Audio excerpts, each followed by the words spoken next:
here, they did not smurf like what we saw from Greyhound. These stats, of course, are all from last week's event. And there were some very noticeable moments where, you know, some players definitely underperformed. And I wouldn't say it was only just those BO1s, but also we cast the other domestic leagues, and I did watch them play in another domestic league where they did not play a great team. And it's a team they should be putting away, and they took a little bit longer to get it done than I would have expected.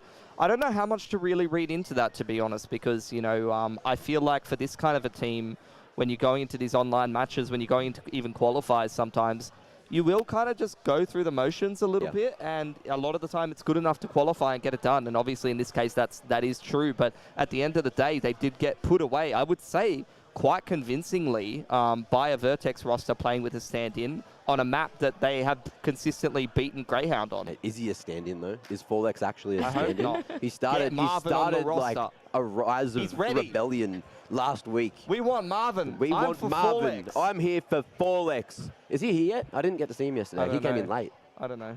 Oh, don't out him like that. Oh, wasn't his fault. It wasn't his fault. Okay. Get him on the couch. Do you think, like, get him on the couch? Can we get him? Can we, excuse me, production, can we just get him down here? Hold on, I think someone's going to go grab Marvin. Yeah, perfect. I don't think they're actually here yet. No, they're not. Sorry, Gemma. Anyway. But they played 3 maps last weekend, significantly more rounds than Greyhound as well. So when we see those stats from last weekend, is there more conclusions that you can draw, Philly? Or is it just they just didn't play particularly well.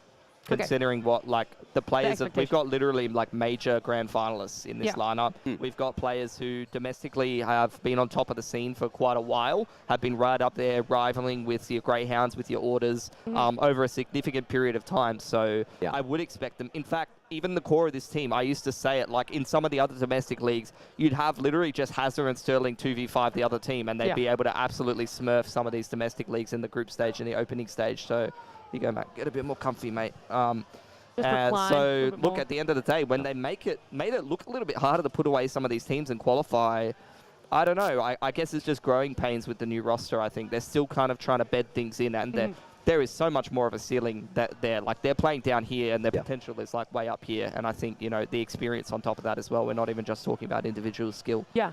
The thing that I brought up last weekend, and Matt kind of had a little bit of an answer to it, but I want to ask you, Pili, is the fact that we saw Grat and Azza have a little bit of a break competitively for about, I think it was 9-10 months, something like that. Yeah, around that, yes. I'm not sure about the break. I think the roles are something I'm worried about. I'm worried about Grat's roles. Azza, it doesn't even look like he's had a break. He is literally like the sharpest player on the team. I'm watching him absolutely smurf in domestic leagues, and like that's the thing. Like you watch a player like Azza over in Europe, and he looks like a decent player. He plays at the absolute tier 1 tippy top events, and he plays decently. And people will, you know, some pundits on Reddit or some pundits on, you know, Twitter or whatever will say Azza's average. You know, he's a very average player. What do you have to say about that, Pili? What I have to say about that is he comes back domestically and he absolutely smurfs. Yeah. Like, this guy's 29. He's literally got the Zuma aim. Like, I'm just watching him, like, robot aim to people's heads, just, like, 3K effortlessly. Like, he was on the aggressive lurk on Vertigo in the domestic league match I was watching.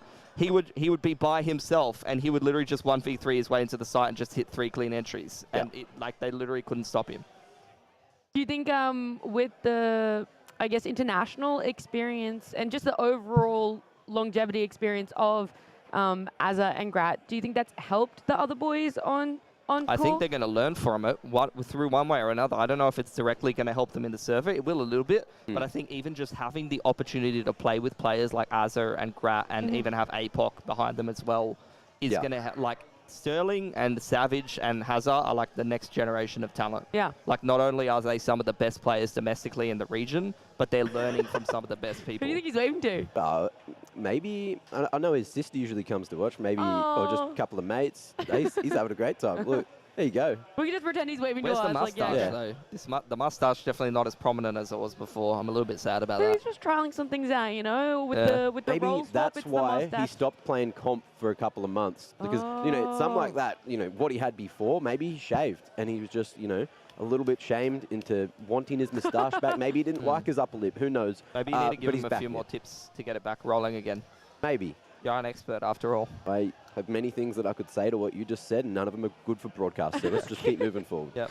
All right, well, let's keep chugging along as The next thing that we are going to eventually be seeing is these map picks. And before we do get there, any speculations on where you kind of think it could potentially go, what you would like to see each team pick up? Nuke Inferno D2.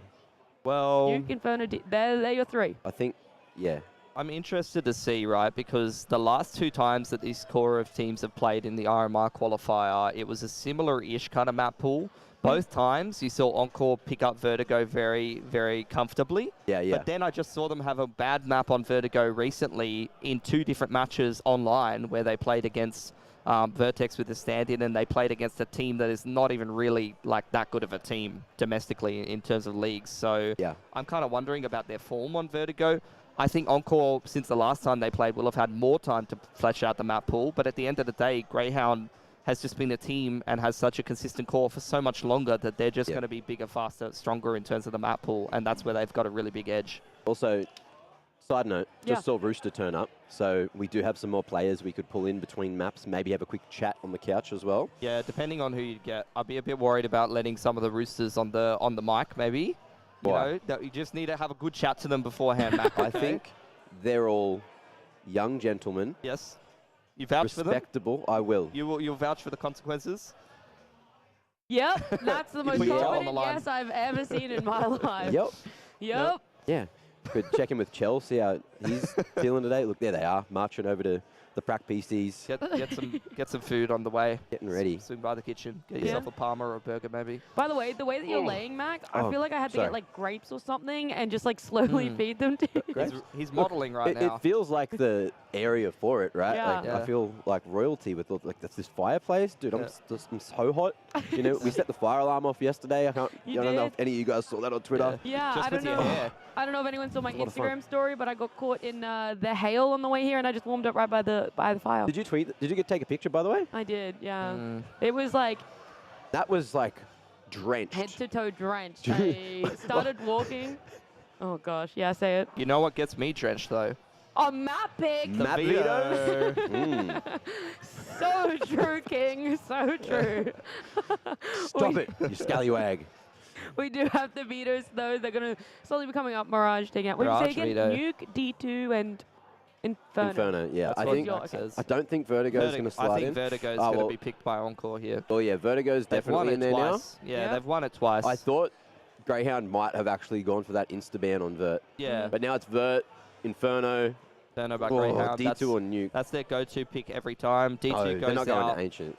Nuke. It's got to be Nuke. Yeah, you get They're rid of not going to Ancient. Ancient. So You yeah, got 2 out of 3. I'm very unsurprised by this map pool. Super, super unsurprised. And I think that both teams are, neither one of these teams are going to be surprised by it at all. Multiple things to keep in mind. Vertigo has now been won twice in a row and has been the opening map of the series between these 2 teams in the last 2 series that they played. Yeah. And it's been won very convincingly by Encore. So Greyhound is going to for sure go back, look at whatever happened and make those adjustments. They're going to get to choose on what side they start, which I imagine would be CT. Then we get Inferno from Greyhound, very unsurprising pick, and one that, you know, this is the pick Encore's had to deal with time and time again whenever they play whatever core version of this Greyhound team going back literally years at this point. They're used to this Inferno pick, and then Nuke is just a middle ground map that both of these teams are going to be relatively comfortable with. With Vertigo, you know, you talk about it being so convincingly taken by Encore. What do you think was the weakness for Greyhound and that you hope that they've figured out? I would love to tell you, but I didn't watch the games. Beautiful. Hey, Didn't I watch the love games. honesty. I love it. I was just wondering if it's T-side, the utility use. I can have a look now, right now. Yeah, yep. Get on the Mac, HL TVs, get your You stats can make up. something up if you want, Mac. Make a lot of things up. Well, no, Pilly will talk about Vertigo, and you can talk about why Inferno is so good for Greyhound. Well, it's Inferno. It's called Inferno. that for a reason. We've been saying that for years and years and years and years. But the man just pops off. Even last week, I think they played. Did they play 2? Both of those games on Inferno? No, it was D2 was their first one, and then D2 was the Inferno first the one. second one But we- against DGG. Did see some highlight clips Wow. coming through. I think that was when Sicko and Vexite just absolutely popped off. Inns didn't Yeah. even need to do that much. Yeah, Vexite got 21 with an ADR of 120, Yeah. and Simon got 20 with an ADR of 115. So That's all you good need to know stats. about Inferno and That's Greyhound on stats. Inferno. Yeah. I mean, I'm looking at the games on Vertigo before, and in both of them, Encore start off Vertigo with an 11-4 or 10-5 T-side half. So their T-side must be looking very, very good And they on go that map. B. That's what we've been seeing. Like, Yeah. All the teams that are succeeding on Vertigo so well are just predominantly just smacking that B site. It's like some new utils coming through. It seems like they're able... There's one smoke I remember seeing PZ throwing last week, and it lands at the back of Gen between there and like that white box, if that makes sense. So you get a close Gen smoke, that smoke, and you have the whole... Yeah, you can push up a little bit. So much control on site, and it's so hard to get back through unless they're like boosting up on the, you know, the panels. And on the side, you do the boost over there. But most people will just pre-fire that on the entry now anyway, so it's like you can't get through it, like on any of those common things. So it's just really hard. You need to stop them on that initial push and just have supportive util coming from the rest of the rotating CTs. And if it doesn't work, then it's just so hard to retake. It's like when I was watching the domestic leagues, I was seeing Azza being really, really good on the B entries, whereas some of the other game was looking a little bit shaky from the rest of the Encore team. However, I will say, like, you know, losing multiple games against a team that goes very heavy on the T side against you on Vertigo, that's the first thing you look at when you're a coach. You look at their tendencies. You look at, oh, what are their success factors? And that's easier to prepare for when you've had multiple games against the same team when you're a coach, and you can look at the tendencies. You can look at whether you're just making mistakes and whether there's small adjustments that you need to make, or whether you're going to start to prepare some setups and some specific answers for whatever they're throwing at you on the T side. And look, if after this Vertigo game, like if we go to Inferno, it's going to be one of those situations as well where, you know, we're probably going to see Greyhound starting on that T side. I dare say Encore, they're going to want to start CT. And that's their best bet to maybe make this series like a 2-0 if you give them Vertigo. I think as well the coach factor is going to be huge in this series. And I'm actually very excited to see APOC stepping into a coaching role because obviously he's someone with... I think he's won a domestic title in every version of Counter-Strike now. He's been overseas. He's played for very, very many years. He's absolutely smacked me at LAN and made me look like an absolute fool. So he's someone with a lot of experience, and I'm keen to watch what he brings in terms of just you know, that coaching role. APOC was a special one when I'd watch him at LAN, because I remember multiple times like he just wouldn't do the full setup. He'd have his monitor like slightly crooked and stuff, and he'd still just be fragging, and I'm watching him just like that would tilt me so hard. Wait, how much and of an APOC angle? just turns up like, I don't know, like 15 degrees. I've been APOC'd at LAN. It was not a fun experience. Like, I remember winning the first map, and I was like, wow, we're going to upset a really good team. And then APOC was like, no, you're not winning. Just put his foot down. Just started running at us. Negative. Well, then how do you think his transition into coaching has been, right? Because if he's normally that one that just puts his foot down on the pedal and just runs at you guys, he's not in the server anymore, right? How do you transition from being that sort of player to being a coach now? Well, I think he does have a lot of brains, you know. He runs at you. He runs, you know, running at you doesn't necessarily mean the sign of a player that's you know, not cerebral or anything. And I know that he does definitely have a lot of that calling prowess and stuff like that, and a lot of experience to lend the boys. And obviously, it really helps when your coach has literally been an active member of your team, because he knows the history of all of the protocols and all of the things that you practice and exactly how the other members of the team like to function and how they succeed and in what environment. So that's going to be really ideal conditions. And now, not for my voice, but for APOC to coach. Some water? I actually got some here. But yeah, it's just one of those things where, like, now that he is taking that step back, you can see things more clearly. You can, like, as Billy was saying, watch them operate, figure out the best way that they operate and try to bring that in. Like, when you're in the game, you just forget about things. Like, he might be stuck in his old ways. It's completely doing different. Something. No. But yeah, it's just a whole different role. Having that bird's eye view on the team, like, even from me, like, going from being, like, an in-game leader, trying to, like, wrangle the practice and wrangle all the boys and see what mistakes are happening and what's going wrong, versus having the bird's eye view of seeing everything and just being an objective, non-emotional part of the team, makes a massive difference. Yeah, and the thing as well, I got to speak to a lot of Greyhound yesterday and today. Encore, not so much. They were sort of floating around, getting ready to get on stage. So I didn't really get to talk to APOC about how that transition's been. But at least for Greyhound, I got a little insight into, you know, how pracs been going. Everything's going well. I was talking to Kingfisher. He was Spill the good, and they're just so confident. I'm not going to. I mean, I've got some things I know, and I'm not a bad guy. I mean, I haven't 100% been it hasn't 100% been confirmed to me, but I'm almost expecting a mini honeymoon with Vexite. You know what I mean? Mini honeymoon period. What? Oh, period. Right. Okay. Just check it. Do you mean as in everything's meshing well? Is he 18 yet? Is that okay to say? No, he is. He's 18 now. Okay, that's fine. Honeymoon with Vexite. Me and Vexite, we're going to the Caribbean. Get married. Is that where you're going? Yeah. Out of all the honeymoon destinations? What are you doing? I thought you just wanted the No, handshake. I was gonna propose, but now you've ruined it. Do you want a ring? It's fine. Yeah, What kind? you can propose to him. Wow. No? Mac thought you were gonna. I'll make a couple of partners very, very angry. You might not get it back off. All right, no, I want to keep my rings then. But with the Vexite, you think that the replacement, him coming in for hats, is going to be one of those things that, it feels really good because it's refreshing, it's different, this is perfect. He's young, he's keen, he's such a strong fragger in our domestic scene. He's like all of the things that you want to bring to a team like Greyhound. I actually want to see when he's playing if he sits real close and has that that posture in his player cam at home. He has very bad. He'd sit up like with his body like here on the table, and he'd have like keyboard and like mouse like this. And it was just this weird posture. But it didn't look like he was playing like that now. So maybe because it's LAN, like a little different. Maybe, like, I wonder if that's going to change how he plays. He needs to change that posture because at some point it's going to really start to hurt.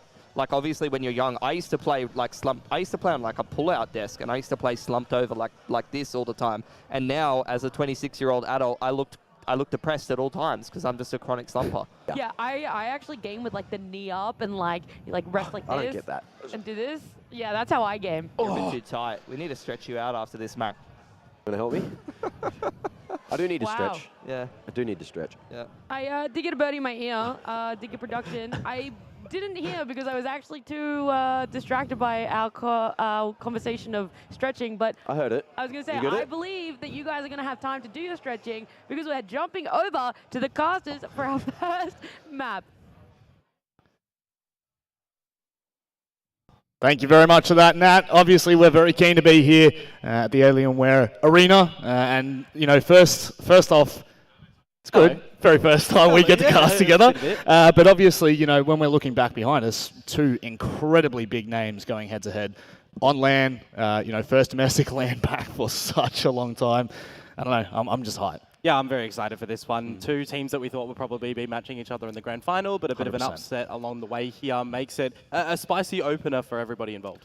Certainly does. And I mean, speaking of, spicy opening, the fact that we're going to Vertigo, the fact that Encore has history on Vertigo taking on Greyhound, and it tends to be in the very first map of this series. Yeah. I mean, does that make you feel a little bit more comfortable for Encore? Is this potential to kickstart with a 1-0 map advantage? You would think so from the history, but you also look at the BO1s and upsetting they can be. We've got a couple of teams that have really been pushing it to Encore lately to make them a little bit more mortal than against Greyhound, who are looking pretty flawless at the moment. So coming into a very, what I would say, known veto, a lot of preparation can go into this. Two teams that are very familiar with each other as well will always lead into tendencies and counterplays. So I think in this series right now, whether or not it follows pursuit, that we will see it 2-1 over towards Greyhound with Vertigo going Encore's way or something different. I kind of wouldn't mind something different, but for storylines and stuff, maybe not. I think we're full of storylines this weekend. We've got Rooster showing up for the first time on LAN. Most of these teams are actually playing together for the first time as a full unit on LAN, which I think is a very big part of our conversation.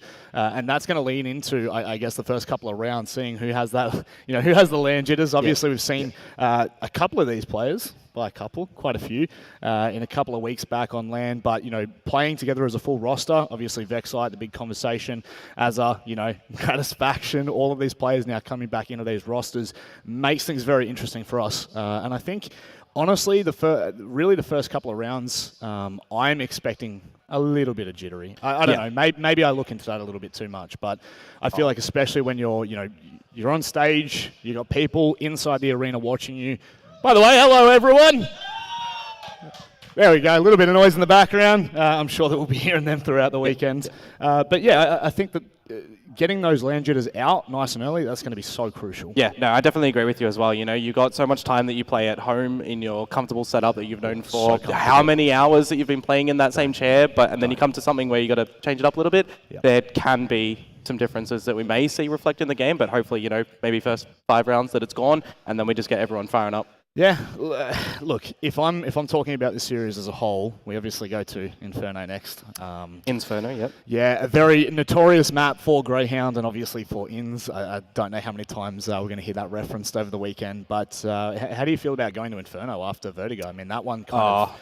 I don't know. I feel like that's maybe a slip up. I don't know. Maybe I'm looking into that too much. I would say expected. You know, there's like the middle map there that can get thrown out a lot more for the side of Greyhound if the veto goes the other way, that they have a different choice potentially. You know, they could flick it up between Mirage, Inferno, Dust 2. You really could be anything, right? So I think, yeah, quantifiable. It's a known veto right now, and as long as just everyone is putting it forward, it should be pretty close, I hope. I want to see 3 maps in this series. That'd be nice, wouldn't it? And I think one of the other parts to talk about is the fact that all of these teams have had a week to prepare for this. You know, like that's a huge part of the conversation that won't be there tomorrow. Obviously, when you clean up whoever it is that ends up going through to the grand final, that then becomes another conversation in itself, having less time to prep. Whereas when we're looking at this at the moment, it really does kind of lean me into that conversation of there are some really, really big brains behind the scenes here, and I think that kind of was highlighted by Pilly. APOC for the very first time coaching, that is a huge pickup for Encore. That excites me a lot. Obviously, he's got a lot of history and something that I think he'll definitely be bringing to the table. Yeah, and you got to talk about the honeymoon period as well that was mentioned on the analyst test, right? You got Vexite coming in towards this. You mean Pilly? Pilly's honeymoon. All right, we'll go with that one. Yeah, Pilly's honeymoon. But for Vexite coming into this roster now, able to play with the boys in person on LAN is going to be massive. But you flip it over as well. Encore, technically, it's still a honeymoon period for them getting 2 new players in toward this roster as well. Yes, you still do have APOC there, but he's not in a role where he can be as decisive in the game from now being in the coach slot. An influential part of their game, I have no doubt. And I'm keen to kind of talk to him. I hope we can do some interviews. Obviously not right now. We're about to get into the game, but I do hope that we can kind of lean into some of these interviews throughout the weekend. We've got all the players here. I want to be able to hear from them firsthand how they're experiencing things. And of course, if you want to come down and check it out, you can see it firsthand as well in the Alienware Arena at Fortress Melbourne. It's a great opportunity to do so. !LAN in the Twitch chat. I believe that link is still live. It'll help you go and grab yourself the tickets, the goods. But it is time for us to get underway with our first map, really, of 3 years of online matches. This is the very first time we have our domestic LAN back in action. Ooh. And the audience at home, they're keen to go for Greyhound under this one. At 58%, I mean, that's not as much as what I thought it would be. I actually thought it would be maybe a little bit closer, maybe giving a bit of an edge out to Greyhound here. History shows, I mean, statistically, Encore taking this map, whether or not they're going to be able to do so on LAN, let's throw out those jitters straight away before we do get into the pistol round. Let's get ready in toward this one because, as you mentioned it, I don't think a lot of people realize just how much of a wait that we've had between the last domestic LAN. It's too long. It's too long.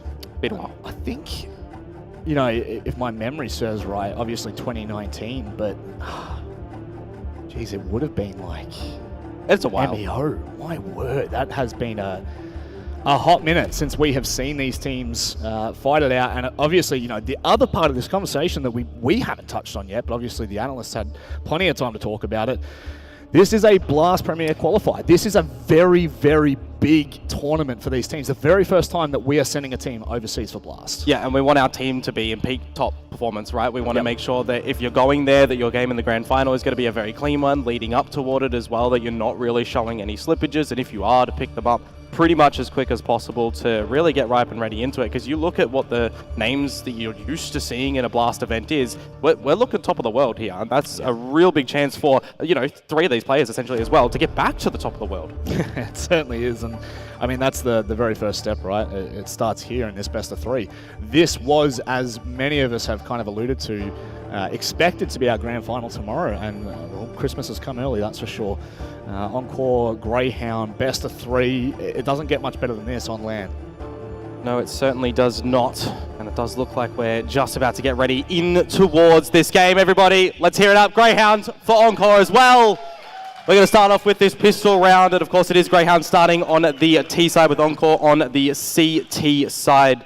Actually, nope. I've been tricked already. The name's the wrong way. You've been baited. I've been got. That's all right. We're done being gotten.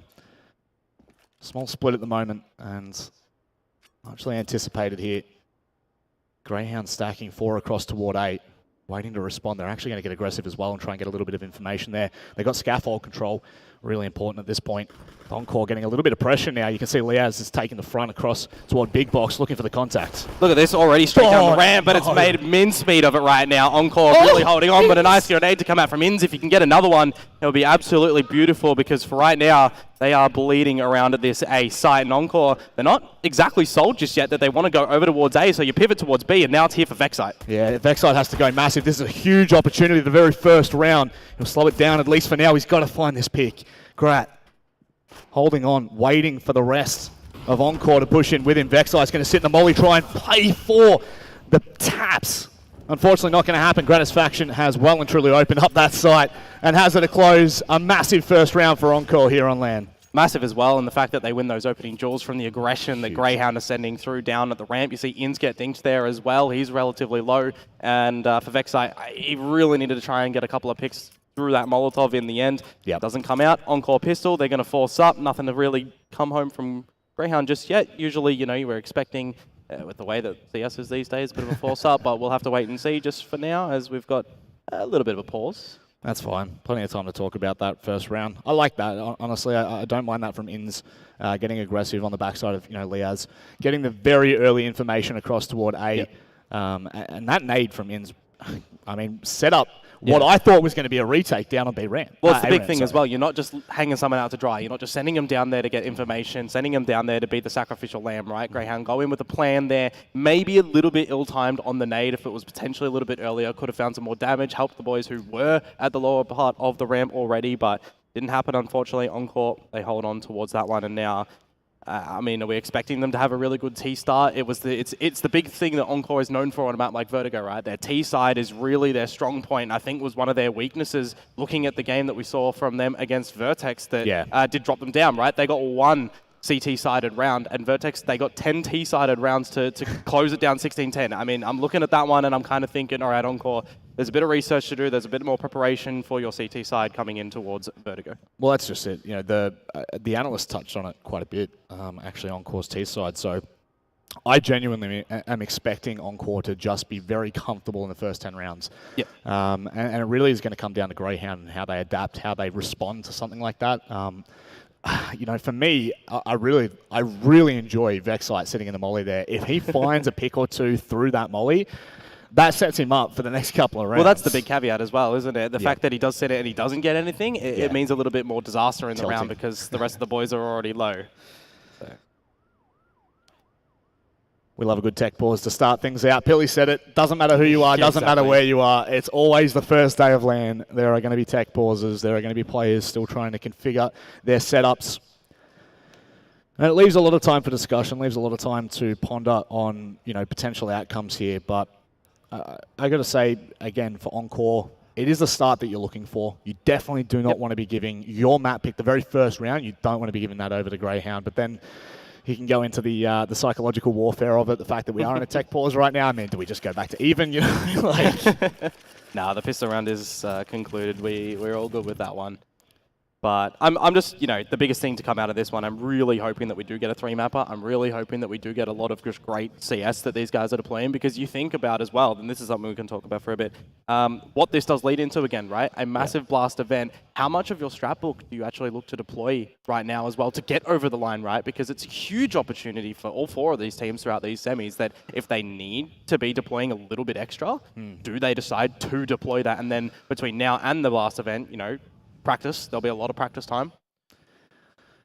Yeah, I feel like if we were just being brutally honest, or maybe I'm just being brutally honest, I feel like for Encore you don't have that to fall back on, whereas Greyhound might. Greyhound, the fact that they just have been at the top of our scene for such a long time, and even internationally have performed well, I think that leans into a little bit more of that comfort zone, and I think that they will be able to play a bit more defaulty, but at the same time, you can't afford, Mac was saying that he was talking to the Greyhound guys last night when they were here for, the media day, taking all their photos, feeling relaxed, but even they were remarking on the fact that, best of ones are quite crucial, and that was obviously our qualifier last weekend, but it's single elimination best of 3 here. You can't rest on your laurels. So I don't think either of these teams are really going to be holding up in any way, shape, or form. Well, track record as well, just quickly, in those BO1s was a lot more decisive for Greyhound. I mean, they really didn't have too much competition that they struggled against, but you do flip it over for Encore.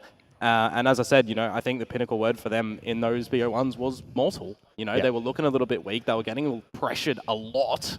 And from teams as well that technically didn't show their full roster. Yeah. So you do don't start to even go down question that path. some things a little bit. Yeah, we go down that path, and we're definitely not going to be stopping anytime soon. And just to kind of remark on the teams that will be attending what will be the Blast Premier Fall Showdown 2022, which is what this qualifies into. You have some of the biggest names in CS around, you know, your Astralis, your Bigs, Vitality, Complexities, like I think Heroics in there. The best possible opportunity that you can. Really good time for us to go and get a drink. Would you like a drink? I'm okay. Ask the people. Tell the people it's a great time. Mac would like everyone to know in the Alienware Arena, it's the perfect time to go get yourselves a drink. Would you believe that? So it's actually Mac's shout. So, you know, how good is that? Mac's an absolute legend for that one. Just go put it on his tab. Yeah,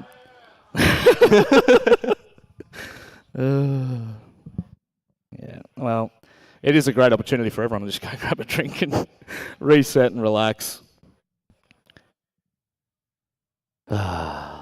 First round of LAN. You gotta love it. We do get to sit back a little bit more now and probably look at this with hindsight, but I think all of these teams are well and truly, you know, after what we have seen over the past couple of months, there was a lot of big questions because we haven't seen much CS domestically. It's actually been up in the air for a lot of the conversations, and I think one of the great points that you make there, Greyhound shut down any conversation that was even starting to emerge last weekend. You know, they played domestically as well throughout the week, and in the last 4 maps, they've dropped 12 rounds. I mean, if that doesn't showcase what Greyhound are kind of, or what their mentality is like, then I don't know what will. You know, I'll never convince anyone. And not to mention as well, on that, there were different maps played throughout all of them. So it's not like it was map dependent as well. It spreads out a little bit more in nature for them that you give them any map and they'll probably take it away, except for the one that we're on right now. So I think the biggest thing for this one is the last 2 times that Greyhound did go up against Encore, they didn't reach double digits when it did come to Vertigo. So I think for me, preparation-wise, is that the first hurdle to at least get over on this map? Is it getting double digits and then feeling comfortable enough to take it? Yes. Sorry, I got stopped. I stopped stargazing at the Dick Stacey there on the far right, and we've just moved off the cams. Maybe if we go back, we can get a wave. There we go. We'll get a wave anyway. From here. Hey, friends. Hey. Poor viewers online, they definitely would not have heard that. Yeah, well, that's the big thing, isn't it? If they want to make sure they get their tickets to come down to the Alienware Arena, !LAN in the chat, and you can join in with the crowd, you can join in with the festivities. Yep. Get a today and tomorrow. Drink on Max Tab, apparently. Yep, so. Max Tab. It will be running all weekend long. Apparently water is all they're serving, though. That's all right. But we're back underway, and that's the kind of cheers that we love to hear, because this means that this matchup can restart. The mental might reset here. Once again, Greyhound getting aggressive across toward 8. Yeah, bit quick in this one, but already Azza beating with a grenade. This is the force up to come through for Greyhound. Alistair holding a bit of extra cash. Get out the boomstick later on as well will be glorious to witness, but straight on in towards this A site right now, a 1-to-1, and this actually could get a little bit awkward if things keep going this way for Greyhound side Encore. Tail, you've already got Ins pushing down as well. This is not looking too crash hot. Ins tying Savage there. That is so unfortunate. Just as he's made his way around Big Box, he's sitting there and waiting. But, I mean, look, at the end of the day, this is a huge W for Greyhound. They can now go and pursue Encore. And with how quick these players are moving, they're going to be pretty much on their backside before they're prepared. Yeah, and they've already stolen a couple of these Galils out as well, so now they're upgraded with their armor that they already did have. A smoke and a flash. They're going to send it with this plant starting to go on down. Nice little jump spot from Alistair. He's got to win that fight. Savage goes low and Sicko's on the flank. He's already taken down Sterling. Lovely shot from Savage. Thought maybe that's where he could come alive, but that is such a crucial round from Greyhound, shutting down what was a full buy from Encore. You talk about resetting ourselves throughout that time out there. I think a bit of a reset is what did come through to Greyhound's side of things, going in with the force with the pistols, making it sing quite nicely. And I got to say, the aggression already from that flank that did come on through, Encore didn't feel like they were well prepared for that one. So it's something that they'll have to make sure that they are equipped for coming in a little bit later, because they themselves, they are going to juggle over their funds and make sure that they are forcing back up. Oh, the economy game. Had a good conversation with Billy about this a couple of weeks back, you know. Preparing to dive back in, and certainly changed a little bit for me. The hot minute that it's been, but it's certainly good to see the domestic lands back. It's good to see the domestic teams playing side by side once again. Backside isn't going to do anything nuts on the other side of the big box, but that's nice. Grat's not going to be happy with that. No, and he was the one that was given over that AK-47 in the beginning as well, so now it does hot potato in towards Az's hands. Encore really favouring a little bit of this early progression up through towards A for the time being. You know, we heard that they're a team that actually does like to transition over towards B. It's something that they've got utility sets for, of course, being their most commonly picked map. But the pressure, certainly in the LAN environment, is on right now. And for Azza, maybe even a little bit more so, but he has felled. Azza's going to try and back away, but not around the corner in time. Alistair cleaning up. So too, Vexite. Savage, there's nothing left for him to do. Maybe a gun, not even that. Inns is going to shut it down nice and early. Such a crucial round for Greyhound. Again, if you want to talk about 2 rounds back-to-back, the force buy into the second round, and then straight on the back of that, keeping 5 players alive. Ooh. And not a single point of damage delivered either as well. So 500 HP, everything retained over into the next round, which should be a free gimme for Greyhound, as Encore don't really get anything in towards this one. And then, you know, I want to see these full rifle rounds come through. So I always do like the fact that you have to take a knee a little bit time and time again to get all your utility out, because that's where you get into the meat and potatoes, right? That's where we'll really start to see what Encore's T side is made of, and maybe what Greyhound's CT side is made of as well. You know, commonly hasn't been that too much of a strong point when it does come over towards Vertigo. So being able to already shut down things after the pistol round does bode well for Greyhound's start. Poking around again. Oh, they're so damn happy to get aggressive. Sterling cannot do anything. I'm not even going to get hype at all for this Glock round. There's nothing to get hype about, of course. Tapping away, I guess we can kind of lean for Greyhound into a little bit of momentum, but Just to pad your stats a little. Yeah, why not? Why not? It's a good round to do so. It's a dangerous start, I'm not going to lie. Dangerous start for me. Greyhound, you know, 5 alive. Obviously, pissed around, whatever you want to make of that, but we were talking about the different beasts that Greyhound has become domestically over the last 2 weeks, just seeing, you know, what they've been able to do, best of 1s, best of 3s. Scares me a little bit heading in, especially, you know, knowing this is single elimination. We go to Inferno after this. Yep. I was actually wondering as well what the purchase was going to look like over towards Inns. Was he going to sacrifice out the MP9? Maybe they want to get an AWP in the pick, but not for right now. For this space that Encore are starting to take, spread around the map, we'll see what can come out of it. Hazard opening up on towards Sicko. Does lead into an entry. They do want to take it over towards the A side. It'll split Greyhound into the 2 and 2. It's just a bit of silence at the moment. Excellent once again. Point of contact. Oh, Hazard lucky to get away with his life there. Nade might follow up. No. Sterling's just going to get a little bit of information. Vexite just rips his head off.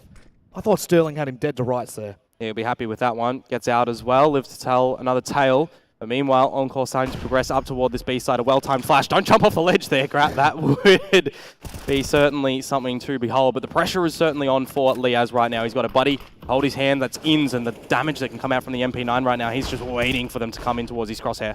Oh, Liaz doesn't know how far Gratis Faction made it up. Doesn't make a difference. Inns will shut down 2, make it 3 with the MP9. That is ridiculous. Savage left to pick up the pieces, and I mean the pieces are so few at the moment. With 2 players low, there is an opportunity here. He's got to be sharp though. Just under 30 seconds.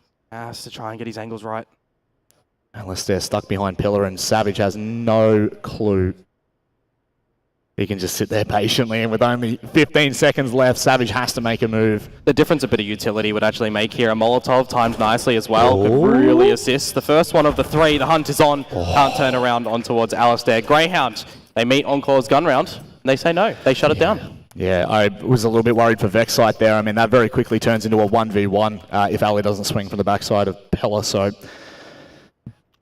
crucial little timings and pieces of the puzzle that Savage just won't be able to pick up for that round. But of course, moving forward, do have the half buy, and I mean, these are just as dangerous nowadays. Yeah, it can be a bit scary, specifically for Alistair as well, right? Getting out the AWP in the first round that it shows face is going to be against the pistols, so you start to, you know, question things that maybe if he does get overwhelmed, it could be a way for Encore to steal a couple of guns away and get back in towards this with a good round, but A little bit of different show of face for them. No longer over towards the A ramp for the start of this one. Through the guts of mid, and Inns going to be sniffing this one out. As soon as he sees that utility, that's a well-placed grenade. Not too much damage, though. No, I thought it was going to do a lot more than that, but they're just going to go ahead and send it into B. Inns is going to sit in wait, open arms.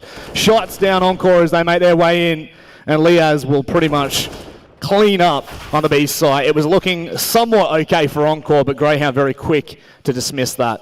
Yep, a little bit of damage to come on through, but the money is already being built up from Greyhound that it means absolutely nada coming in towards this next round. But it's a big one for Encore, a massive swing round, right? Because they need to start chipping away at this the money, the economy of Greyhound. If they don't start to really do that, it's just going to blossom out and be really difficult to get it back in towards this game, because you're already looking at the first 6 rounds, 5 going over towards Greyhound on the CT side. It is very common at the moment to see great T sides on this map where it's not shy of a 10-5 half. So Encore, they really need to start to get in towards this one now.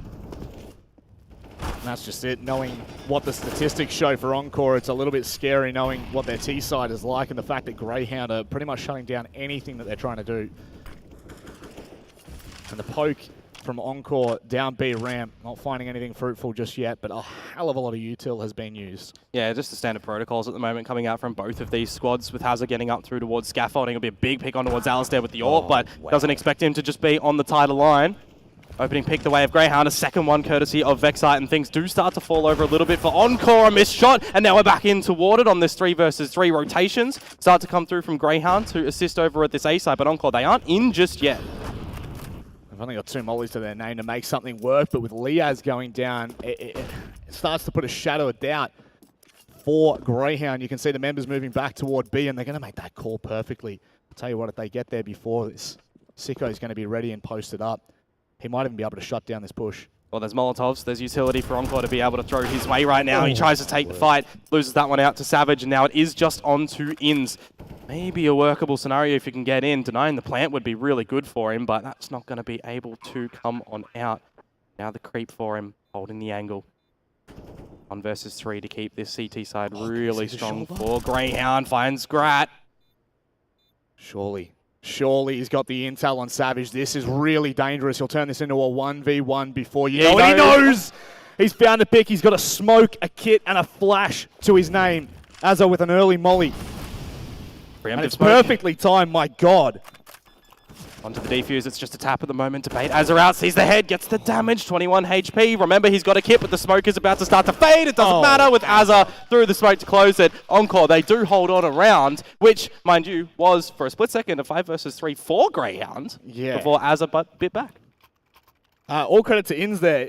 In a 1 versus 3, the intel on that player, I think it was Savage back sight, that could have been it, but the perfectly timed molly from Azza, I actually think that stopped the smoke from going further than what he had originally intended. So the timing is just absolutely unbelievable.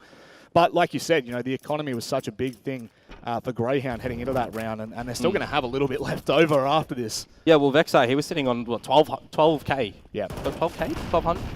12K, yeah, 12K coming into it. We'll do math on broadcast eventually. Never, don't. Oh, Hazard, that's disgusting, with the Galil no less. Absolutely clinical, and a good chance for Encore to really start to actually show what they've got on the T side as well. 5 versus 3, a little bit of utility still for Greyhound to be able to run with, but Sicko's on an island at the moment over on this side by himself. Inns' flank could actually be paramount if he does decide to keep on with that one, but the silence from Encore, waiting to set out their utility, and again, you know, there's not really too much that Greyhound can actually sacrifice to get back in toward that round. It's going to have to be the bodies. Yeah, I think it might even... if they don't find anything early, I wouldn't be surprised if we end up seeing a save. Little bait from Gratisfaction. Lovely work from Encore. They're well and truly prepared for this take, and Greyhound, they're going to have to go tail between legs and potentially save this. It's not a bad idea to save as well with the money that Vexite still does have. They can get an AWP back in towards Alistair's hands. They can do a little bit of juggling to make sure that everybody's got the utility behind the weapons as well. I would like to see a potential little hunt here from Encore, knowing that they are starting to get into the realm of resetability, and any extra damage could actually change the way in which Greyhound does play the next round. But for Encore, they themselves haven't really banked up any cash as well. So the priority is to hold on to all the weaponry of their own and go at it again in the next. I mean, that was such an important round in the previous. I mean, you said it yourself, a swing round. Greyhound's economy starting to build. Encore struggling to get rounds on the board. such a pivotal moment as well, and it keeps Greyhound in touching distance. You know, when you start to see those rounds add up, I'm very cautious talking about the tilt factor, but we've seen it time and time again where teams start to get on a roll, and it's incredibly hard to slow. I mean, a team like Greyhound, no less, would be incredibly tough to, you know, slow down the momentum of. So Encore doing a good job so far. Well, just on that point, that's where the experience of now APOC moving into the coaching slot can potentially come on through. You can call a timeout for them. You've also got Gratisfaction. You've got Azza. You know, how much worldly Counter-Strike do they have behind them to know those situations? Too much, you reckon? Too much CS to get back into a situation where they are in a bit of a slump. Attack pause called by Greyhound, which, I mean, this now can just calm things down. Momentum breaks a little bit, but not too much. You know, it's stock standard. It just gives them a chance to sit back and think about this a little bit more, because this is a really important round for Greyhound. The economy absolutely starting to weather away and building for Encore as well. You know, it's a double-edged sword at this point. Another swing round, two almost back-to-back. But saving for Greyhound, crucial in round 8 there. Yep, just making sure that this is the purchase that they can come through with, right? Making sure they get that AWP back in the hands of Alistair. We saw the opening pick from him on that tight line over at the side hall. It was a great pick, but as I mentioned, immediately, Azza did bite back in that round to get it back over towards Encore. So there's, you know, these proximities that we do get in these opening engagements. They have been going back and forward in these rounds right now. Now we got tech. Attacking the tech, why not? That's land. It's all right. That's fine. I feel like this is I mean, if there was ever a good time for this to happen, it's kind of in the middle of both teams building and, you know, failing in economy. And a good moment for everyone to just take a little breather. But, you know, there's no doubt in my mind that if we were talking about, you know, where the emphasis is, it's on Encore right now. Their T side on Vertigo, we've talked about it. It is dangerous, and right now it's certainly been. And you look historically, right? You look historically going into Map 2 when it does come in towards Inferno. We know the strength that Greyhound has built behind their name on that specific map as well. So, but right now Encore, I don't know if they're hedging all their bets on making sure that they get off with a really good scoreline finish on this map, and making sure that the CT side is also looking as flawless as their T side, because right now we're not seeing that too much. It's Greyhound putting in that prep work. It's Greyhound finding these openers, finding these closers right now. But as we mentioned, those swing rounds, as they do start to happen, this is going to be one of the ones for Encore that, you know, they really want to be gathering. They really want to make sure that this is one that they do, and finding the first opener on the back of Sterling's AWP, that's a good start. That's a fantastic start, and it was talked about on the, I mean, I was going to say the desk, on the couch, about Alistair's, you know, current performance and the fact that we're just not seeing him live up to what we know he's capable of. This could be another one of those conversations. Might be a good opportunity to shut that down as Liaz and Inns, they combine in mid. And Encore have nothing to respond. And that's the bomb being dropped out in mid as well. So not only do Grat and Liaz need to try and get these frags to get back into it, they have to have them over into mid to get the objective. And that's an okay start. A bit better with Azza also finding Sicko 4 versus 2. Into the 2-on-2, you've got a minute to play with as well. But in terms of utility for Encore, there isn't too much. They're going to have to go for a dry swing. Liaz holding the line. Vexar sniffing them out, loses the duel, and now it is all on to Liaz. He finds the first and the second in the spray down. Greyhound, they find the 6th. Damn, that's important from Liaz there. But I think job done. You know, I mean, obviously you want the round if you're Encore, but you've taken down 4 players from a 2 versus 4. That is so crucial. And once again, a full investment is exactly what Greyhound have to go for. And once again, Encore have the opportunity to break it. But that is such a massive last piece of the puzzle for Liaz. It's kind of a copy-paste as well from the purchase in the previous, minus the fact that Sterling doesn't have the AWP. So that was the thing that actually got the opening engagement for Encore. Now, it's not looking to be so. A bit of aggression from Hazza up through towards the scaffolding, but the spray from Liaz on towards Grat. I believe that's actually off in the distance over at the B site, so there's a bit of a closer over on that one, and it's not going to be over at A as well. Hazza answers back on towards Sicko, and now a little bit of a stalemate may ensue. Re-aggression from Greyhound, though. They've got something to say about it. Oh, Vexar got a double there? I definitely did not hear that, but regardless, that's a very nice swing from Vexite. The timing was almost perfect as the low HP player swung back around. Savage was on a flank, and Liaz on 10 HP manages to win that fight. Sterling left with it all to do. Damage at this point is so crucial. My word, that's sharp. Well, you know what they say about 1-on-3s. Don't win the 1 versus 3, you lose the 3 versus 1. So for now, Greyhound have to be really careful as Sterling has an opportunity for 2 1-on-1s at the moment. Creeping on up though. Full hit of utility on his belt. Individually. They check.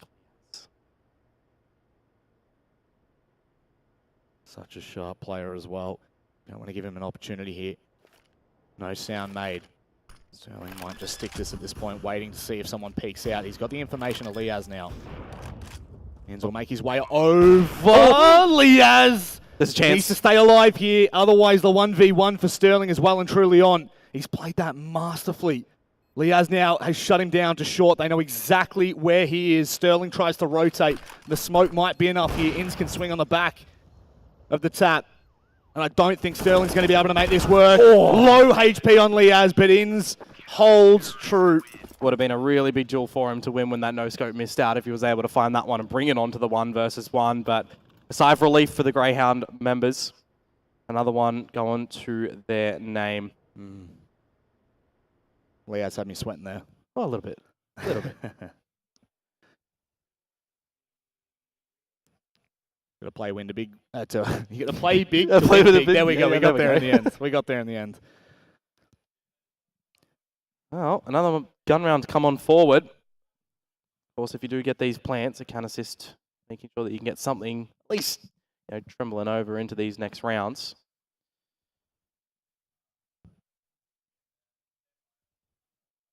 A lot of these close rounds, though, Rob, does make you wonder if they do go, Encore's way. We're looking at a very close scoreline. We're looking at a potential tied scoreline here at the moment as well. We're looking at Encore actually reining in on their T side, making true on what we've commonly known from them on a map of Vertigo. Yep. And, I'll play devil's advocate. The other is true as well. Greyhound have shown what they're like in a position where they've got full util, they've got rifles galore.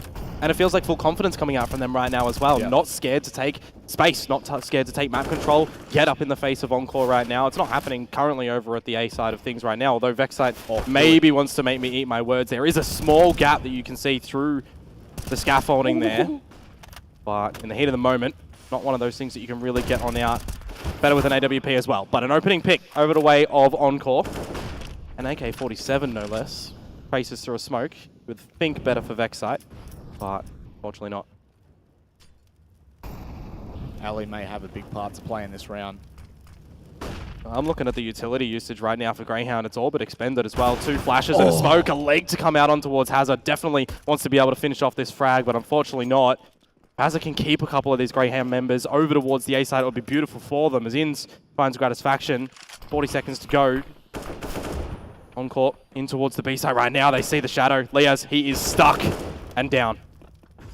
Now only one to hold the site. We do still have someone up by headshot. Sicko, can he slow them down heading to site? Alistair needs to get into a position to help. 2 versus 3. This is well and truly doable. Sicko has to win that, and he cannot do so. What was afforded for Greyhound no longer. AWP in Alistair's hand, regardless of 2 players being low, you can't risk it. You look at the difference now as well, right? If that wasn't a leg shot that come out from Alistair, if he was able to find the frag on towards Hazard, it makes it a different scenario. Sicko doesn't need to send it over from the plateau. It can be a 2 versus 2. They can go in more methodically for a retake. Just the difference that small little things in these rounds eventuate into. It's going to be a 4th for Encore here, surviving with 3 members. That's the pass mark for them to make sure they've got everything in the next round. And for Alistair, his prize will be that AWP to go at it again. But for the rest of the team, they've strung a couple of rounds here that it's not going to be too much loss bonus for them. So it's going to be, at best, pistols if they want to try and back up this orb. Seen it done before, and I'll see it done again, but my expectations are certainly not with Greyhound at this point, at least not for this round. Again, would love to see Ali get comfortable on that orb, especially on a map that could really open up for him.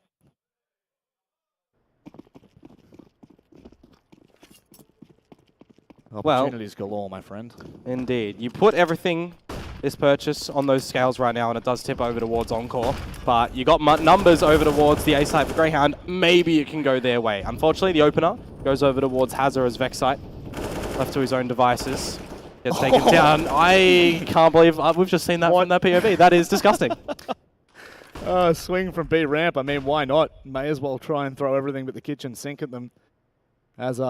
Has made his way up, knows B ramp is clear, so the rest of Encore might start to poke as well, and it looks like that's exactly what Encore are going to do, all 4 members here. You just need to make sure that you're not the first one in without any information right now. You need to make sure that you've got trades, because these pistols at close proximity can potentially get you undone. It's all going to be on towards Ins at the moment, with Liaz starting to make his rotation over as well, but look at him. He's gone unchecked at the moment. The smoke is going to hurt him, but no, he actually manages to find Savage. Now it's going to be Liaz to come in as well. Ins! This 5-7 is absolutely disgusting. Can't quite finish it, but that should be enough damage for Greyhound to be able to close. There's no kits at the moment. They need to hunt on towards Sterling.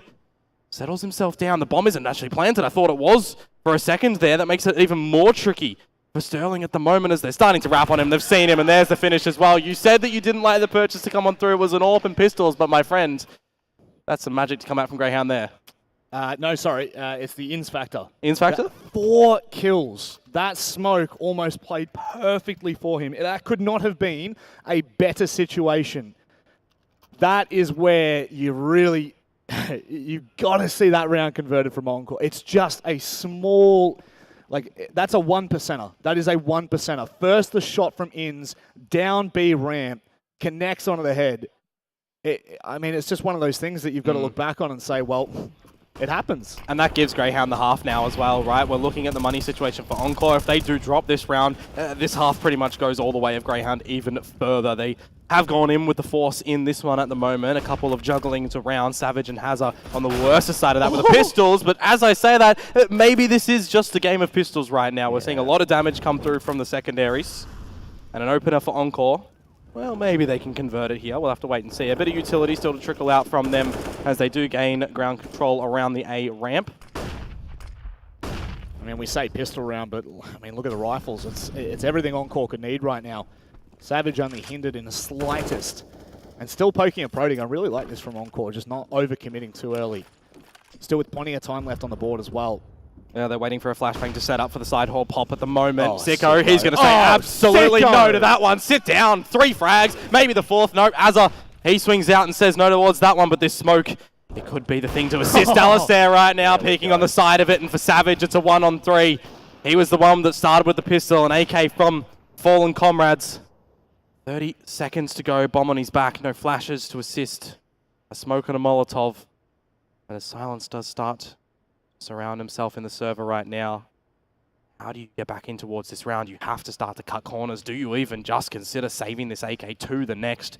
Be the hero rifle to potentially try and get something happening. The shouldering through. Alistair should be provided the better angle on this one. Popping out his head, and he will be there for the close. Big round, important round for Greyhound to shut down the force buy from Encore. There were 2 pistols, 3 rifles brought into that. Now it's cruise mode for this round. Well, I mean, it should be. It should be. The force buy will come in, or the half buy, I should say, from Encore. But only 2 rounds left in the half. This is so important for Greyhound to have gotten off to this start on Vertigo, where we know they have faltered before against Encore. You think about worst outcome in this one, right? 9-6 if both of these next rounds do go towards Encore. You still betted them on a side that is predominantly their better side, right? The T side has been the thing that has really propelled them time and time again to get over the edge on this map. And for right now, it's not looking that way. 9-4 before we get this current pause that's just being called in by Greyhound. Just as a little update for everybody watching along.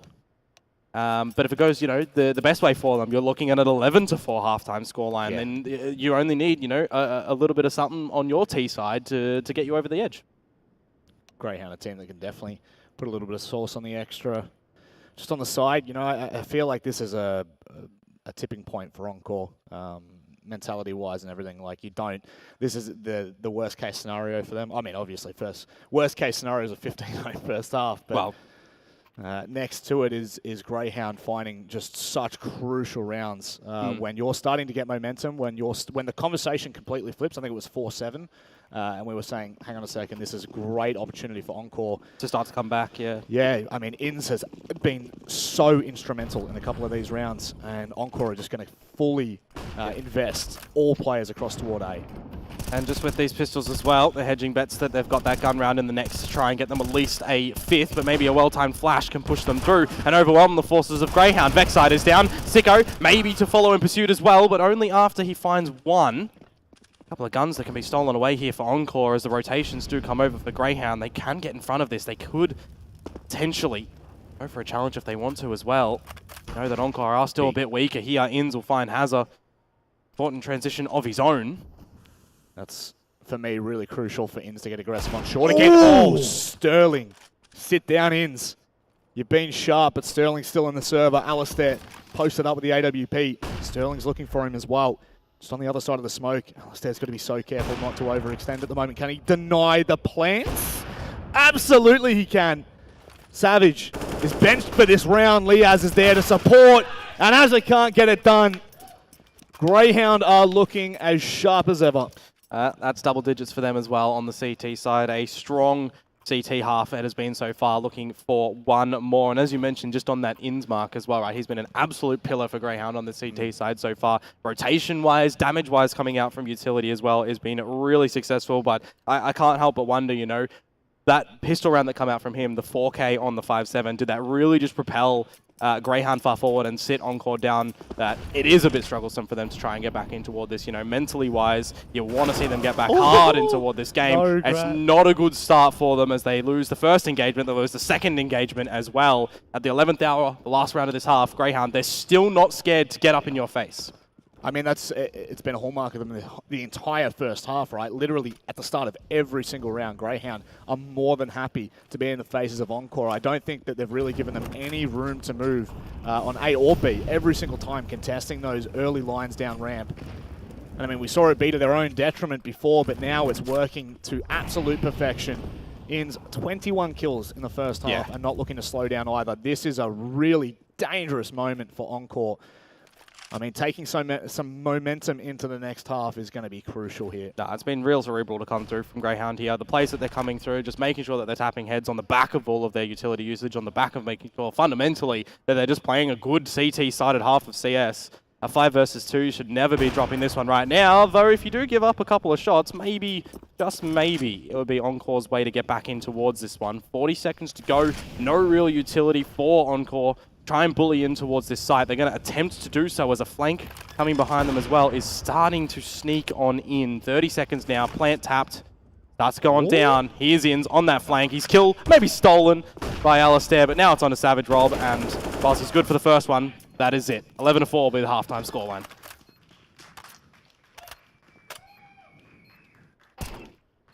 Well, you none of that. No surprises there. Well, that is as convincing as it comes. And Encore, the entire conversation that we had leading into it was 100% about the T-side factor. What, you know, was that going to play an effect? We saw Encore play against Vertex last weekend in the qualifier, the match that they actually lost to send them into, you know, the lower bracket to play this game now. Was, I think, what? So it was 9-6. So 9-6 at the halftime scoreline. Vertex got 10 T-sided rounds. Encore got one CT-sided round on that one. My apologies, one CT side, and that's just like that's where they're now. Yeah. It doesn't. I mean, history does not really serve too well in Encore's favour at the moment. But I don't mind this whatsoever. Get aggressive and don't allow Greyhound to settle at the moment. Savage going to be the first point of contact. Liaz can't get it done, and now they've got B control. What's the response from Greyhound? Well, it's Descender member scurrying back towards the side at the moment because you've got a stampede of Greyhound members starting to come up the A ramp. Though, just a single flashbang thrown from Encore to send them back at the moment. So that first frag is done. It's cut out. Free gimme. Now it's on to Greyhound to wrestle back in toward this one. They got Alistair and Sicko with a bit of the utility here as well that they can get out one of these pistol executes. Then they'll have to contend with any shenanigans that Encore will look to throw at them that way. It does set to look like a bit of a wrap toward the B side at the moment. It's given by player positioning. Vexite will be the first to contest as well. Hazza needs to go big here. Could do as, I mean, USP at that range, best opportunity, great smoke, but there is a little gap in it that could be utilized. However, they're going to go straight over the top and onto B. This is really important here from Hazza. He's got to go big. He's got to slow them down. He can't do so. They don't know there's one more on site. Now they do. The alarm bells have started to ring. Alistair's going to have to try and hold as Sicko comes over the top of mid, and he'll be shut down. Really clean round from Encore there from start to finish. So you look at this game now, right? Both pistols go the way of Encore. They still have a mountain to climb to get back in towards this game. At this current juncture, it was where Greyhound answered back. They forced up, and they were able to kind of just tear apart from the CT side from this position. So with no plant means no purchase to come through from Greyhound. That is going to be the capitalization for Encore. Make sure that these next few rounds go your way and maybe go a little bit cleaner as well. You need to start to really just fundamentally lock yourself in with a strong CT-sided half. One flash is all they had brought into this round. Lovely util usage on the side of Encore. Provided they don't drop any members, this is going to be a very successful round, taking bit by bit the names of Greyhound, and that is as clean as it comes. Encore, very nicely done on an anti-eco, and again, Glocks, you're never going to expect anything from Greyhound.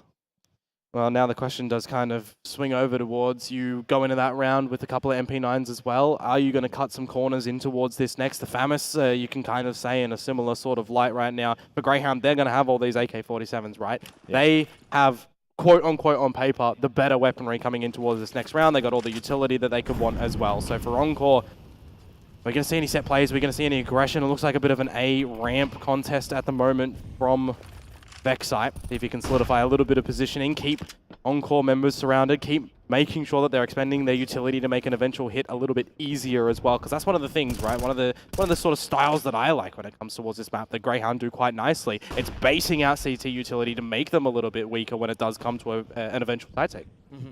And just gauging by it right now, that's exactly what they're doing. Sending out minimal amounts of utility, getting positioning, getting space, setting themselves up, and when push comes to shove, when the hit starts to come, Encore, they're scurrying to find their feet. It's the time to smoke from Hazza, and it will allow him to get a little bit aggressive here. If he does swing, Leaz will be waiting for him. Just to follow up, Molly forces him back, but Encore aren't biting. But Nora Greyhound, still a stalemate. I mean, plenty of time left on the board. This is not the issue whatsoever, and the util's plentiful for Greyhound. It's just been a battle of utility at the moment for Greyhound to bait it all out from Encore, not really taking too much space until the 40-second mark on the round. You see that flash. Sterling heads for the hills right now, calling for some assistance from his teammates, rather. It would be absolutely brutal for Encore right now if In starts to move over from mid. If he's able to find some positioning to get a quick flank, that could be really detrimental to a great round for Greyhound here. Oh, Hazza, this is going to be absolutely massive. He can find the early pick, he doesn't, but it slows the push down. And now they're going to try and make something work. Greyhound forcing their way in, but Hazza steps up. This is not looking good at all. The T-push is mitigated completely in Ins. He is forced to save that AK. Wow, that's a good stronghold from Encore, sending numbers over towards the B site, making sure they're just not even really playing on the back of the utility there of their own, right? Greyhound trying to set themselves in, trying to get a little bit of rush. I can't help but feel, but maybe it was a little bit too late in the end there for Greyhound. They wasted just that little bit of extra couple of seconds to try and bait out everything from Encore, and it bites them in the back. That was their first gun round. Yeah, and that's a fantastic way for Encore to start the second half. Where we start to see, I guess, the question marks will be once Greyhound fully back into this. In the next round, yeah, I mean, that's the thing, right? It's just, we don't have to wait too long for that. But this is still a dangerous round, don't get me wrong. Yep. Force pistols here. Sicko was absolutely disgusting last week, and he can continue to be so. Ins just doesn't slow down. Granite's faction has put him to bed. And that query as well, the AK is irretrievable. Yeah, I was going to say, if they could get that one, Leaz is the one to give it over towards right now. He's brought up a little bit of armor for himself with a helmet to protect his noggin. But, as you do mention, they're a bit irretrievable, which is quite unfortunate. Just the pistols to see what they can do. Clinical shots to come out. Just making sure you got good crosshair placement. And that's exactly what Gratisfaction is showing right now. Through the smoke, alley down. So that's the pass mark. 3 alive. You're happy with that for Encore. But now, Rob, is going to be one of those big tests. Can you shut down the purchase of Greyhound yet again? I would imagine Ellie's going to be Yeah, well, I mean, that's the thing, right? It's You shut down ins at the moment, and it kind of feels like, all right, maybe the round's a little bit easier. And the thing is, like, what's crazy is Vexite's had a quiet end to the first half. You know, I think at one point it was like 10-4. So definitely has been on the quieter end, but that's just that's the leniency you have when Inns is doing what he's doing best. Util to allow Vexite to try and push up a little bit further. His faction just on the other side. He's seen him just through the scaffolding, but won't be able to capitalize. It does send Grannis faction packing for the hills, so if Greyhound do decide to maintain this control, which they have not done. Ooh, this is sneaky, this is risky, this is ambitious and bold from Grattan. The timing, it's not going to favor him either. The fading of the smoke works better for Inns. And there is still a couple of members here from Encore to try and piece things together. Sterling dancing around the sandbags, needs at least another if he's trying to escape from this one. No smoke to extinguish the flames. He's going to have to challenge in them, and he can't quite navigate another frag. Some damage delivered for sure. You got a 4 versus 2. Hazza and Savage to see what they can do to get back into this one, and Savage is isolated at the moment on the other side of the map from Hazza. A lot on the shoulders of this man. He's able to find the first one at least. Yeah, and that's exactly what Savage is waiting for. Hazza to make contact, find the first kill, then it's go time. A 2 versus 3 looks a lot more doable than a 2 versus 4, and that's going to allow for a quick rotate. But how quick can it be from Savage? If he's not quick enough, they will eventually start to turn the attention. And that's just it. Oh no! That's jumped. The opportunity. Oh no! Hazza has to go absolutely massive right now. Alistair stuck in behind sandbags. The swing is perfect though. You hate to see that jumping up on the sandbags there to try and get the boost up. You just think if he actually gets up, finds the first one in towards Alistair, that's when Hazza can start to come in toward the side as well. You already saw that Inns was very low over on the scaffolding, what, 6 HP or something like that? Yeah. It's just one of those moments where one little thing, maybe a scroll wheel jump, that gets the better of you, and it goes away. It hurts. It really hurts. That's the kind of round that we've been looking for from Alistair, you know. Yep. When it matters, just calm and composed, and finds the picks that's really needing to be made. And once again, more than happy to get aggressive, more than happy to take the early contest. Not expecting anything different at the moment for Vexite. He's snuck all the way up. He might be able to find a double here. Player in behind sandbags. He knows as well, but Grannis faction will do the better. It's all eggs in the basket right now for Encore. The full purchase as well. Not too much money in toward the next round to get back into it. And then you're starting to feel like Greyhound, they get the 13th here. Then the 14th that really starts to be D-Day for Encore on the map of their own. So this round from here has to go their way a little bit. And I mean a little bit of utility still to assist. Sterling and Savage with smoke. You got an incendiary in the mix as well. Need to start to get aggressive. You need to get ambitious, rather, and that's exactly what Savage is doing right now. He'll find Alistair isolated by himself. The rest of the Greyhound members over on the B side of things. How quick of a rotation now can Encore get over towards this B side? Because currently it's Hazza with a Famis. So that might have been false alarms, but the fact that he finds him so quickly is now really going to devastate this push. Lovely little pick on a Sicko before he goes down. Sterling's aggressive with the AWP, and you know you back him. You know you absolutely back him in these positions. Liaz can't get anything done. That's a crucial play from Savage there. You cannot take away from how important that flank is and how important that information is that he finds. And not only that as well, Hazza to at least find one before falling with that Famis as well makes things a little bit easier for Sterling to take that aggression, right? He's got enough teammates behind him that he can go for this one, but with the AWP finally stepping into the role that we were waiting to see for him on this one, we've seen a couple of AWP picks to come out from him for sure, but when push comes to shove, when you really need him to start to deliver, maybe you could argue that it, you know, we wanted it a little bit earlier for sure, but when it mattered in that round, it was delivered. At the end of the day, that's, you know, the single most important part. Remembering, again, we are on land. We are on land. Yep. It is a completely different beast to what we've seen in the past. And speaking about a completely different beast, I mean, not from what we've seen in the past, but just continuing to ring true to his own legacy. Inns 28 frags. He has not slowed down from start to finish. I don't think there's been a round that Greyhound have even looked good in that he has not been a crucial part of. Yeah, for sure.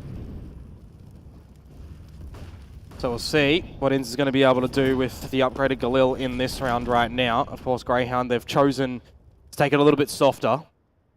Not quite there with the money in toward the next round, but Overwhelming Forces could potentially get the better of Savage. He's going to tuck himself into the corner of Scaff. He doesn't actually have a teammate here to assist him as well, so it would definitely be a pinnacle time in the round for Greyhounds to overwhelm him. But they're just going to creep on through. A dink is going to send him packing for now, as the crossfires do start to get established for Encore. Got to be careful not to read into the false dink either. Obviously through headshot, it doesn't make... it doesn't do enough damage, but Azza certainly will. Vexite, quick little follow-up. And Sterling he's been pretty sound on the AWP so far on the CT side, and that may be a sign of things to come, honestly. Oh, this could be scary right now, but Sterling is aware. He's been shouldered out. Ali with the Tech 9. Oh, nothing. Grat. Run and gun. Look. Just the one gun that Greyhound invested into this one, really. Trying to see if they could get anything sinister happening, but it doesn't happen. They'll get the guns properly in toward the next round. Alistair does have enough money as well if he wants to get that AWP out on the T side. Would slow things down a little bit more that we're coming to expect from Greyhound. They're getting very aggressive on the CT side, but when it comes to here, methodical action with a lot of this utility is what we've been seeing. So I do wonder if now is actually going to be the change of pace for them, if they're going to change it up, try and trick up Encore. Best time to do it, right? These sort of rounds as well, where you've still not got a good grasp on your money on the CT side, you're resetting within 1 or 2, and by that point in time, Greyhound's already approaching map point.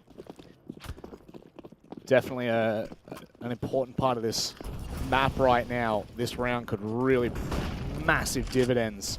And Greyhound's obviously on the better side of this, being the T side. Sterling, though, he has been so damn good. These past couple of rounds, goes for the wide swing. Ali was watching it, but cannot punish.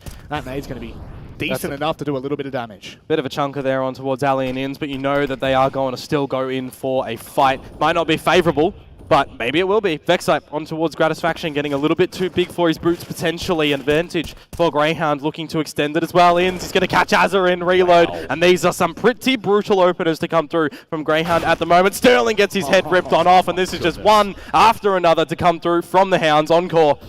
Now it's Savage and Hazza again in a 2 versus X scenario, and this one is maybe just a little bit too far forward for them. No, impossible. I'm just going to say impossible outright. MP9 in hand, maybe Hazza can go and pick Liaz is already up, on the flank. Well, that's just it. He's going to shut down this economy. Hazza didn't see him, but Liaz has definitely caught the backside. Oh, this is not good. This is not good at all for Encore. Obviously, they'll still have somewhat of a buy into the next round, but it's not going to look pretty whatsoever. And whether they even do or not, that's another question altogether. Yeah, the hunt is on, even though the Greyhound don't have money, because they can. They know that it's easier in the next round when, you've been juggling up the economy. These rounds that Encore have been getting haven't been, the cleanest. They've been dropping 1 or 2 players here and there, which is still a pass mark. But with all of those calculations coming on through, now is the time where you're down on pistols. You have to. And that's where probably Greyhound do find 14, 1 away from map point on a map that, as I mentioned earlier, the last times these guys have played on it, Greyhound didn't even find double digits. Yeah, it's certainly been a map to be left desired for Greyhound. Again, only against Encore, though. To be fair, I haven't really looked too deep into Greyhound stats outside of Encore. It's probably the team that we're really looking to be, the number 2 and pushing that. Obviously, Vertex will be in that conversation. We'll see them a little bit later on, but Azza at the moment going to get aggressive. Gratisfaction finds Vexite, but I mean the pistol round, this is where Greyhound really start to mop up. Alistair sitting back on the deep line, and just to be expected. Just on that, if you do want the statistics, Greyhound have only lost to Encore on this map. They've beaten everybody else. Makes sense. Makes sense. And again, when we're talking about recent history, it's really only been them that's been able to... Oh, wow, Sterling. That's a nice shot. That's a lovely shot. Shut down Inns as he finds 30. Yep. And I like this from Greyhound. They weren't overzealous once they found those picks on A. They took their time. They went back across. Liaz with the ego swing, shutting down Sterling. Like you said, only 1 away from match point now. Encore, this is a really devastating round. Savage, 3,600. Hazza was barely over 4. Oh, look, 3,700 still fine. You don't need head armor when you're on the CT side, when you got AKs on the other side still coming on forward, but this is going to be the biggest pivotal round essentially for Encore in this game. They have to wrestle this one, they have to wrestle a couple more as well, because Greyhounds still have players with a lot of money behind them, so it needs to almost be flawless in nature to make sure that Encore are not only gathering the rounds, holding on to the weaponry, getting extra utility as well, because anything that isn't retained, it just leads into disaster for the rest of this one. So cutting corners potentially needs to come and be the play right now. Smoke on the edge, Alistair certainly tempting fate against this position against Gratisfaction, but of course, down to 16 HP. Lucky to still be alive. Very lucky, considering Grat was swinging back to ramp to save his own life. I thought maybe just one or two shots to ring out, not to be. But this is a good opportunity for Encore to kind of double in on that. Oop, that's not where you want the molly to go there from Inns, unfortunately. But one of the things that I'm noticing from Encore, apart from that early aggression, if you call it aggression from Gratisfaction, the rest of the squad is pretty much playing planted, right? They're playing a bit of a default right now. Sterling's a little bit more forward with that AWP on the line. They're just playing spotter right now. They're allowing Greyhound to come for them, realizing that they don't have too much utility that they can keep sacrificing in to try and regain, to try and hold positions around the map. So it is one of these situations that they're almost just backed into the corner even more so because of their economical situation. If ever there's a round to go big, this has to be it. Sterling on a very sharp line. Backside's going to expect it. A little transfer upwards as Savage finds two. Gratisfaction somewhat blind. Shutting another down. Liaz is sure to drop. And Alistair, the last to remain. Boy, this is such an important round for Encore to be able to make work. Yep, just get rid of that. They don't need it. Don't want to give Sterling a chance to get an AWP back when you know that they don't have money. So just the little micro things that can go a long way later on. But there you go. 4 alive for Encore. Another round over towards them. But Rob, as I did mention previously, there's still a lot of Benjamins for Greyhound. They've still got purchases here. Money are plentiful. And the crowd's starting to fill up as well. I hope everyone's enjoying this matchup. Encore starting to make a little bit of a comeback. It's certainly going to take a lot of strength and determination. I'm just saying it right now. With the buy that we're looking from Greyhound, it's just going to be followed through. And it won't be too long before they're on another full buy again. Well, they got another one next round if they do lose this one, just with that extra loss bonus that comes their way. So Encore certainly not out of the woods just yet. A lot of space, though, kind of gifted over towards Greyhound from these smokes, blocking vision. That molly will keep them at bay for the time being, but when you've got ramp control for Greyhound, you've got a lot of options for executes on this site. Sterling's going to say no for the first one, and for the second one, when you need him the most, he's coming on through. The rest of Greyhound starting to progress up towards this A side. However, you've still got Grat. And this is the thing right now. Grat's made himself known. Vexite's going to push him behind him. Oh, Grat, that's absolutely massive. He shut down what Greyhound were looking to mount.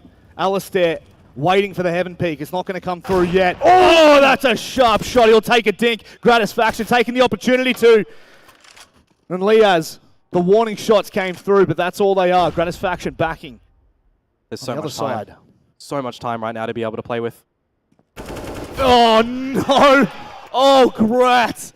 It's so close. It's too close for comfort. That was nearly a massive round. And look, you got it. You have to give props. Sterling on the AWP. Shutting those first two players down, that allows Grat to play in and around short. But then immediately, right, there's a lot of pressure that is built around Sterling because he's the only one taking those fights. There's no assistive utility coming in from the rest of Encore. It allows the creep up from Liaz to be able to immediately answer back. So it's just these really small things that, when you're caught off guard, can mean a massive result in the round, a massive different result that you weren't hoping for. And now we're looking at the purchase to come through from Encore. It is shabby. 2 M4 A1Ss, a couple of pistols. You've lost Gratisfaction. You've also lost Sterling. These openers are very clean to come through from Greyhound on towards the A site. And the last line of defense right now is going to be Azza. Good for one. Traded on through. Savage holding the bomb site. Waiting for it. Alistair shuts down Savage. And the chances of making this back are near on mute. They are done and dusted. Greyhound, they take the first map of Vertigo. 16-11 as well. A nice scoreline that you'll be happy with, given by the fact that the last time these guys have met on this map, it's gone over towards Encore. So for them, it's a little bit of reset time before you do get over in towards your next map that will be a scary one. That'll be Inferno. Yeah, this is, as we go to Inferno, this is going to be a very interesting matchup for me. I mean, that was I don't want to say a must-win at all for Encore. Obviously, Inferno's got a lot left to be desired for this. Well, here's the thing. We already call it Inferno, and he's just dropped over 30 kills. That's insane. So, Pilly, calling him washed. How dare he? He actually didn't. Just to clarify, he may or may not have called him the worst player in OCE, but that's okay. He shut him up real quick. I actually believe Inns was listening as he walked past and and Pilly was talking a bit of smack. But that just is the way it is. Yep. So what, you're giving Greyhound the benefit of the doubt here heading into Inferno, just with the performance? I think that they looked pretty good. You know, even after from the pistol round, Encore get the pistol, but then immediately it's there to Greyhound side. So I think coming in toward it, they've gotten over the first hurdle quite convincingly, I would say as well. And now it should be not a walk in the park for them, but a known finish. Yeah, it should be. But that's going to do us here in the Alienware Arena for Map 1. We're going to leave you in the capable hands of the desk. For a map that all of us thought Encore were going to be taking, Greyhound take it 16-11 to Pilly. Do you want to backpedal, backtrack it all? Maybe. I'll double down. Robert Monday's a pretty washed caster, if you ask me. So. True. It's true. So not only is Inter actually still a washed player, now you're just adding on top of it. Well, he was looking very washed today. Like, he was well groomed. You could see, like, the hair was fresh haircut. Fresh haircut. So I'm pretty sure he did take a shower today. 100%. Awesome. I mean, look, we don't care about the map. Let's just talk about the washing status of the casters. But Mac, you are going to give me some info about this. Yeah, look, there was a couple of cool stats I'm looking at here as well. Yeah. Grat played, phenomenally. Yeah, Sterling well. played phenomenally there for Encore, so a few people really lifting. And Hazard, even though it felt like he was pretty quiet, he only went 12 and 20, right? Still got 6 opening kills. Getting them the man advantages, only losing 3. And on the other side, Greyhound, not a lot of people were actually getting those opening kills. A lot of those were going towards Encore, but they were still managing to convert those rounds back in the 4v5s, etc. But I'm looking at Vexite. He's died 8 times initially, like on the entry. Got 5 openings, which is pretty good. But, in total, it's like Hazard was doing a lot of work, even though the stats don't really identify that. Yeah, on T side though, especially towards the end of it, Vexite had a couple of multi-kill rounds, which kind of really got them across the line. Yeah. Yeah, I think it was a pretty well-rounded performance from everyone in the server. I think there was a couple of little mistakes on a micro level, but I don't think anyone really played abysmally. So look, I think at the end of the day, Encore not having as good of a T side as you saw in the previous 2 series. Previous 2 series out of 10-5 T side, 11-4 T side. Yeah. Ins went absolutely massive and shut down their T side momentum. So his impact there is pretty much map winning. When you're able to win so many rounds on the CT side and kind of shut down the opponent's usually strong T side, it's really had a massive difference and meant that Encore has to dig a lot deeper on their own CT side. I was actually kind of backing a little bit more of a comeback, especially when Sterling started to hit shots. Sterling, once he started to hit shots with the AWP on CT side, that's a big, big win condition for Encore. But at the end of the day, they just didn't have enough room. Look, let's keep talking about the AWPers, man. Ali was here. Ali was hitting shots. Ali, he's coming out of the other side of that rut we were talking about earlier. Seemed to be playing, in front of a crowd, playing phenomenally. But also Sterling, some of those shots he was hitting. This man on LAN is so scary, so dangerous, and he's so fast. So, look, going into Inferno, with Encore starting on that CT side, I'm just assuming that they're going to be starting on that CT side. They got to be running at Sterling for a whole half. That can definitely ruin the motivation of Greyhound. I actually want to talk about Grat a little bit as well. You talked about Orpa now. We know that Grat going into the rifle. He didn't have the best showing last weekend. Do you think, though, now he is stepping up to the plate, he's reaching the potential and the expectations we had for him? I still think there's more ceiling there, obviously, and one map isn't a good enough kind of indicator. I think at the end of the day, he was much slower on the T side, and actually, I feel like it's a little bit harder sometimes to adapt to the T side when you're used to being an AWPer, you're used to being rigid, used to throwing to support utility, to support flashes, to set up the riflers, and then you have to kind of change up your role a little bit. It's going to be a little bit harder to gel. CT side, I noticed last weekend he was running A4, and I saw him using mostly A1S there. I don't know if that was dropped over to him or whether he switched to the A1S, but he looked a lot more comfortable, and he was winning aim tools that he wasn't even supposed to be winning. So I'm hoping that's going to be a promising sign for his performance. Yeah, and also just locking onto people through smokes as well. He got a lot of smoke bangs that game. This man, he is definitely playing well today. Maybe it's just the crowd, maybe it's just having people in front of him again, but at the same time, it's just been fun watching. And map 2, look, there's a reality now where we just get this series done in the 2 maps, but I hope we don't, because I want to see nuke between these 2. Yeah, I mean, everyone's hoping to see that it goes to a map 3 between 2, well-renowned teams. What do you feel Encore are going to have to do to sort of put themselves in a position mentally to come into Inferno feeling stronger? After losing a map they should have probably won. Well, look, T side has to be stronger, but like you can't really say that, right? Like there were 2 rounds that come to mind from at least Vertigo when Savage accidentally jumped on the sandbag, should have killed Ali. If he gets that kill, that's another round for Encore. That's another round that Greyhound isn't going to get. And then also, if Grat managed to get that 1vx clutch as well, you know, right towards the end, there's all these little swing rounds. I think it was bigger than individual rounds. Like there was so many rounds where Inns or other players on the CT side for Greyhound were able to multi-frag when they really should have been better spacing and better trading. It was looking more disjointed for Encore than usually what you see from them. So that's something they're going to have to show up a little bit going into Inferno. I'm just worried because I've seen the cores of these 2 teams play this same series over and over again. I've seen the cores of these 2 teams. You always see Greyhound go ahead and pick Inferno every series, and they win it pretty regularly, like especially against this Avant core that's gone into other organizations and now is like the Encore team. At least their old lineup, you see Inferno come around, and I probably should have done a deep dive and actually looked at all the Inferno results, but I'd say like Greyhound wins this map almost every time. The core of Greyhound wins this map in this series almost every time. And historically, the maps that would go towards the boys over there on the Encore core were like Dust 2s, Nukes are usually the ones that go a little bit better for them. Now, obviously, Vertigo is kind of their mainstay. So usually I always look at Inferno as the specialty of the Renegades core, and then now obviously Greyhound. We're going to be jumping to a break very, very soon. But Mac, last weekend you were the goal prediction, right? I'll let you have 1 map to warm up. That's total luck, by the way. Like I've seen this man tank predictions most regularly. I am seeing if you can back it up 2 weekends in a row. You got that 1 map just to see how the teams are playing, but you have to, for this next map, now give me a prediction before we go to break. I don't want it to be this, but I think it's going to be 16-8 to Greyhound. Okay. I think they're just going to wallop them.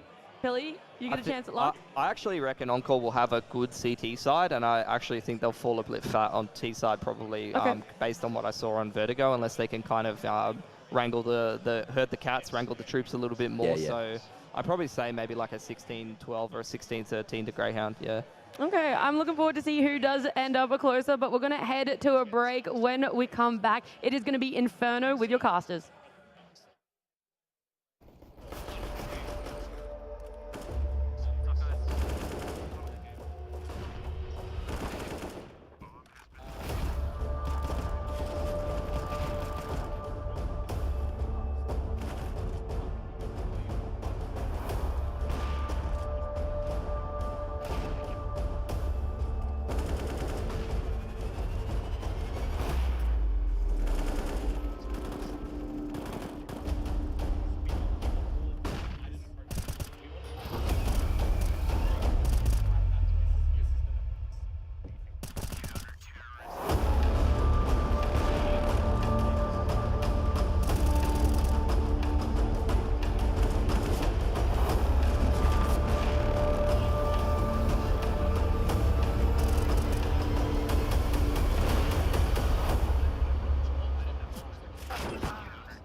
watch every single game, cheering on at the end, just like go nuts. Yes, I love watching games. Kind of just started getting into the esports scene. It's fun to watch and go for it, especially when your team's up there. Yes. People are so different, they bring in different angles, and it's also great to see people do things that you can't do as well. At that time, I will cue you through the thing as well. This particular drop will have a little bit longer. Any way we can be on? Like if I tap this right now. Hi, my name's Mark Bonanno. We're here in the Fortress LAN Lounge, and we're here to find out what gamers really think. Let's see if we can find out. What are you playing? Oh, Do you like? Are you having fun at Fortress? What are we playing? We're filming content. Oh yeah. Are you guys aware of content? What are you guys playing? Playing League of Legends. Oh, very nice. I hear that's a computer game. What character are you gonna pick? We've already picked, so we're waiting to get into the game. All right, sorry. Jesus. So now, what are we waiting to get into a game? Yeah. We're waiting. So Waiting for the toasters to run. the toasters. Excuse me? Slow computers. It's the other people. Oh, it's the other people's computers. Yeah, because these are good computers. Well, let's make that clear. We got clear. Alienware. Yep. I love these ones. They look like they're gonna fuck you. All right, good luck. Good luck. Thanks, mate. Good luck with the game. I hope you guys win. I think you have to get to the other side. You have to get the other team's tree. Is it a tree? Is it a tree there? It's basically a tree. It's basically a We're tree. going to invade now. And you clicking. Welcome back, everyone. We're jumping into map number 2 of this best of 3 between Greyhound and Encore. We're going to be jumping into Inferno very soon, but you guys might want Rob's normal voice back. No, I think it was a bit of an upgrade, to be honest with you. Out with the Rob, in with the Nat. I think she's just waving. Hi, hello. Ciao. Good job. Good job. Yeah, obviously Inferno up next, and the conversation was if Encore don't make it past Vertigo, if they don't get the rounds on Vertigo that they needed, well, this kind of completely switches how things are going to go. Yeah. How much does it really spiral down for them from here, right? Because that map has predominantly been the one that they have just been like not unstoppable on, but just it was the one that was always able to get them off the get-go.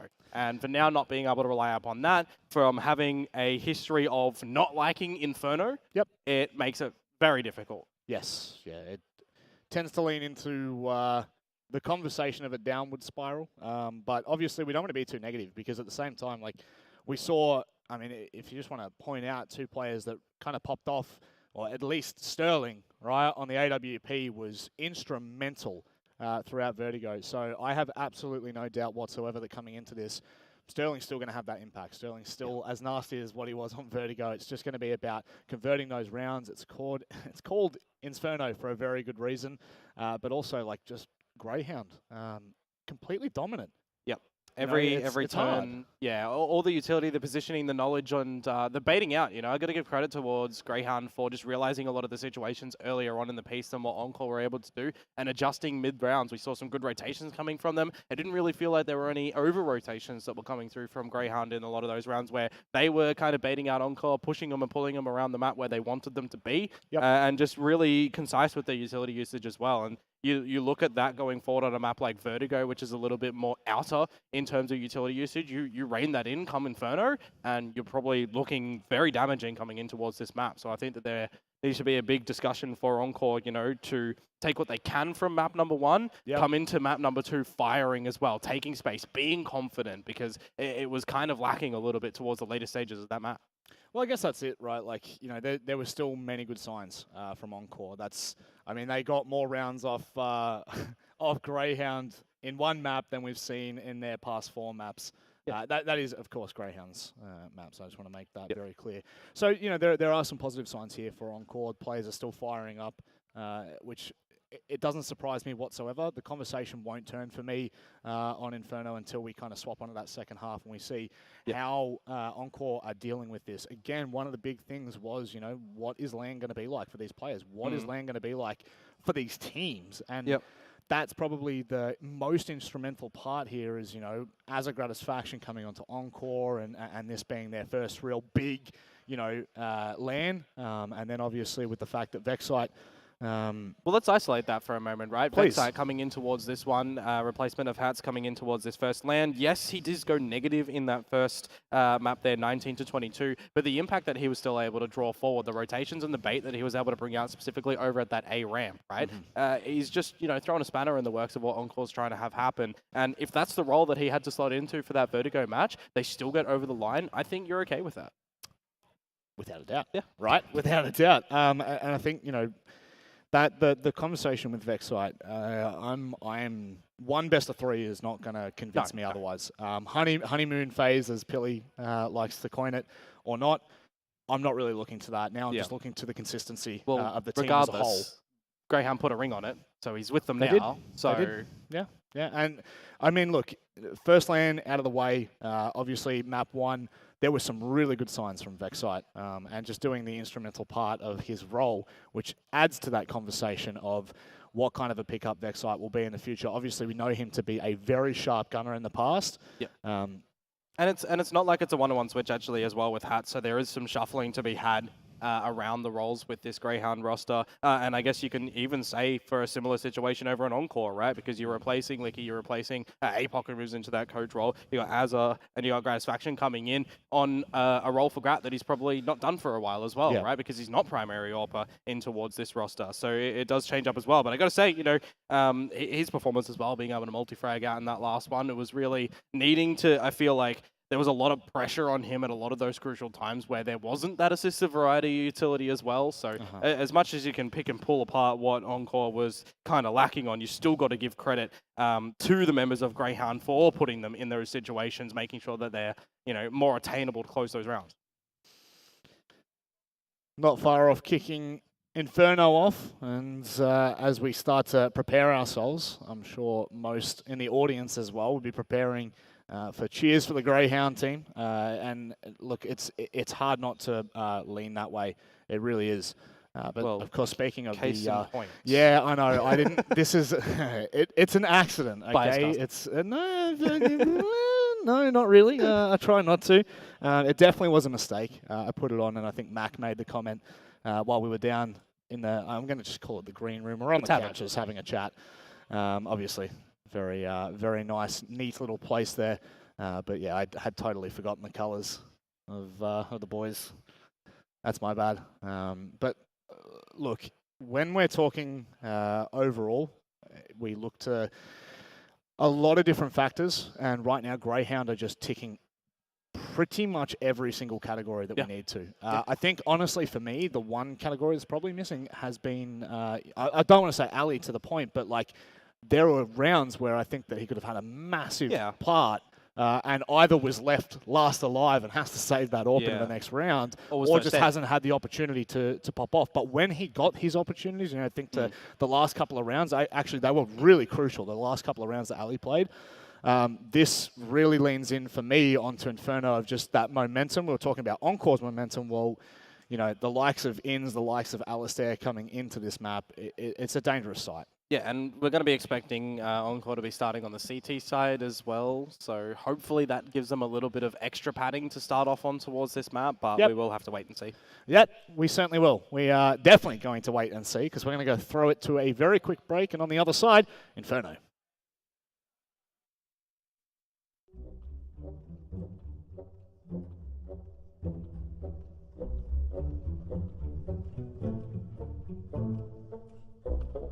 Hi, my name's Mark Bonanno. We're here in the Fortress LAN Lounge, and we're here to find out what gamers really think. Let's see if we can find out. What are you playing? Do you like? Are you having fun at Fortress? What are we playing? We're filming content. Oh yeah. Are you guys aware of content? What are you guys playing? I'm playing League of Legends. Oh, very nice. I hear that's a computer game. What character are you going to pick? We've already picked, so we're waiting to get into the game. All right, sorry. Jesus. So now, what are we waiting to get into a game? We're waiting. We're So- waiting for the toasters to run. The toasters? Excuse me? Slow computers. It's the other people. Oh, it's the other people's computers. Yeah, because these are good computers. Well, let's make that clear. We got Alienware. Yep. I love these ones. They look like they're gonna fuck you. All right, good luck. Good luck. Thanks, mate. Good luck with the game. I hope you guys win. I think you have to get to the other side. You have to get the other team's tree. Is it a tree? Is it a tree It's there? basically a tree. It's basically a tree. We're gonna invade now. And you're clicking. Oh, look at you boys click. I'm so impressed with all the clicking. Oh my goodness gracious. All right, boys. I wish you the best of luck. I hope you have a good time. Are you any good at the game? No, we're fucking shit. You're shit? Terrible. Oh, that's great. At least you can admit that about yourself. All right, have a great game, guys. I'll see you guys. Auntie Donna and the Magical Dead Cat Tour. It's March. I'll see you guys in March. See you guys. Let's get out of here.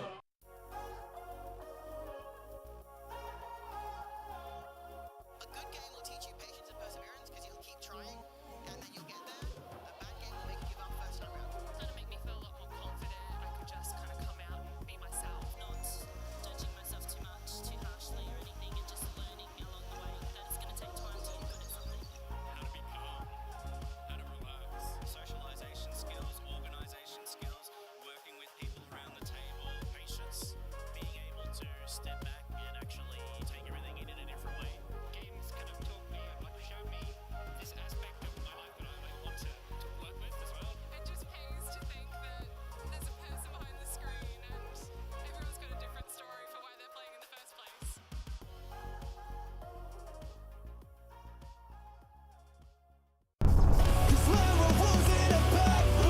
This is the F, right? You're building it. So that's the bottom of the F. That's what my And then you're just idea gonna is. edit these out? Wait, why? They're not gonna Don't see worry, that. I'm building the F. I'm building the F. Trust. Yeah. I'm Oh, done, you went I'm that done. way. You went that way. Actually, start Hell yeah. Come on, keep going, keep going. Keep going. Oh hell yeah! Go, Hell yeah. Let's go on top of it. Come. Yeah. Okay. We'll break the builds out once we get up. Just build it and we'll shoot it out. Alright. Oh hell yeah! That's an incredible castle. It looks like something out of platformer or something. That's a Loyal big. What do you company, think man. the F stands for, boys? I reckon it might stand for fortress.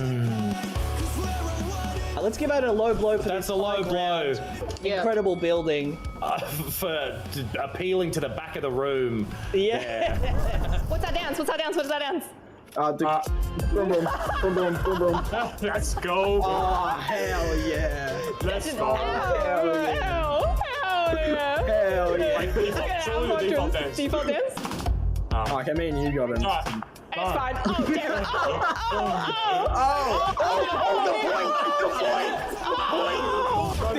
Let's die on our fortress. We'll die proud of our fortress. They're coming to look at our fortress, man. How do we not have a pad after so many llamas? Do they not drop in llamas anymore? Okay, I need to get down or else I'm gonna die. Come here. Just follow me, ready? Johnny. Oh, the F is The F beautiful. is kind of like botched out one side. Man, that F's way too big. I'm look at this. Oh my god, Oh who's hell yeah! an F for fast speed. It's fast speed fortress. It's my thing. Are you grenading it?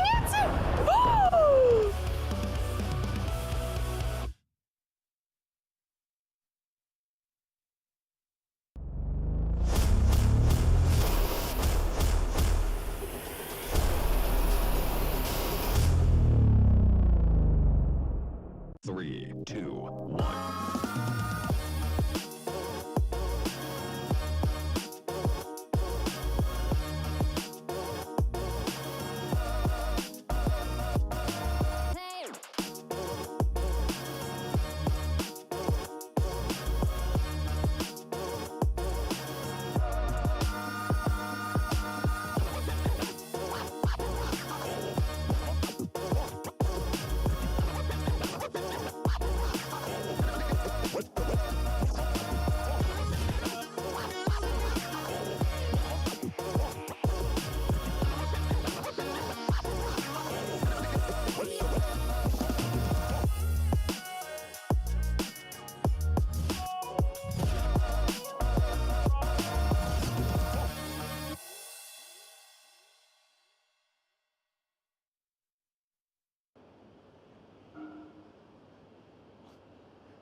Let's go to Fortress.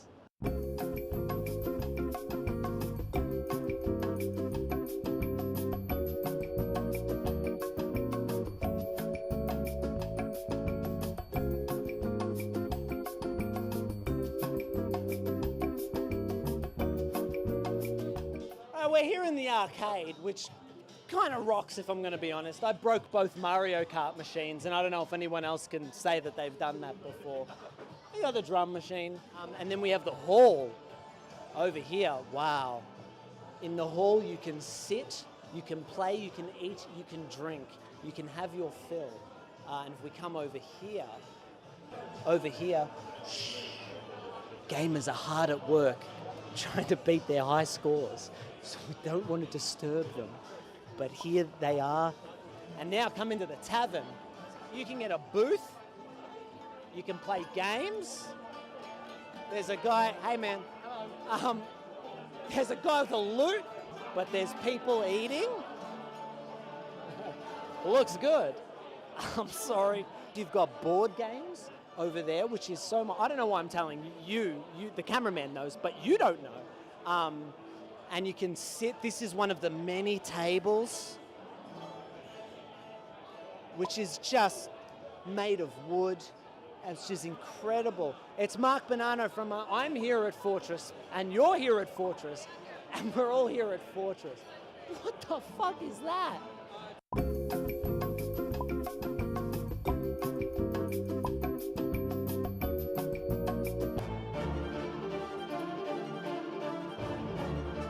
This is Jim.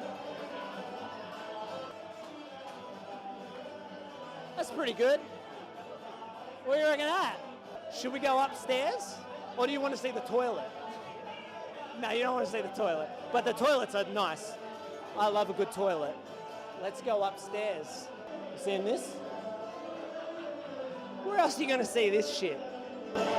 This is the escalator, which you can just stand on and it brings you up or down, your choice. And now we're going into the Alienware arena, where there is Alienware in an arena. The Alienware is a computer game company. They make computer, and here this is awesome. This is like a 250 seat esports arena. Look at this. Look at this. Every seat has its own little, and then you got, can I get on the stage? For your patience, it's time to get back underway with this matchup. We're heading to Inferno Greyhound. The boys are up 1-0 as we head into what is their map pick and supposedly the end of this series. Well, it very well may be from track history and from the fact that Encore have been a little bit shaky, not only on this map, but in that first series there as well. So if we do get a performance from the likes of In still rolling on forward like he was just dancing around the map on number one, we get the consistency and the trades coming out from the rest of the guys as well, then it is going to be a scary one. But for Encore, you know, they've had a little bit of reset time between that first map and right now to have a discussion, to get back in toward this one and to figure out what they need to do. And as we were talking about earlier, presumably they'll be starting on the CT side, and it'll be their chance to really get rolling on this map. When we get rolling. Well, because if they don't as well, then then we're in trouble. They're rolling off the stage. Yeah, they are rolling off Vertigo, basically. And they're just going to continue to plummet down. But it is time to get underway. Thank you very much for your patience at home, but also inside the arena. Can we make some noise for this matchup? Encore and Greyhounds. Grand finalist on the line at the moment. Couldn't be a better place to start. Greyhound are certainly looking very dangerous. Well, let us see if Encore are going to be able to answer back on towards this map right now. Straight up the guts of, not mid, it's going to be a Banana, and really straight holding W right now over pressure on toward the B site. Dodging out the grenade quite nicely, and it looks like Greyhound are just going to keep rolling. Yeah, they're not going to stop at all, and this is where we've got to see Grat go big.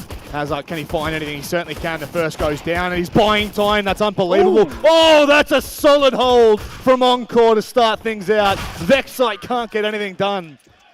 That's exactly the start we were looking for from Encore. 3 from 3 pistols is the thing to take away from this one right It now. is So too. if we do follow in pursuit, however, from Vertigo, this would be where Greyhound would force up and be able to take the round. But different occurrence that Greyhound are actually on the T side. So with no plant, probably comes no purchase. They'll get the proper guns in the next round if they want to keep it forward, which is going to happen here as well. So for Encore, this is definitely the time just to make sure that they are not dropping to Glocks, because if they do drop to the Glocks, then that would be... Yeah, it's a whole nother conversation, right? Yeah. Like this, get aggressive and force Greyhound to make a decision. And with Glocks, you know that that decision is pretty much null and mute. Yep, just... Oh, well, apparently it's like tic-tac-toe right now. You can't go there. All right, there we go. Well, apparently you can. Well, Inns isn't the one playing right now. He's probably commentating. Oh, wait, I can win. Well, that's the thing in this game, right? You've got to draw, because if you don't draw, then the other person who loses is bad. Very true. Yeah. Very true. That's probably the truest statement you've ever said. Oh, thank you. Don't mind that. It's always good to just enjoy yourself, especially when you're on LAN. First time for a domestic LAN in ANZ for 3 years. Long years, that is. Grat has just not spotted the feet, but the sound is pretty much alarmed well and truly. With only 2 left, it's easy pickings. No bomb plant, no extra coin, and unfortunately they cannot take away any guns whatsoever. Well, it's good for Encore to be able to make sure that they stay 5 alive on the back of finding the pistol round as well, which means now is the territory for Greyhound to start to get activated in towards this map right now. All AKs across the board with utility as well, but you got to remember as well for Encore, right? You completely switch up maps. You have coming into this game, you've known for a week that you're going up against Greyhound. You pretty much know what the veto is going for. Yep. You know that practice on any map that you're coming in towards this series would probably have to be on Inferno. Let us see. I like the space control though from Encore down Banana. 2 rounds in a row. Vexite nearly found a double with Grat trying to get through the smoke, but they've got no idea it was that close. And I don't know whether that's, you know, a bit of a false positive. Vexite's already on the line. Grat is no more. Greyhound slowly, bit by bit, eating away at the Encore members. Yeah, it's a bit rough from here on out. Sterling and Azza to see what they can do. Sterling's going to tuck himself in the corner. He's actually managing to find one, but now he's on an island by himself, and he didn't get the choice of what to take with him, unfortunately. But somehow he's going to be able to escape, and with Azza winning that duel, makes it more of a workable scenario here for Encore to actually be able to shut down Greyhound. On their first gun rounds, they'll book it over towards B. They'll get their choice of plant position, as Sterling doesn't have any utility to deny. CT smoke goes on up. And now it's time for the plan for Greyhound. A bit of damage there to Vexite changes how he's going to approach the round. Oh, that's no, ambitious, not. maybe not straight through. No, it's not. It's Vexite. You like to see that. Yeah, you do. HP or not, that's a fantastic decision to make. And now in a 2 versus 1, Azza just completely isolated. And they've got all the intel they need down to CT. Both players at the moment doubling up. And Azza, this is 100% a Hail Mary. He's got to find both players, and he won't even find one. Vexite shuts it down. Lovely little start there. Come on, Matt, give us a wave. There we go.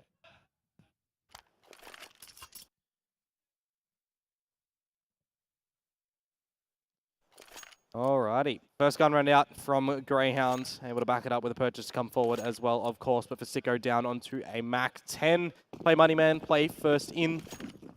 A lot of utility as well, and of course for Encore, you know, it's always these awkward sort of purchases where you're at the start of the game, you lose your first gun round, yeah, you get a bit of damage out, but the T's have the better purchase to come through as well, and you're without utility. A map like Inferno, you really want a lot of utility to get some control down. Yep. Otherwise, you have to go for some, you know, different allotted players, and for right now, it's going to be the 3 players over towards the A site. Hazza playing spotter. And with an MP9, he can potentially get out some damage, but he still has to be careful. Look, you never know. At the end of the day, you've got 2 mollies that are forcing the players back. You could catch someone rotating knife in hand. Boost up with Sterling. Yeah. He's very dangerous at the moment. Savage underneath porch. The double up that you kind of expect when you see one on top. And this is a really great opportunity for Encore to slow this push down. The question is for Greyhound, how do you battle this one right now? We know that Sicko is probably going to be the first one in. You would hope that a flash is thrown in the top of brackets to be able to send him through. And now is going to be the tower underneath the porch as well. See if anything can have happen. But a great little hold so far from Encore. It starts to get pieced together from Greyhound. 2 for Alistair. Wow. A third coming through from Inns. And when you think that Encore find openers, find a way to close down this round, Greyhound answer back. They've got the plant over at the A site. And now they just have to defend it. How quick things can change, and it's certainly a save call from Encore. Both players too low. Az has already made his way back to the B site. And I think, it's the one pitfall of the balcony, under porch, position is like, once you find a pick, if the rest of the team doesn't flood out, you're stuck. You are well and truly stuck, and you see it there. Really well played from Greyhound to shut them down as well. And I think they maybe get a little bit fortunate with the player from Arch, but... Well, you see as well with the rotations that were actually happening there. I mentioned the setup that it was 3 in the beginning for Encore over at the A side. If they stayed with that, it could potentially have been a different outcome. You'd have that bailout factor of the player on the porch, player on top of porch for that matter as well. But the fact that Azza rotated over towards B when there was a little bit of presence to come through from Greyhound up Banana made things a little bit more awkward because it does make it a lot weaker over on the A side of things. And Greyhound's punishment, they're able to answer in spade, right? Straight in towards the site, getting those frags that they needed to do, and forcing a save out from Encore makes things a little bit more awkward coming into the 5th, as they don't have funds to back up these 2 rifles. Certainly makes it complicated, but... Well, this is going to be the attack pause called out by Encore as well. They themselves want a bit of a discussion to see what they're going to do. Do they force up with some pistols, maybe get an MP9 juggled over as well to back up these 2 rifles, or do they do something a little bit uncharacteristic, right? We saw a lot of CT-sided aggression come out from Greyhound over on map 1. For Encore, it was a little bit more passive, right? Relying on utility to be the thing to try and find control. So come to a map like Inferno, does that change now? Probably not in a round such as this. Don't think so, yeah. But... Well, I would have loved to have seen an MP9, but just for the Hail Mary for Encore to it's slow these sort it of down. rounds that I like to sort of see airstrike deployments, right? Get a couple of HE grenades, spend the 300 down Banana. It's one of those choke points that you got to find either some damage, maybe a frag to come on through. Greyhound's a team that loves to get Banana control off the get-go. Vexite's got to set himself down there time and time again if he possibly can. So an airstrike deployment might not have been a bad idea. Well, unfortunately, it's not going to pay any dividends. Not for you, not for now. Maybe you should pick up the coaching role. APOC can hang up the mouse and keyboard. Gratisfaction going to get aggressive behind the smoke. And maybe an opportunity here. God Flash, Sterling. Lovely timing, but Gratisfaction thinks better of swinging. Yeah, couldn't capitalize upon that, unfortunately. It would have been a great layering of utility on the back of Greyhound Flash, actually, as well. But with those positioning, the boost up, Sterling's been spotted. Grad as well. How does he manage to find that one? 6 HP, gets out. You'd love to see the weapon actually dropped over, but unfortunately, Sterling doesn't have any armor behind it. So aim punch would get you. Az is rotating across as well, so 3 essentially over on B. This is the best chance you're going to have, and if Encore can start to be peeking road a little bit further, Grat can't find anything with the boost. That was a very, very ambitious idea. Az from behind as well. No. Straight through the smoke. Inns reading onto that one. It's always unfortunate when you're on the line of a spot that is expected to be pre-fired, but this is looking good for Greyhound in a round such as this. Shouldn't be dropping too much. Liaz, I don't really want to see him losing the AK-47 here. That's not going to be the case either for Alive for Greyhound as they take the lead. But now, Rob, is the time for Encore to get the proper guns behind them. I'm looking at their economy. Do they sacrifice some things to try and get out an AWP here? Inferno, one of the maps that you really want a lot of this utility, so I'm probably not wanting to see the AWP just yet from them, to be honest with you. I want to see just making sure that the fundamentals are going to be there from them, because right now the protocols that are coming out from Greyhound are looking just a little bit more well, exercised, right? So a well-rounded team. Yeah. That's just, that's, Greyhound to a T, right? And still going to be lacking quite heavily in the department of utility. That's what I want to see from Ali, honestly. I want to see him, on a heater. We've seen it so many times before, and like you said, this is a perfect map to try and utilize him. Yeah, the problem as well, though, for Encore right now is not only the lack of utility. They got a little bit there for sure. There's no kit, so if Greyhound do get in toward the site and you're in a situation where you could technically try and justify going for a retake, you've got 5 extra seconds that are not there, and it might just shift you in toward a save. Again, we've got the passive time in the round where it's just that explorative phase. Nothing really too untoward to come out from Greyhound, setting some utility up to the B side. They don't have to go with it because the rest of the members are so split towards the A side of things, up through carpets. A chunky grenade. on towards Vex side. They're going to send him in, and he's going to be rewarded as well. The opener on toward the B side. If you're trying to sell a fake, this is probably a good way to get rotations off of A. Unfortunate that Liaz loses his life. Let's see if Sicko can get one back. That's a big anchor from Savage. He has to find that kill. If he doesn't, it all crumbles. I've also got to give a shout out to Gratisfaction, who on 6 HP pushed through the smoke and actually got the intel on B that there was no one else there. So instantly, you can see Encore were doubling back down on A. Once Savage finds that kill, makes life even harder. Sicko, he finds one, but the big issue right now, glaringly, is Sterling. He's sitting up in boost, and this is just not a great spot for Greyhound to be able to check. But Savage goes down. Sterling finds the kill. Alistair's got to go absolutely nuclear right now. Oh, he can't hit the no-scope. Is it just me, or did the bomb also get dropped off on top of that box? It did. Yeah. Unfortunately, it did.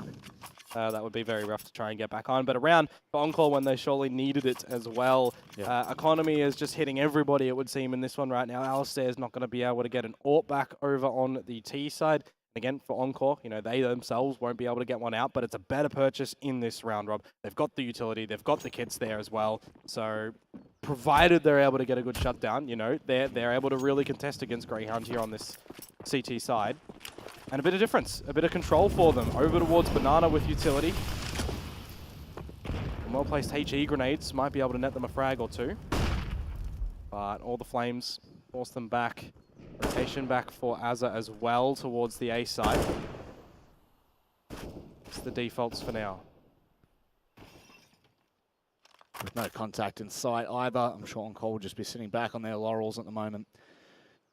Utility is not fantastic for Encore. One Molotov, 3 smokes, and of course just the singular flash. It's not ideal, and so I think they're going to have to try and bait out all this utility from Greyhound. And Sterling's just been smoked up as well, so some pot shots through the smoke would be well worth a fight. However, being taken down from a couple of those AK shots, he's going to be falling off the line. If they can isolate him right now, it'll be really rough for him, and that's going to happen as well. In straight through. He's going to be by himself from the Molotov, but he's found a bit of nice timing. Depends on how far he does look to take it. You got Gratisfaction and CT spawn as well, and I think it might just get the better of him. No, I don't know how he does it. He's just got a 6th sense right now. This round, this wraparound towards the B side, it's all Hazard smoked off. And they'll be up with the shots. Unfortunate. A little bit unfortunate, and now, you know, with him so isolated, he's not going to get out. There's no utility for a retake. No, well, I mean, that was the point, right? We wanted to see a little bit of baiting coming out from Encore, trying to force Greyhound into the util usage, but they hold on to it. They know what's going on. Hazard has now given Savage maybe an option in, but it's just an opt-out completely. The problem is he's just stuck, right? Because he put himself in towards the ruins. He got Molotov'd out when he went for the first challenge after the smoke did go down as well. They've just completely made sure that he's without a chance to survive, it feels like, in the remainder of this round. 14 HP, the swing is there. Alistair cleans his clock, and Savage was already on that save call. So, real rough for Encore. But again, you know, for the flip side, for Greyhound, a perfect way to get into it. You expose the weaknesses of Encore's brackets. You wrap around in towards their spawn. Inns is just shooting and firing forward for headshots. So, looking really good. It's really important as well when you look at the economy that Greyhound were kind of sitting on. It's the wacky phase where if you're not stringing together a couple of rounds surviving with anything, you know, within 1, within 2, you reset, your purchases are not looking flawless, you know, you're not able to get all your rifles out, all your utility. It's just the plague that is CS. Yeah. Well, that's it. You know, like, I think Greyhound collectively and the players alive only had like $1,000 in the bank. You know, like, that's just not ideal. But this is ideal from Encore. Now they're going to get a little bit more aggressive. Savage is right in the fantastic position. Shuts down Sicko, but a really, really quick swing back from Alistair. Now the B side's open though, however, because they got the frag towards Banana. If they go with haste, they're able to find it. That is such a clean shot to come on through from Liaz. And now for Sterling and Azza, it is just the USPs, both seen. A great shot, actually, to come out there. There is the M4 that Savage dropped, and now you got a couple of guns there that could be retrieved for a save into the next round. I wouldn't mind that. You've got the weapons, then you've also got your guaranteed utility, your guaranteed kits. Could actually be the wise call here, and I think it might be. I mean, quite honestly, what else are you going to do, right? You're coming up against Greyhound that have already had the site for such a long time. Smoke mollies to boot. It just, The only argument would be if, you know, they were able to impact the economy enough that it will force like a save for Greyhound in the next round, but it's not. They're chilling. Yep. And It's look, I do really enjoy seeing aggression down mid and just forcing fights with Greyhound. Would have been nice to have seen maybe a couple more players with Savage to assist, on that swing. But at the end of the day, you make your calls and you stick by your guns. I think I'm pretty sure if maybe I'm not going crazy, or maybe I'm going crazy, but I'm pretty sure we saw 2 swing into second mid. So you make your call again. Not knowing what the outcome of the round's going to be, you've got to make your decision and stick by it. And to be fair, Greyhound have done that to a T over the past 2 maps. Yep. This is going to be the money farming for Greyhound if they're able to get this round as well. Really start to build up on their T-side economy to make sure they don't have any economical woes. Oh, what could be the remainder of this half. Gratisfaction sending it down Banana. Nice amount of control to be able to hold. You're going to be happy with the opener as well, with Hazard on towards Liaz, but as soon as you gain that Banana control, you lose brackets. Oh, Inns, that's a little bit unfortunate. That would have been a lovely little opening, but he's going to check every nook and cranny. Hazard! Oh, no! That's one you must win. Sterling now might be able to follow up a Vex site. He's got the hot hand at the moment. Comes out of nowhere to be able to find that one, and now there's only one remaining Encore player over on the side of A. Still, it is the CT's holding player advantage now. Alistair doesn't have an idea that he is hiding in Graveyard, but if he's able to sniff out Gratisfaction, they could send it over towards the B side. That's all down to timing. Alistair caught the wrong way. Vexite would need an ace clutch to come out of this one right now. Not going to happen. Would have got the ace on the back of it if he could, but the 1 versus 3, bit too much. And you're definitely seeing... come on. Liaz. Don't leave him hanging. There we go. Give him a mouthful, Ali. Why not? Give him a mouthful. Seeing really good signs from Encore at the moment. Not faltering anywhere near what we saw so much on Vertigo. They're keeping it competitive, I think, right now is one of the ones. When they've got the gun rounds, they've got the protocols out, they're taking risks, which was something that they didn't do too much over on Vertigo.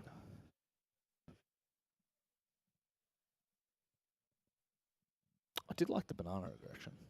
Yeah, I'm not gonna lie. I did enjoy the early Banana aggression. We've seen glimpses of it throughout now, but you're seeing the util use from Greyhound at the top to slow that down, right? The thing is as well, that Greyhound are not going to be a team to let you get it time and time again. Once you've gotten it twice, maybe 3 times, they're going to start to cotton on to the fact that either completely aggressive over on the other side of the map where you are presumably weaker, or they're just going to compete against you in Banana with utility. And again, seeing 3 across toward Banana early parts of the round, so a lot of emphasis being thrown with that utility.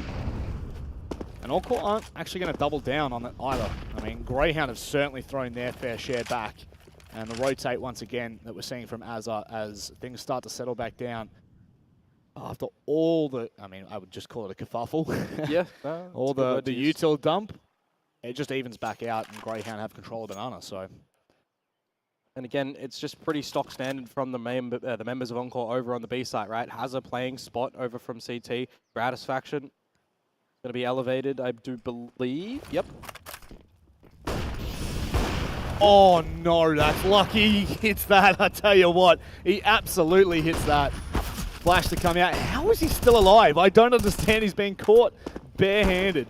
Yeah, and he's going to go in again. He's hungry for this one. The Flames will keep him at bay. They might even spread above him. Careful, they're not going to see us go. How is he still alive? Yeah, he's a little bit lucky.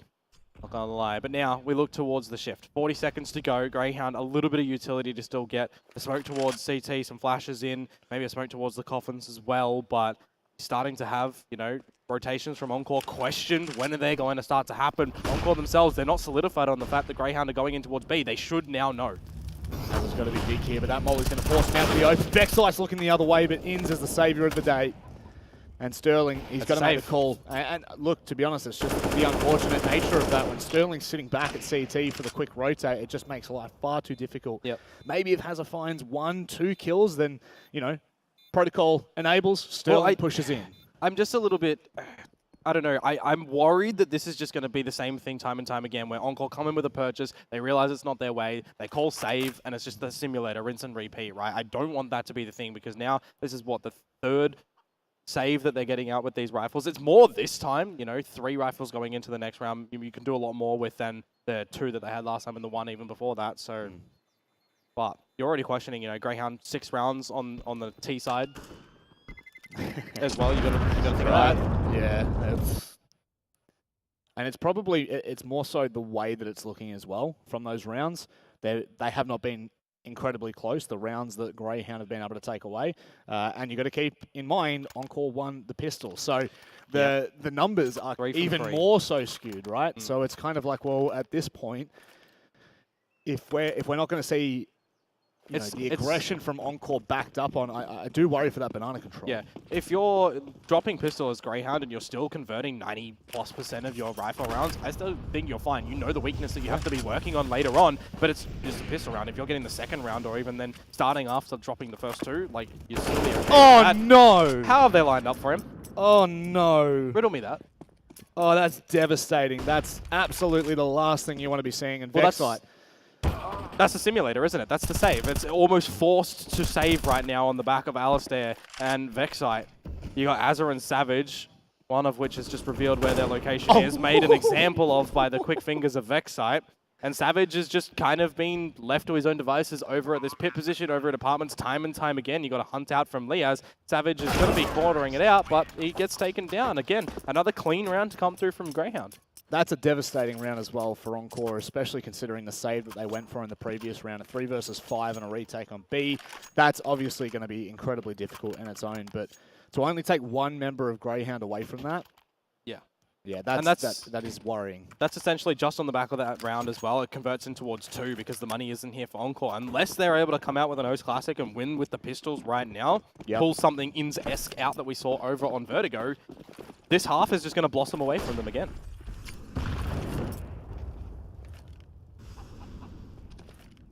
And again, if we're talking about momentum and, like the snowball effect, if you're Greyhound, you get the biggest grins on your face right now. Oh, absolutely.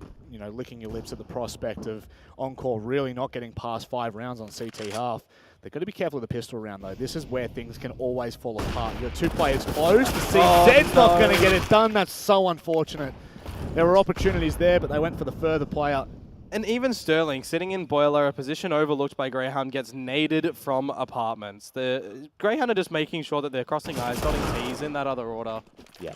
Everything that's getting thrown at them, they've got an answer for. The methodical nature of Greyhound is kind of what is probably most scary on Inferno as well. It's not... very, very few rounds have we seen anything but like defaults to begin with. And this is kind of the conversation we're having at the start of this match was what do Greyhound have to bring to this match versus what do Encore have to bring? And Encore have to bring the kitchen sink. They've got to bring the fridge, everything that they can, whereas Greyhound can lean on some of these defaults, which you're seeing time and time again, like that utility warfare in Banana, the apps control. It also feels like Vexite's a lot happier on this map right now. He's getting sent in, he's finding all the frags, he's making sure that he's having a laugh, right? And at the end of the day, if you're having a laugh with the rest of your team, if you're happy with performances regardless, you're having a field day. Oh, wow. This is the first time finally that we're seeing in a bit that Encore are actually wrangling and winning Banana Control. The contest from Greyhound is being sent, but no longer. A player down. Almost coerced to go over towards the A site.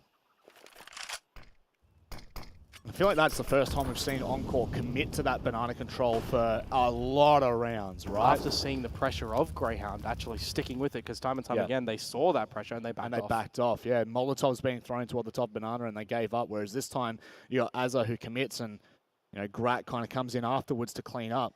But still, you don't want to give anything away at this point. It's a 3 versus 3. Savage with a really crucial pick on Liaz. Inns and Sicko. They have just been phenomenal throughout this tournament, and you even back them in a 2 versus 3. Oh, I don't know if I'd go that far because they've got no utility nor positioning, so it's a big one for Encore to be able to get on the board, however. Chasing at least 7, as Greyhound have already secured the half. Sterling, doesn't want to risk it. I wanted the knife. Yeah, we all wanted the knife. But that's a really good round from Encore, and that is the first time we've seen them stick that banana presence, right? You're seeing it right there. I think maybe Azza gets a little bit lucky, fully blind. They're both blinded in those challenges. Yeah, the thing for me is the conversation of like what was working for them at the start of the map versus what is working now. Nothing was really working for them when they were sitting back and playing those defaults, whereas they get aggressive, they take, a little bit cringe, but Destiny in their hands, and they force the fight with Greyhounds. It's going to happen again by the looks of it right now, but it works out for Inns 4-1, traded out by Grat. I was going to say I wouldn't mind seeing it flipped on the other side of the map from Encore and get Savage activated, right? He's been a little bit silent. The pressure, or rather the plays haven't really come over towards him. I would have liked to see something in Apartments where now he has to shift his director to, because that's where the Greyhound members are trying to flood on out. Sterling good for the first one. Liaz in the mini pit. Trying to see if he can wrangle at least something right now, but Encore losing a couple of these duels. Savage finds the first one, head on a swivel, needs to be careful, taken down though. Now it is on towards Azza in a 1 versus 2. Vexite, Liaz both low, afforded time by that molly.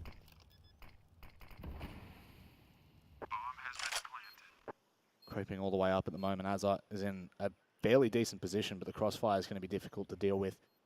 How aggressive is Vexite going to be here on such low HP? 17. It's only 1 hit. Nice smoke to isolate the fight as well. He's going to be able to take it directly on to Vexite, but Liaz is going to be able to find the small gap in the smoke.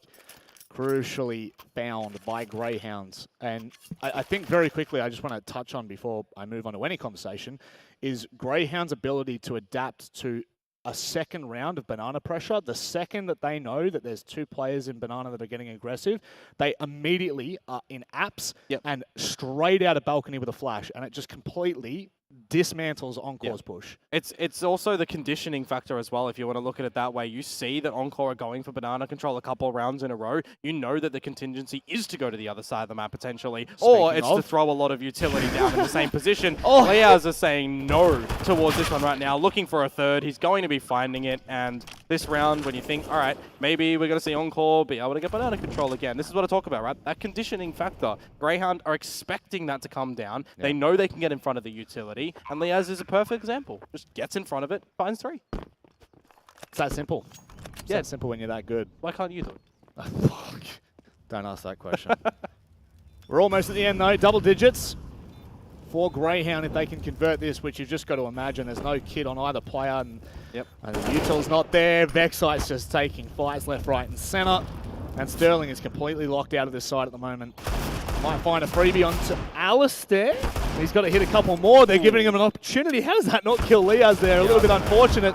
Still spraying and praying, but without kit, without really any opportunity whatsoever. That's a 10-5 half from Greyhound, and kind of exactly what we expected from them. Yep, just really, really clean plays to come out on Inferno. It's not as great as a half. Well, it's still good as a half. Not the same scoreline that we did see over on Vertigo, which was 11-4, but 10-5 you're still absolutely happy with on the T side, nonetheless. So now you do switch on over, and we are kind of questioning, first and foremost for me, I'm questioning, all right, Encore, do you get 4 out of 4 pistols? But also now, still, again, that age-old question, how do you get back into this game? Yeah. If anyone wants to see a little bit of a masterclass, in terms of the strategical aspect of this game, just go watch the last 3 rounds of that half from Greyhound, and you'll very quickly see what we're talking about. But Encore with 1 player down at the moment, very much not ideal. This is the territory where Greyhound are just going to completely take over, and you expect Liaz to hit a couple of gnarly shots down mid, but no interest in continuing to peak. Well, hard done by for Sterling. Didn't even get out of T stairs, unfortunately. So not the way you want to be starting off your T-sided half. No. As everybody is just twiddling fingers and thumbs at the moment. Banana control. Bullet control over towards Encore. As Savage does have a smoke and a flash to be able to send the folks in towards the B site, potentially, as they are going in for a little bit of a dry peak at the moment. See there, Alistair was getting ready to completely commit across the CT. Liaz also at the top of mid. And unfortunately, Encore, I think, have missed their timing there. Yeah, 30 seconds to go is rough. If they'd sent it, maybe when Alistair's cutting back toward Moto, you might have an opportunity to find an opening. But now Greyhound have got 2 anchors on site. You got 1 on default and 1 all the way back at pit.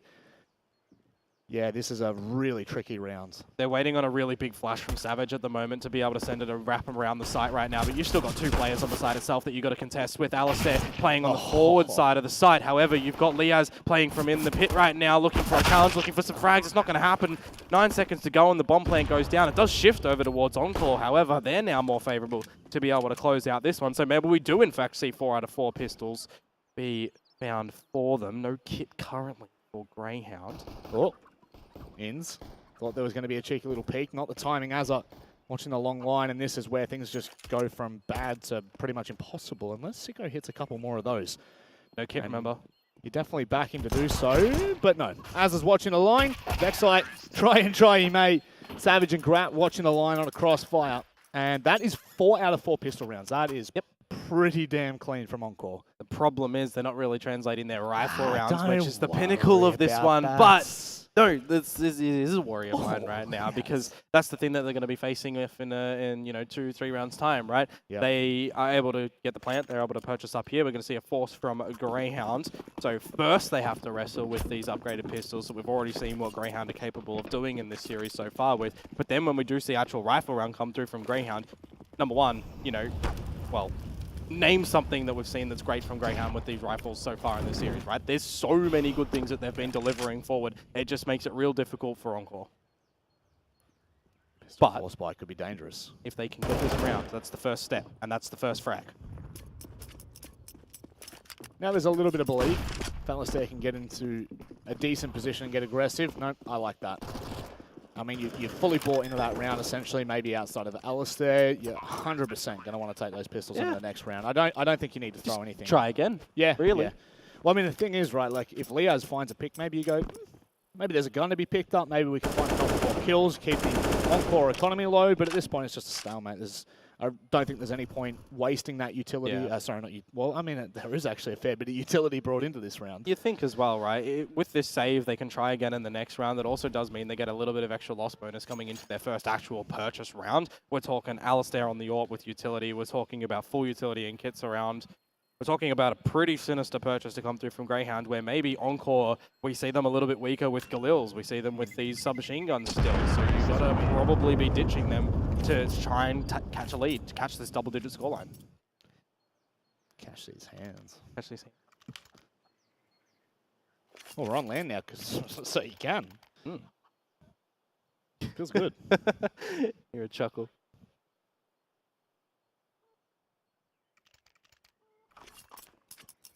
And this is the testament for Greyhound on these pistols. Was it worth the investment or not? You got to feel like this is the round you just commit to the play. Well, I do like the fact that Greyhound do have a couple of these HE grenades as well, because they technically can line them up to be able to get a frag, maybe steal away a weapon, as you said a little bit earlier. You'd want one of these Galils more so than the MAC-10. Alistair and Vexite, Rob, they are the ones with the grenades. Sicko too. I'm getting the feeling that Hazza has to be careful here.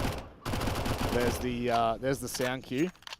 Will they follow up? Is it going to go? Yeah, unfortunately. Oh, no. Bounced off the corner of Woodstack. I thought that was 100% going Woodstack. And he's really low now. Oh, that is a fantastic call from Greyhound. Sterling trying to shut him down as he comes through the corner. Manages on a final bullet. A little bit fortunate there. In towards the A site now, however, you do have Ins. Just tucking himself in the corner. Not checks just yet. Revealed with one. We talk about Ins. We talk about 5-7. This is where things do start to get a little bit dangerous. Gratisfaction, however, assisted by Savage to find the pick. But it is still Greyhound with a player advantage. And look how isolated Grat is from Sterling right now. Long distance spray. Come out with the AK. Just getting bullied at the moment, isn't he? Yeah, I mean, it's allowed Sterling. Oh, Grat! Gratata, I tell you what. Go on, find a second on 14 HP. Not going to happen. But it is a 1v1. And, I mean, plant's only just gone down, so there is time for a rotate from Liaz. AK in hand, and he might actually be able to find an early fight. Yeah, Sterling has gone down banana. I dare say that Liaz won't be expecting this one, but if he does, that would be absolutely beautiful. On the line, the right peak, laughter. We love to see it from them. They're back in towards this game, Rob, but here's the big thing, right? I talked about them going again with the pistols in that one, getting some extra loss bonus right now.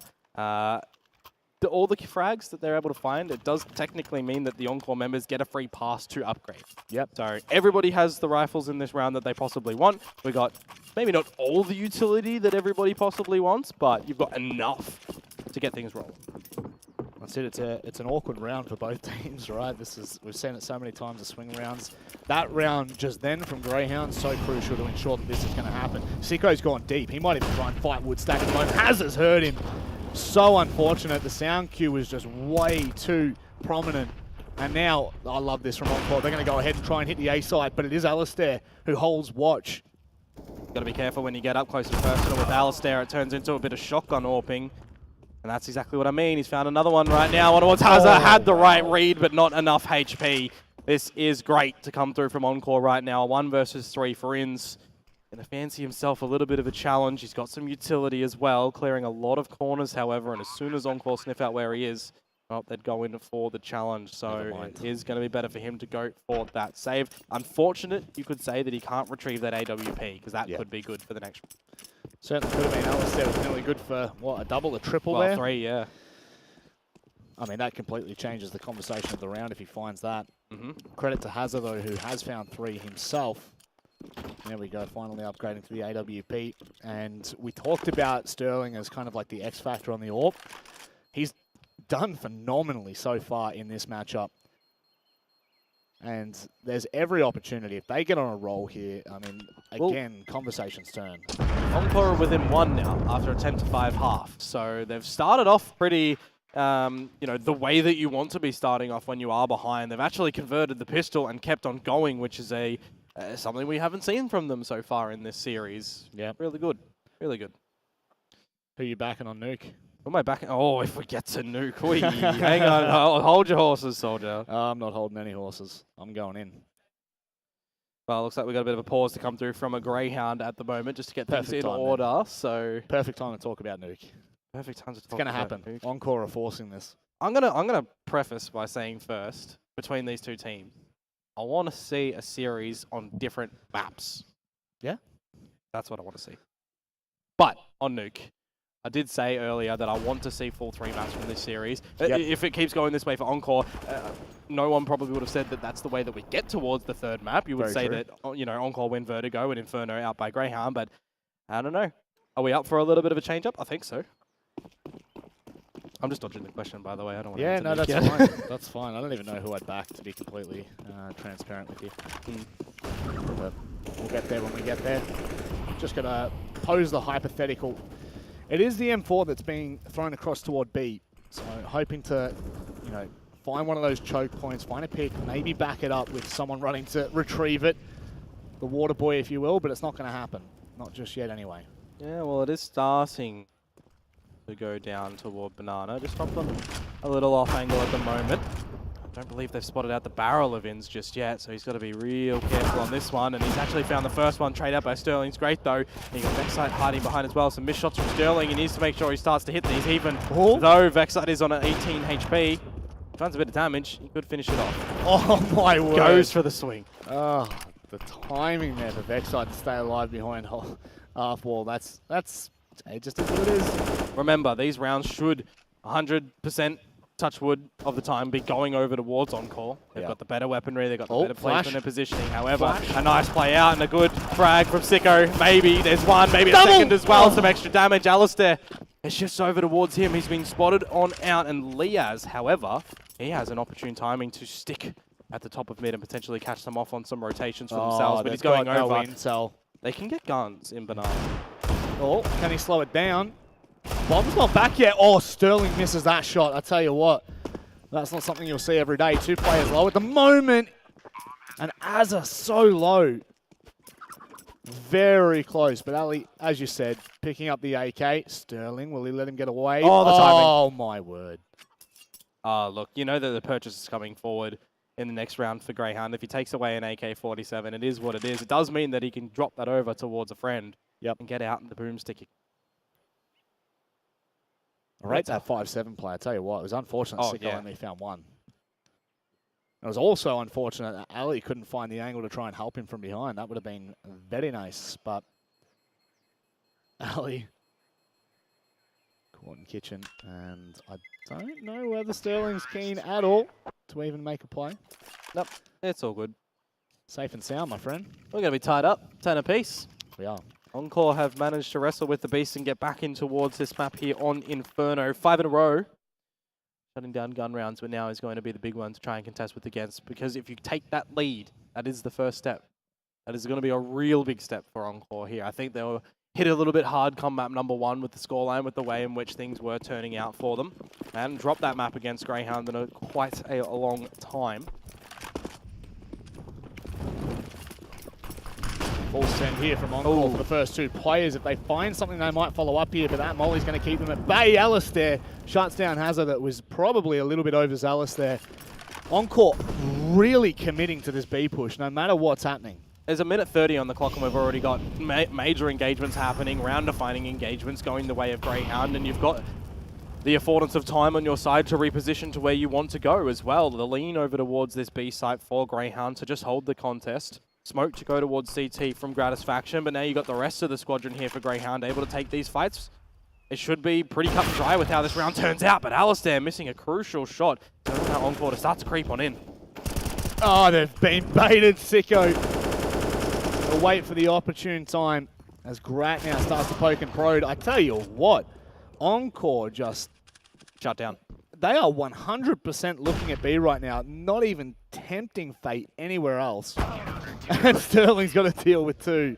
5 alive for Greyhound. That is a devastating round. That is a massive difference of a round to come through from Greyhound as well. The last gun round that they were able to put up in this one didn't go their way. That one, massively. So convincing as well. Maybe come to expect a bit of aggression from Encore, looking to change it up coming into that gun round as well. You know, you sometimes do have reads that are, or premonitions, I'll call them, that you expect what your opponents are going to be throwing at you. Yep.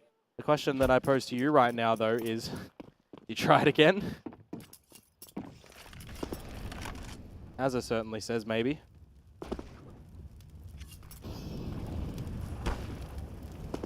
Forcing out. Vexite has, I tell you what, he's looked really good this time around.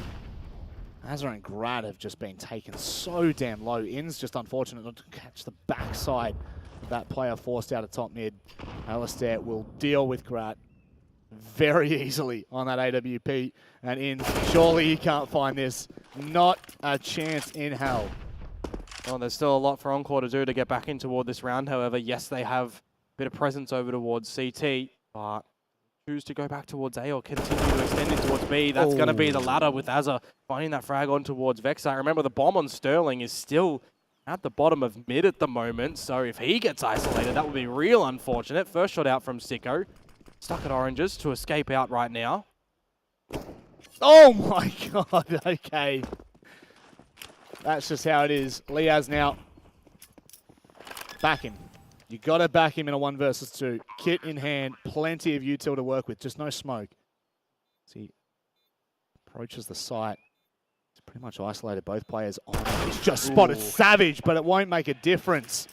A 3K in the round, and that conversation we had about Greyhound in the previous nullified, but the economy is very healthy. Yep, still looking good for them to get another purchase out in towards this next round. We do have a pause just to be called as well. I got to say, the amount of rounds that Encore have been getting and the fashion that they've been able to find them in, really forcing Greyhound to use their tactical pauses, which is always a good tell as well to show that Greyhound may be getting a little bit flustered.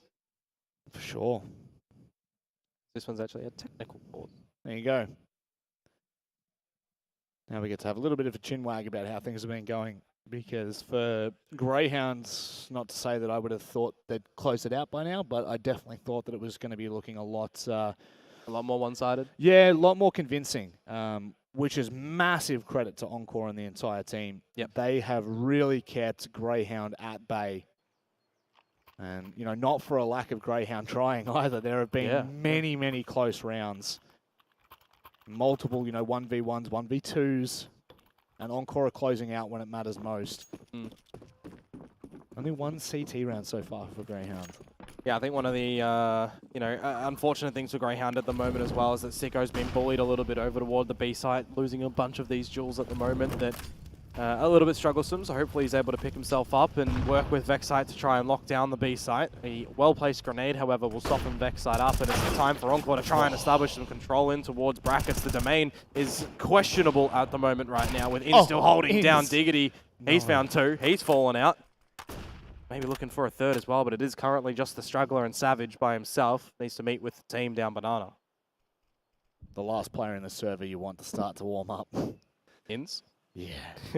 But speaking of warming up, Vexite's well and truly prepared for this. Has just rotated through Church, so this makes things a little bit more interesting. Smoke straight over to Coffin. 2 players now to hold this site, but kind of 1 foot out the door unless Vexite decides to go through the smoke, which he could well do. He's done it as well. There's a little gap in the smoke, and it's allowed him to play Sicko. Oh, no!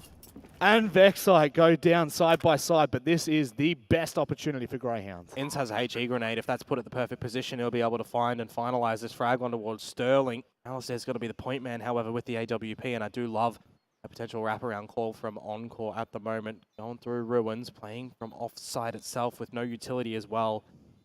The essence being silent is going to be really big for them. The HE grenade that I mentioned is gone awry.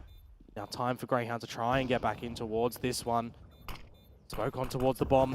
Alistair, he's the one with the kit. Ins needs to play protector. The shot's out from Sterling. 2 seconds. They're all missing right now, Rob. He's got the ninja defuse in the smoke. Oh, not the frag at the end, however. Oh. Wow, I think that flick was... Yeah, I thought it was going to happen. You give him an extra half second and he's got that one. But my off. word, in the smoke. That's insane. He's got it. That's really so fortunate for Greyhound there.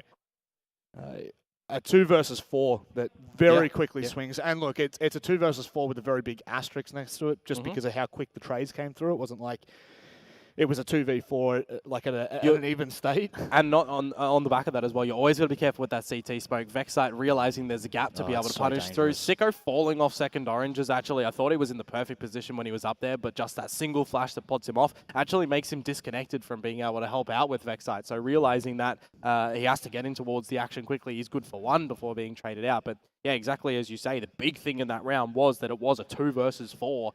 You're thinking, all right, Encore, you're probably out of this round, and then 2 versus 2, it's looking good for them to close it. Alistair just jumps on that defuse and turn around. Round's done. On the back of the pause, we're back in towards it. Not too much in terms of Greyhound's utility. Yeah, there's enough. I was just looking at Alistair by himself on the line. Bit of a slower start to them. For sure. I think Encore will be welcoming that. They've had a couple of explosive rounds and probably the calm before the storm here as they take abs control and start to poke and probe around B. They do have to be a little bit careful, however, because they are burning the wick at both ends right now. Apps control as well as banana control. They need to make sure they're not isolated as well, because that gives numbers over towards Greyhound if they do go over towards any information plays for themselves. So I guess you could say that Encore a little bit more on the side of luck with the fact that Greyhound are playing a little bit more passive and potentially on the back of their utility in this round. But with all that banana control, it's completely gone from Encore right now. They're shifting focus over towards the A site. And they even have to regain apartments control because everybody backed out. So all that info early on, it was met with no challenges. And no one's really watching, the elbow of B, so there's very minimal information that they're going to be able to gain. And as this is going to be a waterfall, they're going to have to go huge here. 2 players now doubling up in pit. Ins, he sits back, he waits perfectly. They're doubled up, but Liaz just pulls away for half a second. Vexite is there on the mop-up duty. And Azza has it all left to do, all up to him. Opportunity given and opportunity squandered, but not just yet. 20 seconds left. And remember, he didn't have any utility as well. He would have loved something like a Molotov to flesh Vexite out in that challenge, but unfortunately not. Dink down to 3 HP. It will be a miraculous clutch if he's able to do so. Alistair on the line, tagged down to 26. This is... Maybe do you start to question a workable scenario, but tucked into the back of side. They're hunting for him. Sidearm out for Alistair. It's Sicko, though, to be the one to get the closer. And we're not met with tied scoreline yet. Greyhound, 1 more to them. I believed. I'm a believer, unfortunately. I get baited into false positives all the time. But that's a solid effort from Azza, and really enjoying Greyhound's CT side when they're starting to fire on all cylinders. It's looking pretty damn sharp. And Encore have definitely kind of met to that challenge. I think a little bit unfortunate maybe that there's a double stack in pit. Maybe if there's a player on default, you can isolate those fights, but so be it.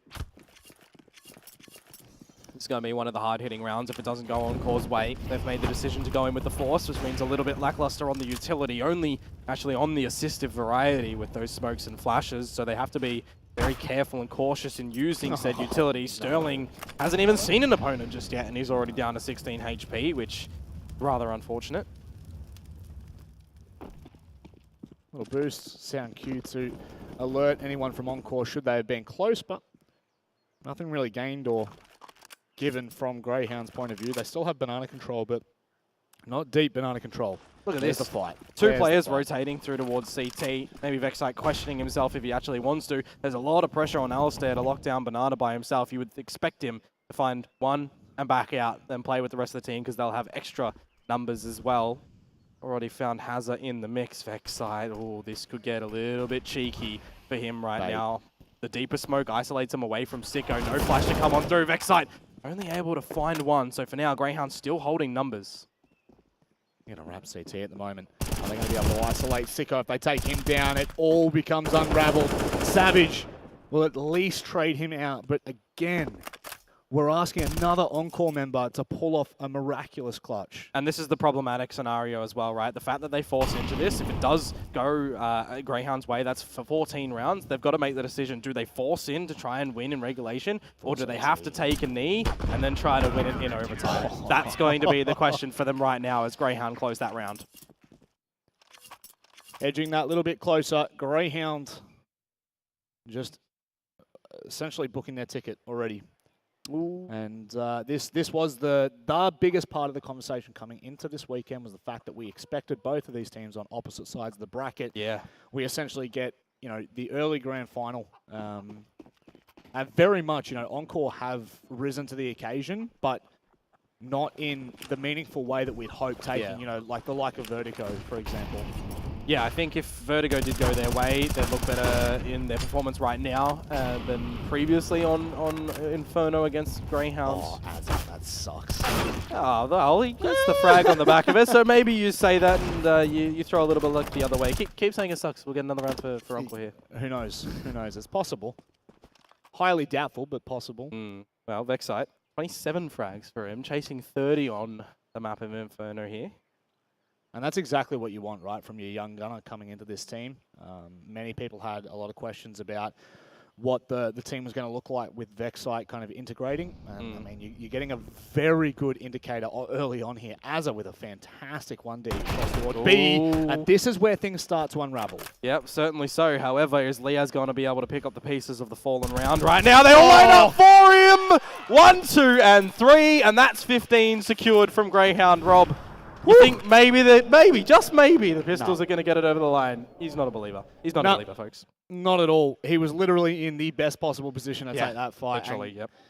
I mean, if he doesn't connect the first couple, then maybe you give it a cross, but like that's instantly just... You're never going to expect someone at the top of Graveyard out in the middle of nowhere at that current time. So credit to him. That for me comes back to that conversation about like, oh my word, no, not like that. But it does come back to momentum, and Greyhound are using it to the fullest extent, swinging when they don't need to and finding kills still. Here's a bit of difference. Hazza, albeit on 4 HP, has actually won the duel this time over in Banana. So live to tell the tale. Hopefully for Encore, well, that's going to be the real one, isn't it? Because they need these next 4 rounds to get us into OT. Otherwise, they're done. Eliminated. Potentially the last round here. There's got to be some heroics from Encore. They're taking top mid control and still got control in Banana. So this is getting really awkward. This is massive, but things can still fall apart. However, Encore are not interested whatsoever. I was waiting for that as well. As soon as Sicko realizes that they've lost something over towards the A side, he has to get information over on the other side of the map. He has to make sure he's covering base for rotations, for information for his squad. And unfortunately, Encore one step ahead, prepared for a swing over at the half wall. So this is the round that you surely needed from Encore earlier on in this half. Guaranteed for sure. But at least they've managed to get it and hold on. Yep. And the money's not there for Greyhound either. So this is a really important point for Encore. Obviously, I mean, that's just the obvious, right? You lose that round, you're done and dusted. But it's, you know, it's a good factor that when you look at the economy of Greyhound, sure, they've still got the AWP and the M4 in hand, but the money's definitely not there. So that's going to give at least another round, potentially 2. And I mean, I wouldn't be opposed to Greyhound forcing with pistols. I know it'd be wild, but I've seen stranger things. I think the biggest thing right now is the potential for Encore to still meet us in overtime is very real. Yeah. They just have to keep on continuing what they were doing earlier on to get those first 5 rounds in a row to get us on toward the tied scoreline of 10, because after that it kind of fell over, right? Greyhound started to figure out how to play the rest of this CT half. And is that just going to be the one kind of round over towards Encore? Oh, look, maybe. But for right now, as you mentioned, the money is still volatile over towards Greyhound. They don't need to press the issue. They don't need to get it done and dusted right now. They want to make sure that they've got enough space to potentially close it comfortably. As I say that, they go in with a last-second purchase, and they force. So we'll see what they can do with this party mix of weaponry. Yeah, like I said, I wouldn't be opposed to it. And they certainly have, you know, encouraged utility here. You can see Alistair, instead of going for anything wild, he's just picked up the 5-7. Interestingly enough, Inns is going to stick on the AWP. Well, I don't mind it, you know. I'm a fan. I'm a fan. Give Inns free reign. See what he can do as well. With this split at the moment, there is potential to try and find and isolate these fights, but... Well, that's a good Molotov out from Encore. It's going to force Inns off the line, although not enough. Counts his seconds, gets the shot, whilst completely blinded. Opening frag the way of Greyhound, and if these members do stay over at the B site, Rob, the rotations for Encore to come back towards that location could get quite tricky for Encore here. They've been completely baited out, so Alistair with all of the utility, if there's one person you want on B right now, this is the player. He can slow down everything, but they're just going to push straight through the smoke, and Alistair is not prepared for it. That is the B site opened wide. And it's not something I think that they'll be able to retake. Well, they're going to tempt their fate, maybe tempt their hand, although as the smoke does come on through, quite figuratively, in the game and outside in the arena, it is that safe call.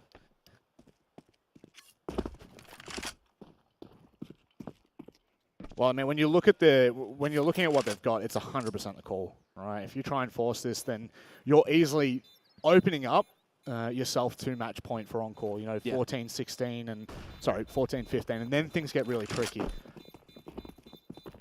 Yep.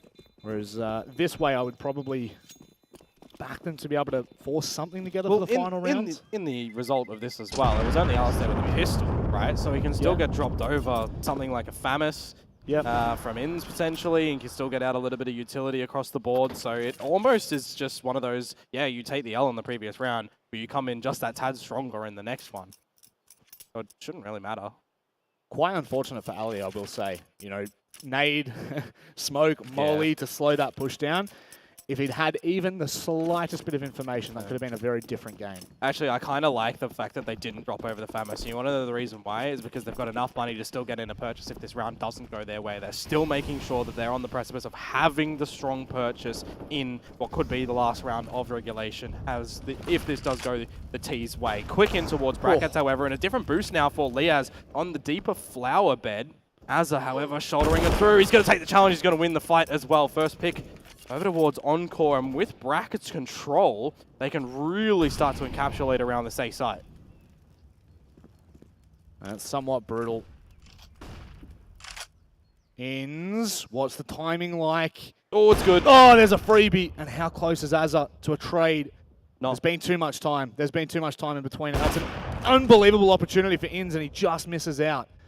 But he's got no information. He's really stuck here. He knows that there's players at top mid, but... He's still going for the fight. Oh, no! At least he manages to find one on that. 3 versus 3. Again, you've got Alistair, who's been creepy and haven't revealed himself around this A side just yet in toward the shot. The Deagles finishes off Azza, but he's hungry for the gun, hungry for the upgrade, not expecting a second player there.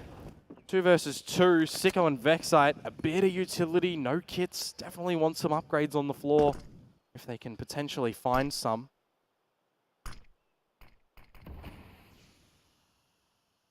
They're going to retake the top of mid.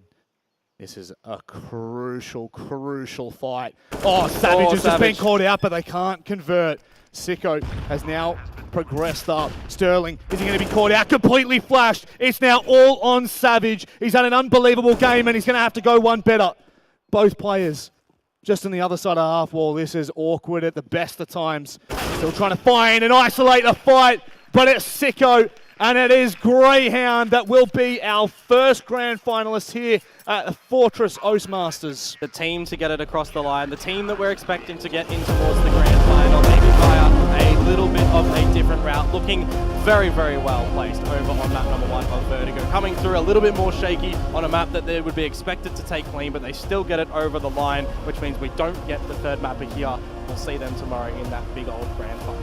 That we will, and you know, you've got to give commiserations to Encore that played a fantastic game, made it close on both maps, and that's really the massive takeaway at the moment is, you know, Encore's ability to keep things tight, to keep it contested, and, you know, to keep us guessing on Inferno, where really that could have been a very different game. A couple of rounds, just a couple of rounds. 2v2s, 1v1s. You can say the exact same thing over on map number 1 as well. There were a lot of those swing rounds that, had they gone the other way, the series score could be potentially different right now. We could be in towards a discussion about map number 3. Yeah, we certainly could be, but unfortunately we're not. No, we're not. We're not, and it's, you know, you've got to find the takeaways for Encore, because at the end of the day, you know, like, it's one of those things where it's bittersweet. You've had your opportunity to get to land, you've had your opportunity to showcase what you're worth, and now that conversation's there when we look to other tournaments upcoming for them.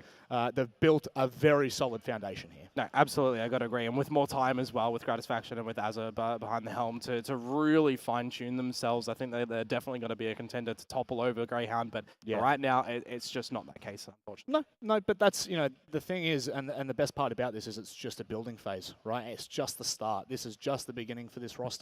And especially when you look to the heads of that team, you have some unbelievable knowledge, some unbelievable experience that is backing that. And I think really it is just a matter of time. And that time is going to come. It's just unfortunately not today. No, that's exactly right. And again, you know, you're always going to be able to take away a lot from a loss, but I feel in Counter-Strike a lot from a win as well, because you do realize your lacklusterness in the server. And I guess for right now, in the isolation of this series, for Greyhound, it might just be those pistol rounds to get them across the board in that grand final tomorrow. But we'll have to wait and see, because, of course, you know, the discussion now is going to, in a bit, shift between our next series. It will. We will pivot to that conversation, but not before our incredible analysts and Nat break down this matchup.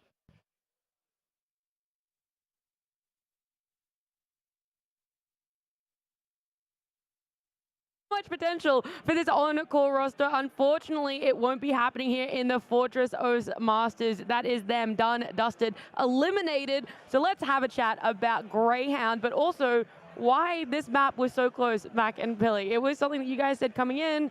This is a Greyhound map for a reason, but that was very close to going to OT. Yeah, there was so many moments, so many swing points throughout that. And look, everyone brought their A game. There were some crazy plays all throughout there. But at the same time, look, that's what we were saying in the pre-show. We needed Encore. We needed to see them take Vertigo if this was to go to 3. But after losing that, Inferno is just so dangerous. Although it was extremely competitive in the end on both of these maps. You, with your prediction, what were you, 16-12? So you barely missed that one. Yeah, you were really close.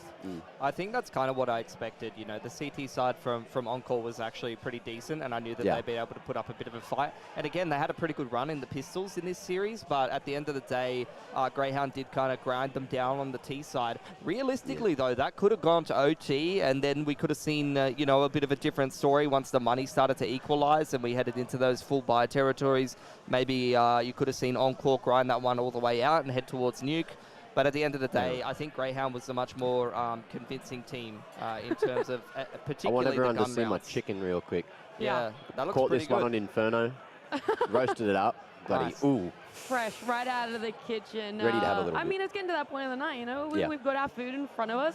If you guys have no plans for tonight and you're in Melbourne, you should head on down to Fortress here, because you can pick yourself up a feed as well. You can see the CSGO action happening live, because there is another best of 3 to be happening. But I want to talk still a little bit more about this, because it felt like Vexite didn't do overly great in the first map, but he really showed up here in Inferno, and it's actually his first LAN ever. So how impressed are you both with him?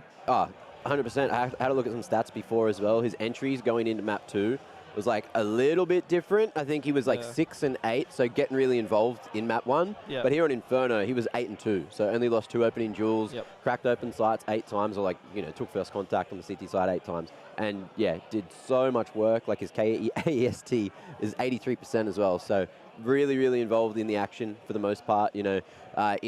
Doing ins things as well. Multiple little flashy rounds in there. And the things that we were talking about in the pre-show as well, I want to go back to those with like Ali. We were saying he's sort of like this factor at the moment that was letting the Hounds down every now and then. But now it seems like he's definitely starting to find that form again. And Greyhounds, look, they're taking these 2-0s over the team, which people said should have been, the other grand finalist, right? Yeah.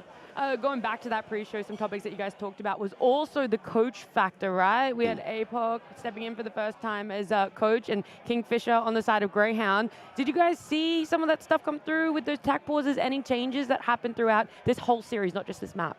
I wasn't watching closely enough, honestly, so I couldn't really say. But I think, look, at the end of the day, they both have very capable coaches. Maybe you could put some of Greyhound's success on the CT side down to the coaching factor, but maybe I would lean more over towards ins. Like, just his individual performance is what allowed Greyhound to get in that position of dominance and allow the other players to actually start to warm up. So if I was going to say an MVP, like ins just having such a monstrous CT half is what didn't allow Encore to go towards their same win conditions that they had in previous series and actually get Vertigo across the line. And then we head towards a very, very safe map pick, which, Greyhound almost always take away. Yeah.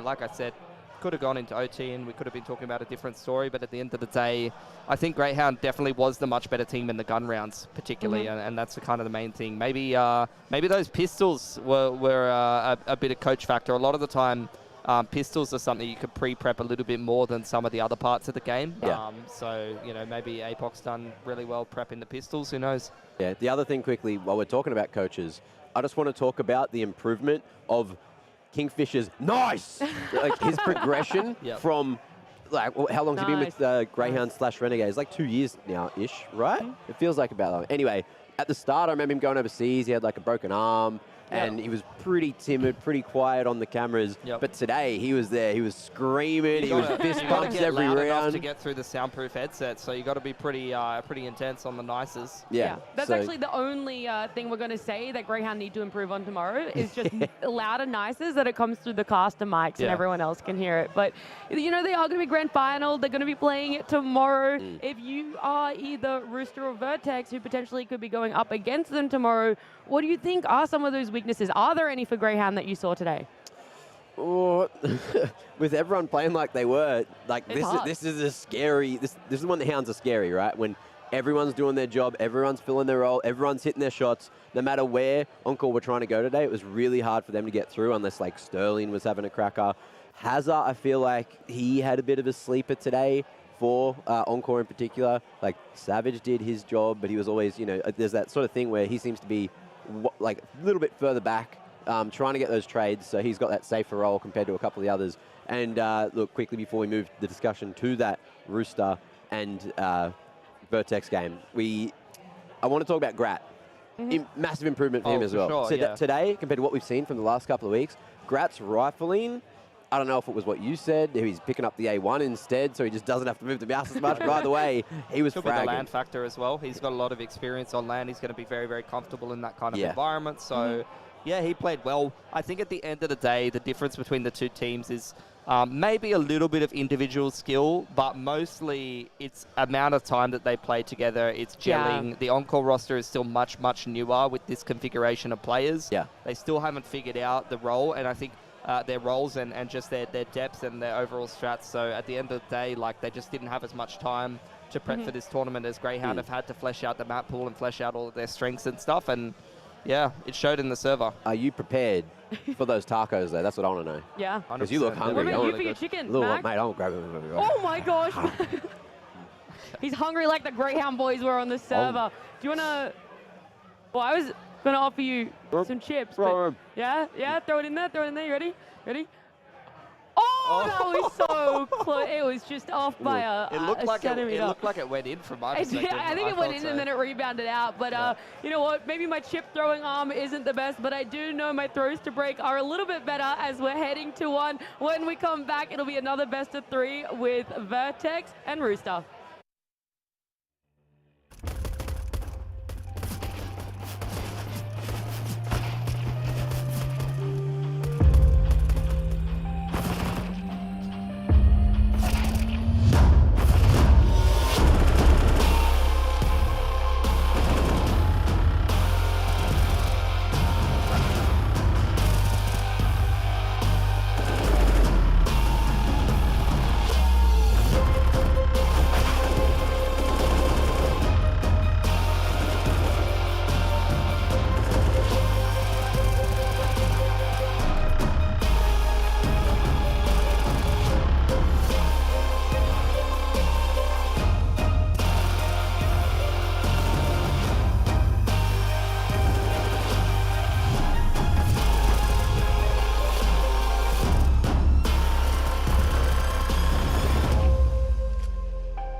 My name's Big Jetty, and this is Official, and we're here for your Dragon Ball Fighters, presented by Telstra, supported by Alienware, Season 1, Game Day 2. Let's go! Already off to a strong start. Looking for, gets caught out of the air. Nerd will finish it off cleanly with the 2-0. Trying to do the same left-right shenanigans right there. Oh my god! Oh no, he's done it! Oh my god! I think he has been eliminated. Oh, what a Nice reaction! Huge! Goes low again! Brings it That's back the up grimy again. stuff. Is this going to be it? That should be it. TN damage. Goodbye. Oh! Wow, what a round there. Oh, there we go. Wow. Zed just consistently applying the pressure. Great sportsmanship from both players. Yeah, Bit of a fist bump at the end. Oh, wow. Mantis with the perfect response right there. Mantis will eliminate Eversaurus from second qualifier in the first round. Oh, goes high, cracks Grim on the head to open them up. Digit with the win. Both players are basically one clean hit away from winning. Not quite a clean hit there. There's a level 3. Will that punish? Will that punish? Will it work? It does. Azo is the last character for both sides. They need your support. They need your energy. Katsu! It's not enough. It's not enough. One more hit. One more hit. Digit has a chance here. The man grab. And that will be it! You couldn't see it on camera. I'm jumping around. I'm dancing. I'm doing cartwheels. That gets me super excited for the grand finals. I should say the finals that are going to be coming up. We got Mantis, Kujal, Digit. We have Zed. So the first match is going to be Zed and Mantis. Zed getting the first touch with his blue Goku. I think the Sunman's still active. I think he's still there. He's still there. Zed doesn't know. Oh, what a mix-up from Mantis, the pressure. Mantis guesses wrong, and Zed will be rewarded with a second game. Final character, final chance for Mantis against the reigning champion. No guard break, and Zed jumps straight over it and will eliminate Mantis, moving on to the grand final. Kujal wants to scramble. He wants to make a mess of things. That's right, he wants to make a mess of things. He wants to damage you. But he gets away with it. Vanishes into the... It catches, it kills. Goodbye, Vegito. Oh, so many scrambles. One more hit left on Broly. Catches with a 5M. This oppressive pressure from Kujal. Throwing forever, catches and resets. Drops that combo. Huge amount of pressure, and Kujal will take it 3-0 in convincing fashion. Your grand finals, Fortress, make some noise. This is the grand finals. Zed versus Kujal the Clever to see who will take home. That's $700 first place.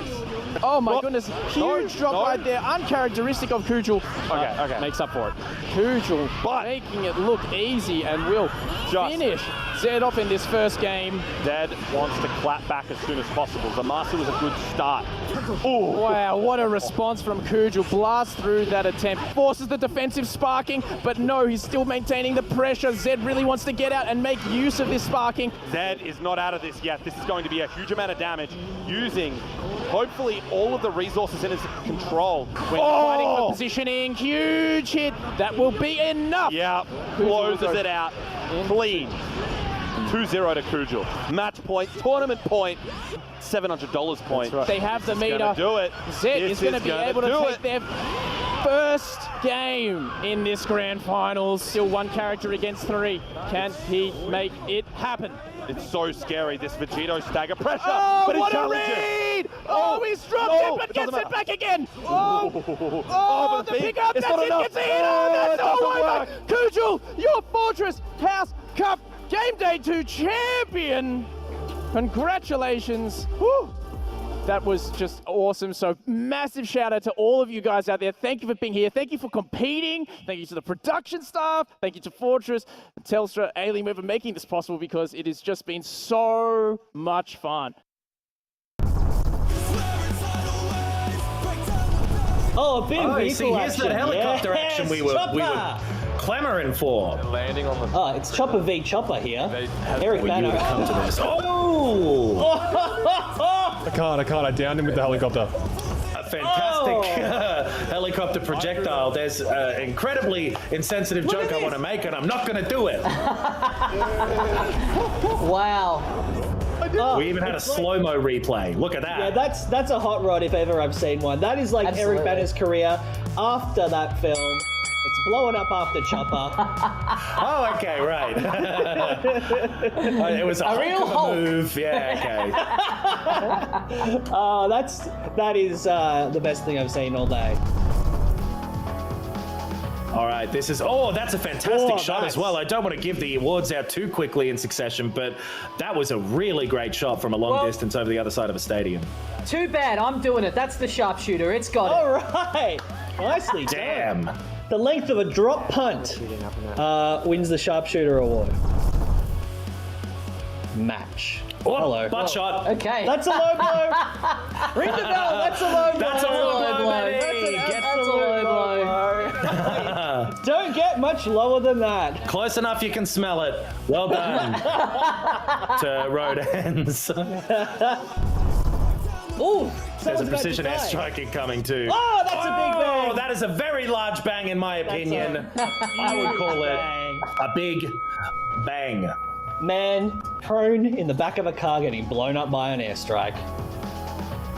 Man, that's how I want to go. So this might be an opportunity for a hot rod. I'm personally gonna give one out if I think any of this driving is cool.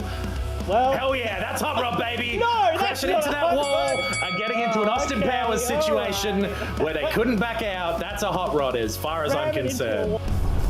Combatants like Remensy here, who we're following, who has plenty of armor to stock up on here, so is very wisely doing that. Oh, I love this. That's a sharpshooter. It's got to be. That's a sharpshooter. Oh my god, that's a sharpshooter award. That was a fantastic headshot. And look at the people in the control room there paying attention to us. Sharpshooter bursting on screen.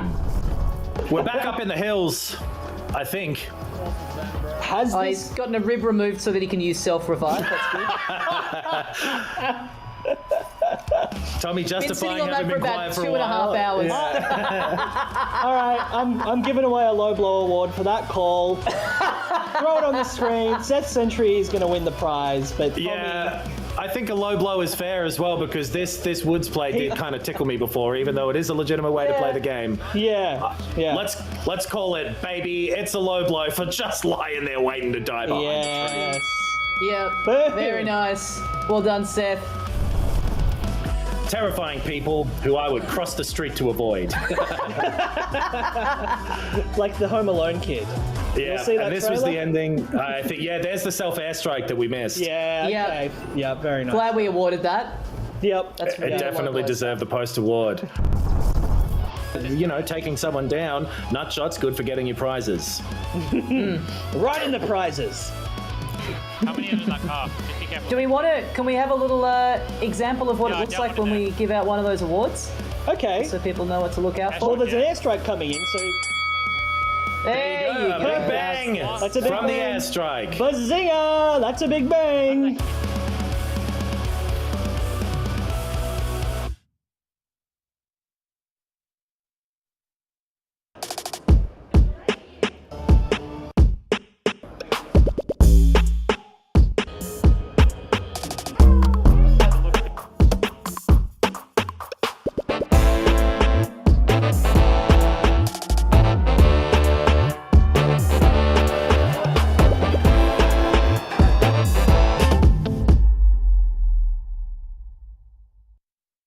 Hello and welcome to the Week 1, Game Day 1 of the Fortress House Cup 2022, Season 1. Fantastic day today. I'm excited to be here in a venue like this one. How can you not be pumped up for a bit of competition?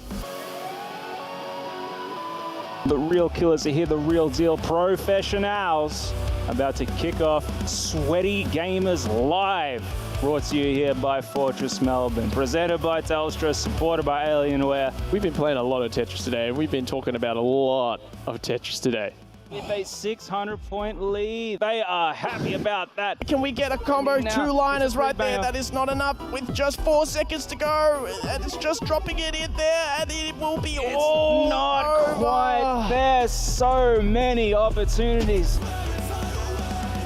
I'm pumped up. I'm ready to go up at these finals. Let me tell you, we are blowing through the brackets. We've seen some skill on display. We are ready to go for the semi-finals and the grand finals of the day. Oh, ladies and gentlemen, we are live. 400 points, not enough to get that 1200 that you get from a Tetris, and Elso looking to drive that dagger in, gets that first round convincingly. Another Tetris coming, and Bing is taking an early lead in this. Whoa! 85-point difference. If Elso wins this, he will eliminate Bingers from the tournament, and it will be all over for him. It looks like that might be it. Elso will Great proceed competition. to the grand finals. I am excited to see who works away with the Grand Final Championship Cup. Just Wow.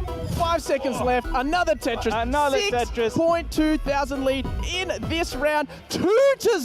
Effort with a stellar showcasing in that second round. Style points. Look at this player go. Oh, a misplacement. The look on Elto's face. Oh no, they're going to top out. This is such a precarious position. Really needs a light piece. A nice combo. They're going to take it back in the lead. Just saves it in time. Is he going to put it in a 3? He does, and he says, I'm going to save that for later. If that was me, that's why I don't play this type of game. This is too much for me. My nerves ain't holding out. These pieces for Elso are not good. Oh, please, where's the line piece? Where's the line piece? No! Elso tops out. That is all over. That's going to be all over.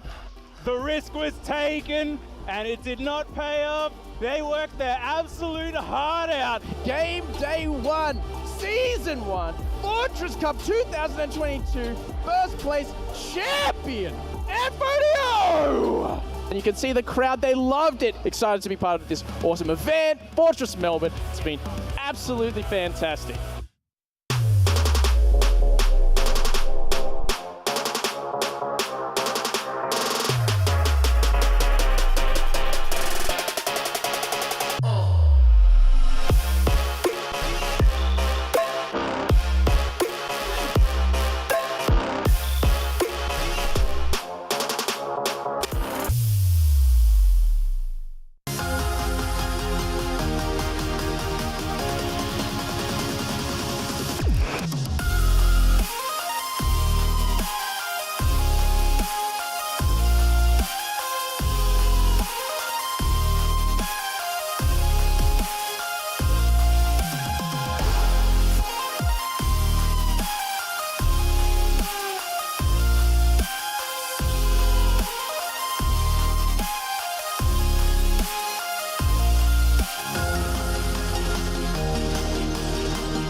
You're building it.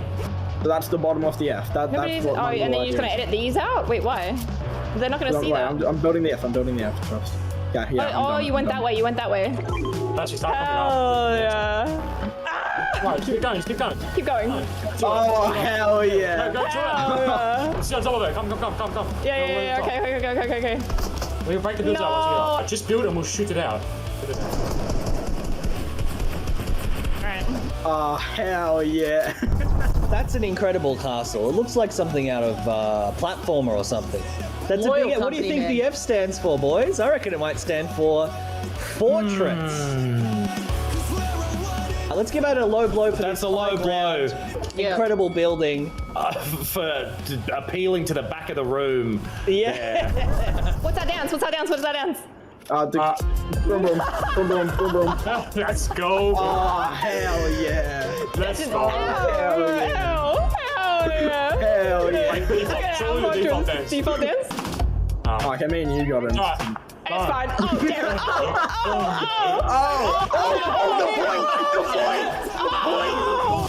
it. Let's die on our fortress. We'll die. We'll die proud of our fortress. They're coming to look at our fortress, man. How do we not have a pad after so many llamas? Do they not drop in llamas anymore? Okay, I need to get down or else I'm gonna die. Come here, just follow me, ready? Darling. Oh, the F The is F beautiful. is kind of like botched out one side. Man, that F's way too big. Look at this. Oh my god, Oh, what's the hell F? yeah. An F for Fastbee. It's Fastbee's fortress. It's my thing. Are you grenading it? Oh!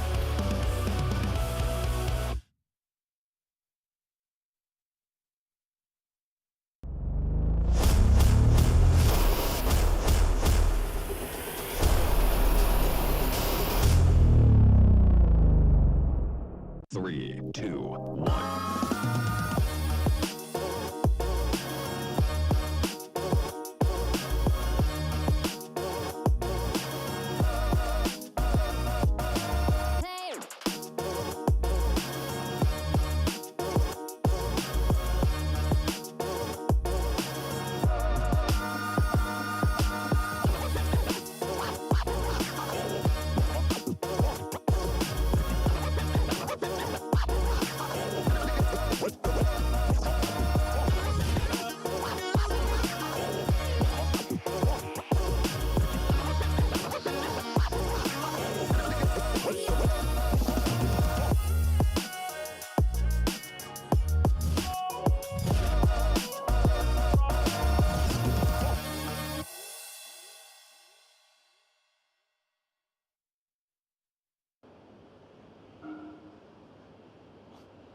Oh, let's go to Fortress.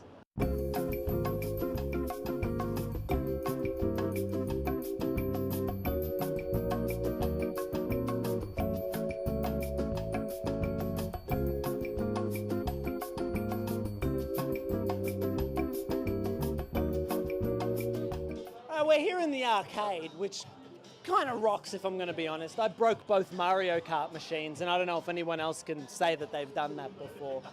We got the drum machine, and then we have the hall over here. Wow. In the hall you can sit, you can play, you can eat, you can drink, you can have your fill. And if we come over here, gamers are hard at work trying to beat their high scores, so we don't want to disturb them. But here they are. And now come into the tavern. You can get a booth. You can play games. There's a guy, hey man. There's a guy with a loot, but there's people eating. Looks good. I'm sorry. You've got board games over there, which is so much. I don't know why I'm telling you, the cameraman knows, but you don't know. And you can sit, this is one of the many tables, which is just made of wood. It's just incredible. It's Mark Bonanno from I'm here at Fortress, and you're here at Fortress, and we're all here at Fortress. What the fuck is that?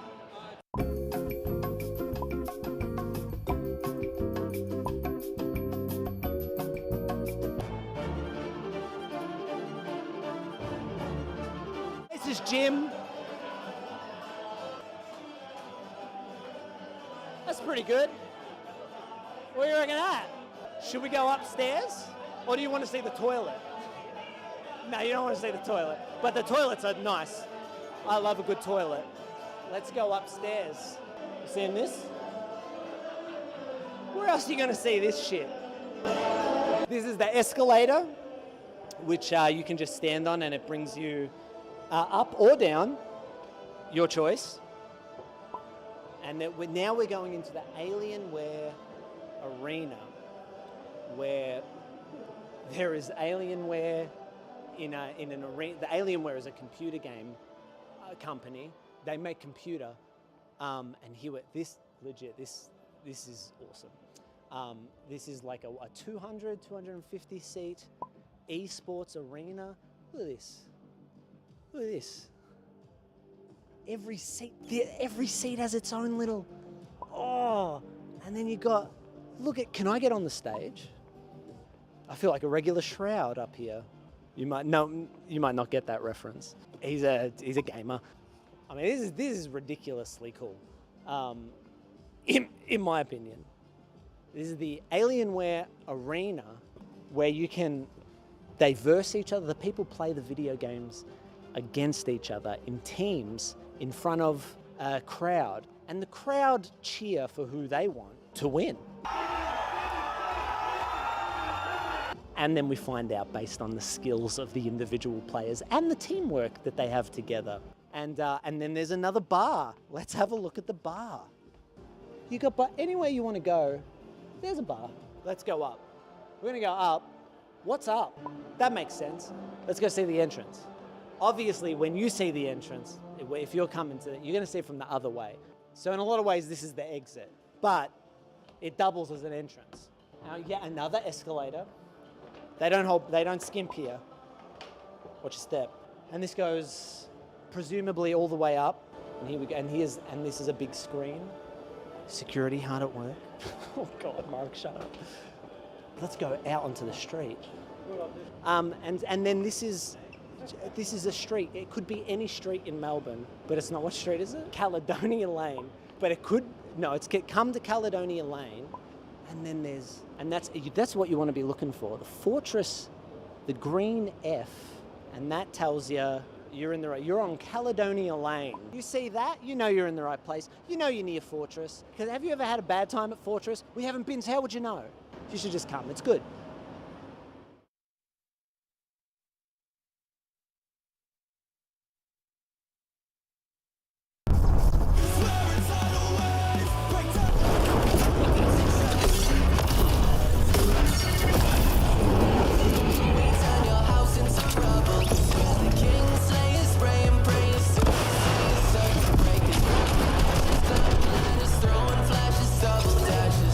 We light the flame, the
Hi, my name's Mark Bonanno. We're here in the Fortress Land Lounge, and we're here to find out what gamers really think.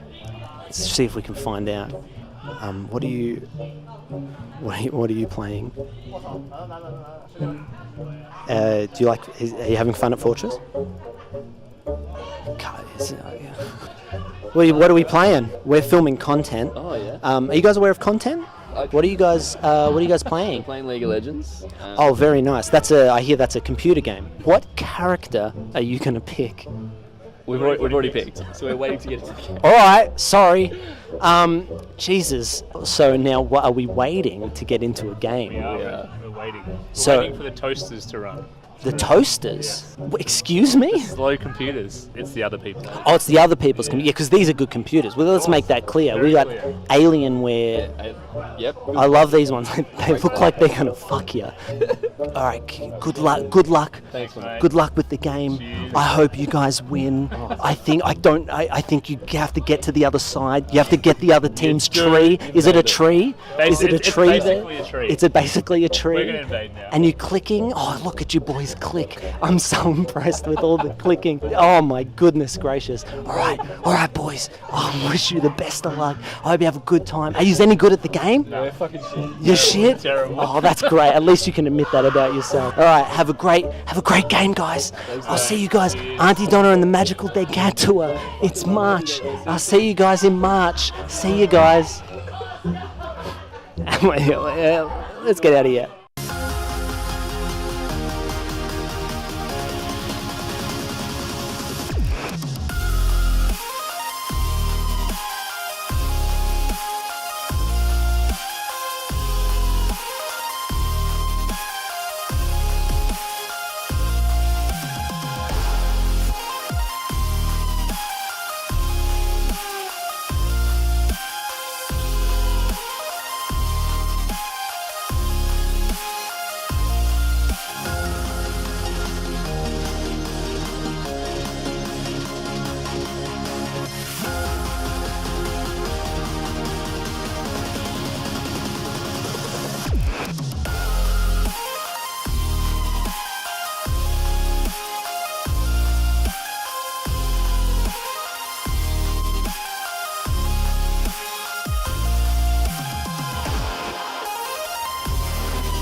Right? You're building it. That's the bottom of the F. That's what And then you're just going to edit these out? Wait, why? They're not going to see that. I'm building the F. I'm building the F. Trust. Yeah. Oh, you went that way. You went that way. Actually, start coming up. Oh yeah. Right, keep it going. Keep going. Keep going. Oh hell yeah. Go, sit on top of it. Come. Yeah. Okay. We'll break the builds out. Just build and we'll shoot it out. Alright. Oh hell yeah. That's an incredible castle. It looks like something out of platformer or something. That's a big. What do you think the F stands for, boys? I reckon it might stand for Fortress. Let's give out a low blow for this. That's a low blow. Incredible building. for appealing to the back of the room. Yeah. What's that dance? What's that dance? What's that dance? Boom, boom, boom, boom, boom, boom. Let's go. Oh, hell yeah. Let's go. Hell yeah. Hell yeah. Hell yeah. Like default, surely the default dance. Default dance? Okay, me and you got him. It's fine. Oh, damn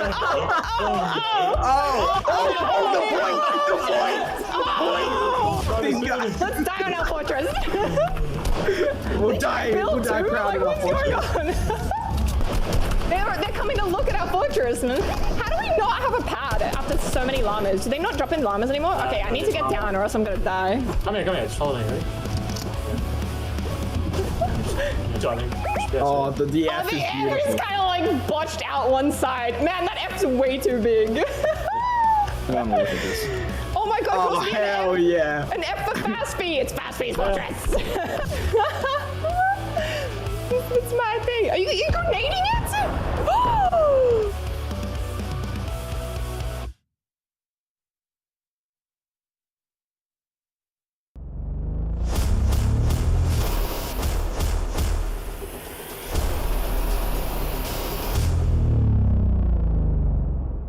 Three, two, one.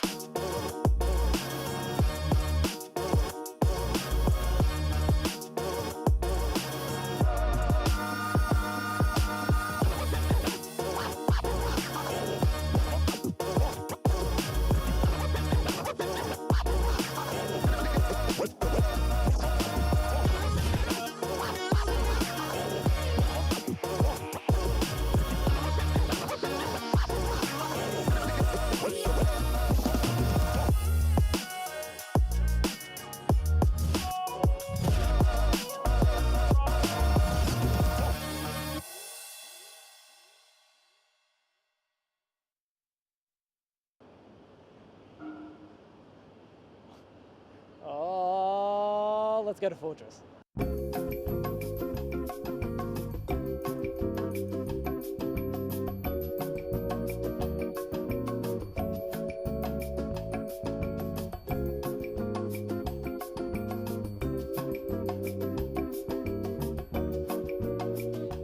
We're here in the arcade, which kind of rocks if I'm going to be honest. I broke both Mario Kart machines, and I don't know if anyone else can say that they've done that before.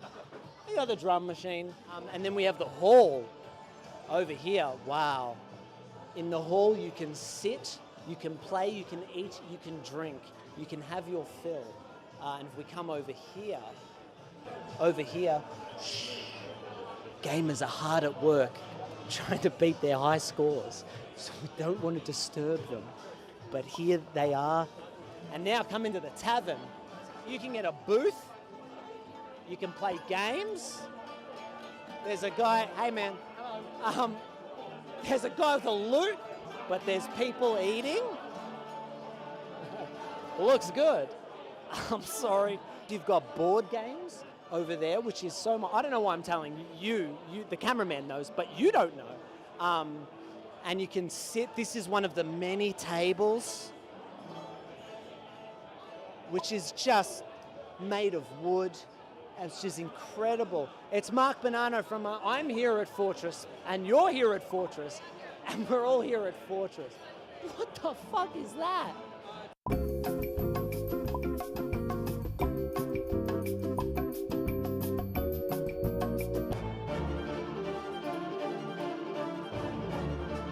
This is Jim. That's pretty good. What do you reckon of that? Should we go upstairs? Or do you want to see the toilet? No, you don't want to see the toilet. But the toilets are nice. I love a good toilet. Let's go upstairs. You seeing this? Where else are you going to see this shit? This is the escalator, which you can just stand on and it brings you up or down, your choice. And now we're going into the Alienware Arena, where there is Alienware in an arena. The Alienware is a computer game company. They make computer, and this is awesome. This is like a 250 seat esports arena. Look at this. Look at this. Every seat has its own little. Oh, and then you got. Can I get on the stage? I feel like a regular Shroud up here. You might not get that reference. He's a gamer. I mean, this is ridiculously cool. In my opinion, this is the Alienware arena where you can they verse each other. The people play the video games against each other in teams in front of a crowd, and the crowd cheer for who they want to win. And then we find out based on the skills of the individual players and the teamwork that they have together. And then there's another bar. Let's have a look at the bar. You got anywhere you want to go, there's a bar. Let's go up. We're gonna go up. What's up? That makes sense. Let's go see the entrance. Obviously, when you see the entrance, if you're coming to it, you're gonna see it from the other way. So in a lot of ways, this is the exit, but it doubles as an entrance. Now, yet another escalator. They don't skimp here. Watch your step. And this goes presumably all the way up. And here we go. And this is a big screen. Security hard at work. Oh God, Mark, shut up. Let's go out onto the street.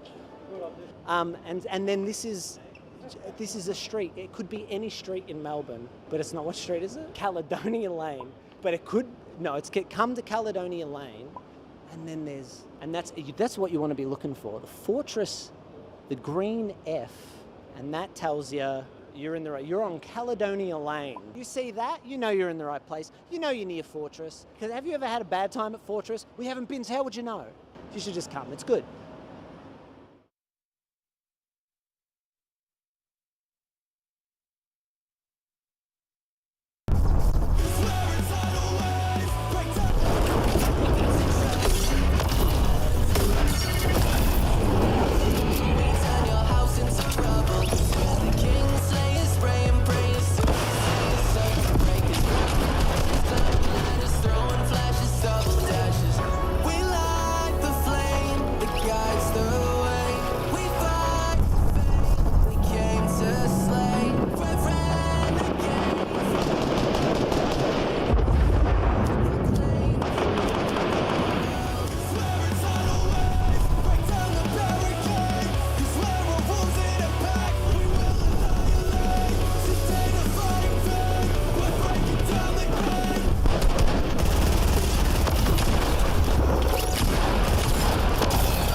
Welcome back, everyone. It is the Fortress OCE Masters of Blast Premier Qualifier. We are live from Fortress Melbourne. We're here in the Tavern. Just before, we had a very thrilling best of three between Greyhound and Encore. And before we jump into our second best of three, we do have a little bit of a shake-up on the couch. And we're going to have a bit of chat about that first best of three, as we do have Ince joining us, as well as Komodo. So I've got two fresh faces here. Josh, how are you feeling? Good. Pretty happy with the team performance. Yep. We're looking forward to the grand final tomorrow. It should be fun. Mm-hmm. With that second map with Inferno, were you guys expecting it to be that close? And if not, what do you think were some of the reasons why? To be honest, we didn't even expect to play Inferno. We thought they would ban it. So we didn't prepare for it at all. But they're obviously a good team, so we can't underestimate them. And they were good on Inferno as well. Yeah. What were you expecting for maps if it wasn't Inferno? We were expecting for them to ban Inferno, and we picked Mirage. Oh, yeah, okay. How was it like dropping 30? Just running around essentially on them. It was fun. I didn't even know what was going on, to be honest. I was just like running around and just having fun with the event, pretty much. That's good. So I've actually got a question from Mr. Manic Monday here. I asked him about a question, and he wants to know, why are you so washed? Why am I so... That sounds like a Pilly question. Come on, man. You're washed. Yeah, you're sitting over there, Rob. You're the washed one. Yeah, you should be on here, mate. He's dodging it. Josh, well, when it comes to in-game leading, and you are on a map like Inferno, and it is, a really rough CT side for you guys, how are you communicating with the team? What is it like? What's that environment for you? I think I was kind of just telling everyone to calm down and play a bit more passive, because we were trying to get in their face a bit too much. Everyone's very energetic in my team, I think, compared to me. So I was just telling them to calm down and relax, and we'll just win. Yeah, with your newest addition with Vexite, is he also very energetic? Does he just mesh very well like that? He's a ball of energy, and if he has any sugar, it's even worse. So he's just keep it away from him. Just gotta keep him down, keep him relaxed, and especially since it's his first LAN. That's what I was going to ask. Is how do you feel he's performing for his best LAN? Like, how happy are you with how he performed on Inferno? He was really good. I had no doubts he'd be really good. It's the same game, just a little bit of nerves maybe in the first map, but once he gets them out of the way, I just wanted to let him do whatever he wanted, let him shine. So yeah, that was the main goal. Well, I guess expanding on that, how has it actually been between the roster instability, if you call it that, between him and Hats, for a couple of events back and forward, you have to practice with different people each time. How has that kind of been? Because it's not like it's a one-to-one replacement. You've got to adapt around that. How has that been for a team and a leader? For this event and for the RMR before this, we were preparing with Vexite. And for DreamHack, we didn't really prepare with Hats at all. We kind of just went back and just let him play, have some fun with it. But Vexite's been really helpful with all the prep, especially with me in-game leading. I wanted someone with to be more vocal and just step in when they needed to. And that's what he's in practice, he's very he speaks his mind essentially. He speaks his mind, tells me when I'm wrong, and that's the main thing we want: criticism, constructive criticism, and yeah. That's good. I mean, we get a LAN here in Melbourne. Before DreamHack, there essentially weren't any, but now you guys, you get to do it in front of a home crowd and here at Fortress. How has that feeling been, and compared to international events, and also just the event with Fortress? Yeah, it's always nice, especially with the home crowd, obviously, because every time we travel, we don't get that. Yeah. But yeah, Fortress has a really nice venue, and the stage is awesome, so it's been a good time so far. I'm looking forward to tomorrow. The upcoming best of 3 is between Rooster and Vexite. Vertex. Thank you. I'm stuttering over too many V's. Now just think Vexite on Vertex. Yeah, have that one. I'm good. Yeah, we'll keep it. Yeah, you guys will keep it. Vertex and Rooster. How do you think this one's going to play out? Give us a little bit of your player insight knowledge to those two. I think Vertex will win. It'll be very close, I think. I think just the experience of Vertex outweighs Rooster, but I think if Rooster show up on LAN, then they have a real shot at beating Vertex, I think. Would you rather play Vertex or Rooster? I'd rather play Vertex. Vertex? Just because Rooster are a bit more unpredictable, and we're comfortable versing Vertex compared to Rooster. Cool. Well, we'll see if it goes in your favor or not, but we are going to have a look at the bracket so you guys can see just how this event has been playing out. Josh, thank you so much for joining us. We really appreciate it. Thanks for having me. All your insight. But that's it. So far, we've had one best of 3 for today. It was that Greyhound Encore. They did it in a 2-0 fashion, maybe being a little bit closer on that second map than a lot of people thought, which means for our semi-final day here on this Saturday at Fortress Melbourne, it is Vertex. I did get it right this time. Up against Rooster, another BO3. Whoever wins it is going to be facing up against Greyhound in the grand final, and we've also been rejoined by one of our beautiful analysts. Beautiful. Yeah. Wow. Is that okay? Yeah, you can call me beautiful whenever you want. Insightful, big brain, Rob. See, you lost me at the end there. It was okay up until you turned to insightful. Okay.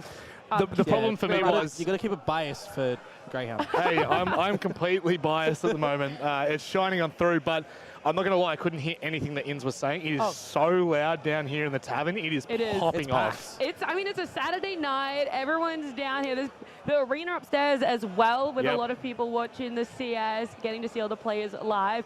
Guys, it is not too late to join us. You can still come down to Fortress. You can grab yourself a drink, some food like we were eating beforehand. Come sit with us. I don't buy it.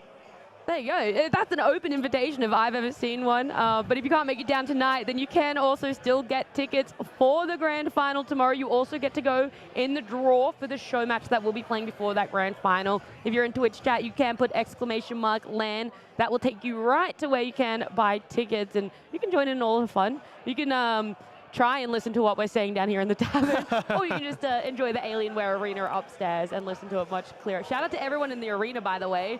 I can't hear you, but I'm going to assume you're shouting and cheering. The homies. The homies, that's right.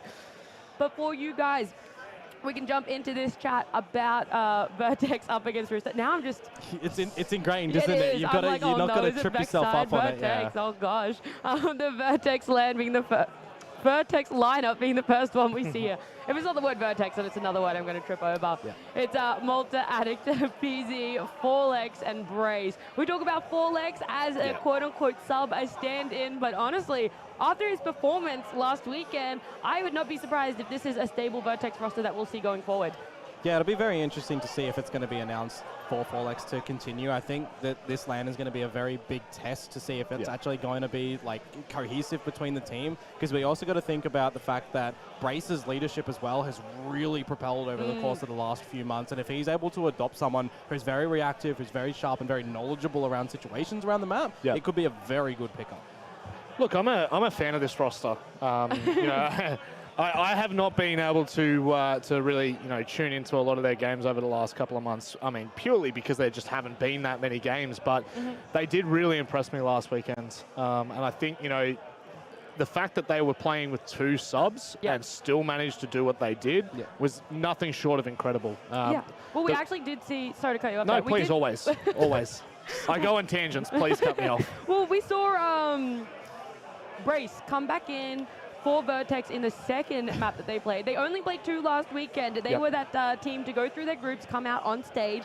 They played Inferno, and they didn't do it as cleanly. It was 6-12 against Camo. And then they played Vertigo, and that's when they got the 16-10 against Encore. Yeah, I got to say, like, that series in and of itself is a statement, right? Because I feel like, again, I'm going to use this word because I feel like it touches worse, mortal for Encore right now on a lot of these maps. You would call it, quote, an upset that Greyhound beat them quite convincingly on Vertigo today, because it is the best map essentially for Encore. Dropping it over towards Vertex, only getting that 1 CT-sided round that I did mention. Vertex running in with 10 T-sided rounds is phenomenal. And you also got to think as well, because Brace was out, then came back from his holiday early or something like that. I think it was in the snow maybe, so freezing cold into water doesn't go well. What a chat. But straight into water, and you just see the level that Brace brings to this team now. He's really developed over the course of his career. It is making Vertex become one of these teams that is starting to really punch against Encore, and hopefully I want to see them really get good against Greyhound. Yeah, I mean, Vertex are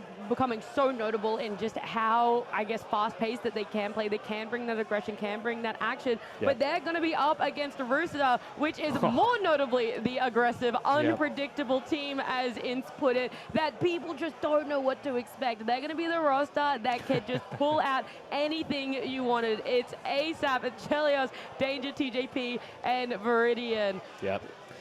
TJP. I mean, that's all you have to say. Yeah, you could just have a roster of TJP, and I still think that they'd be batting above most teams in Australia. They honestly it is actually crazy to know where this roster came from, how it built, and how it's developed over the last, 5 years that I think we've been watching them for.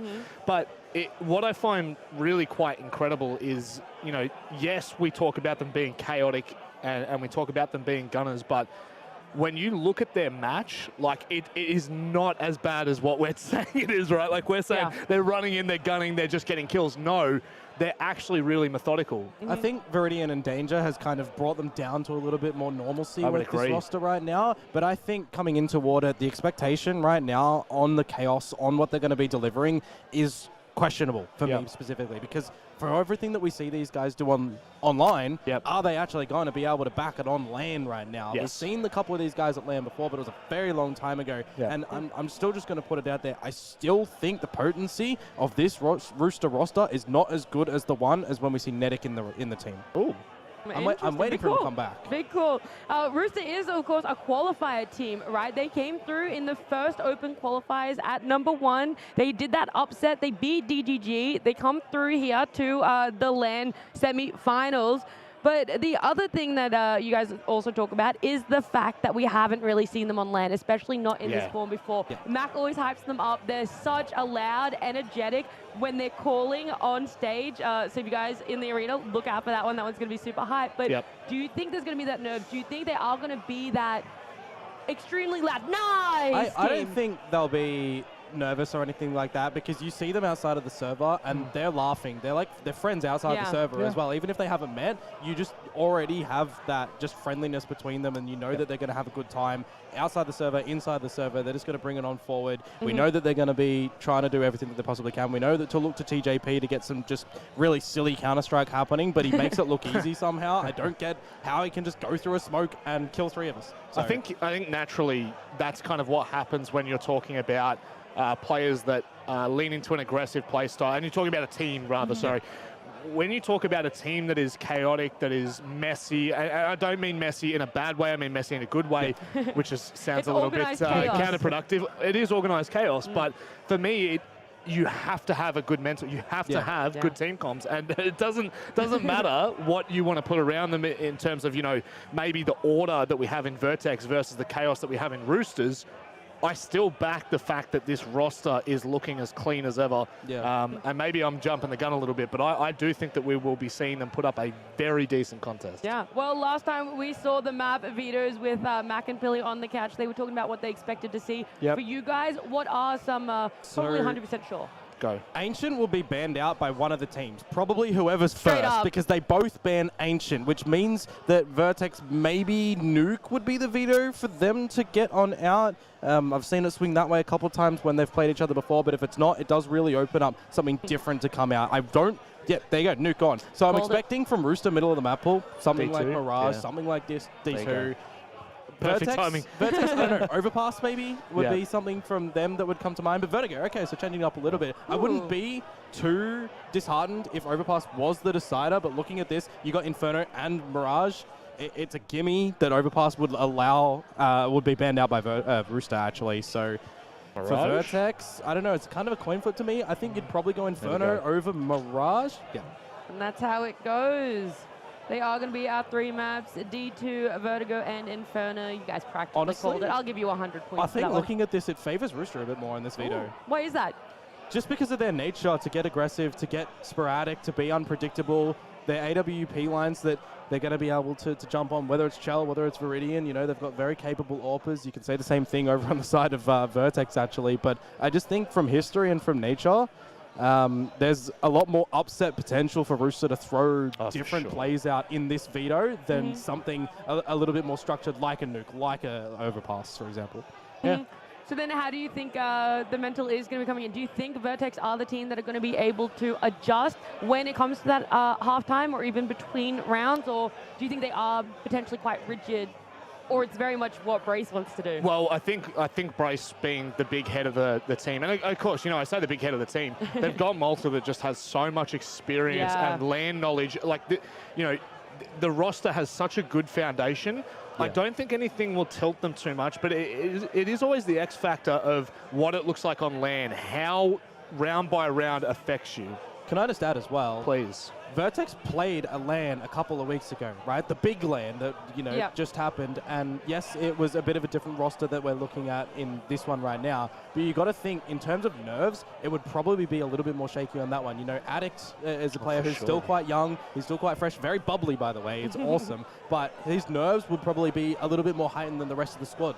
Having that under his belt now would settle him down and bring him a little bit more tame toward an event like this for the team as well. So I think in terms of adaptability and towards the matchup, I think we're going to see earlier adaptions be deployed out by Vertex than Rooster. Okay. And, you know, we talk about the fact that now that they have that experience, despite them being quite an inexperienced team, at least, you know, excluding Malta, who has been to a number of international events.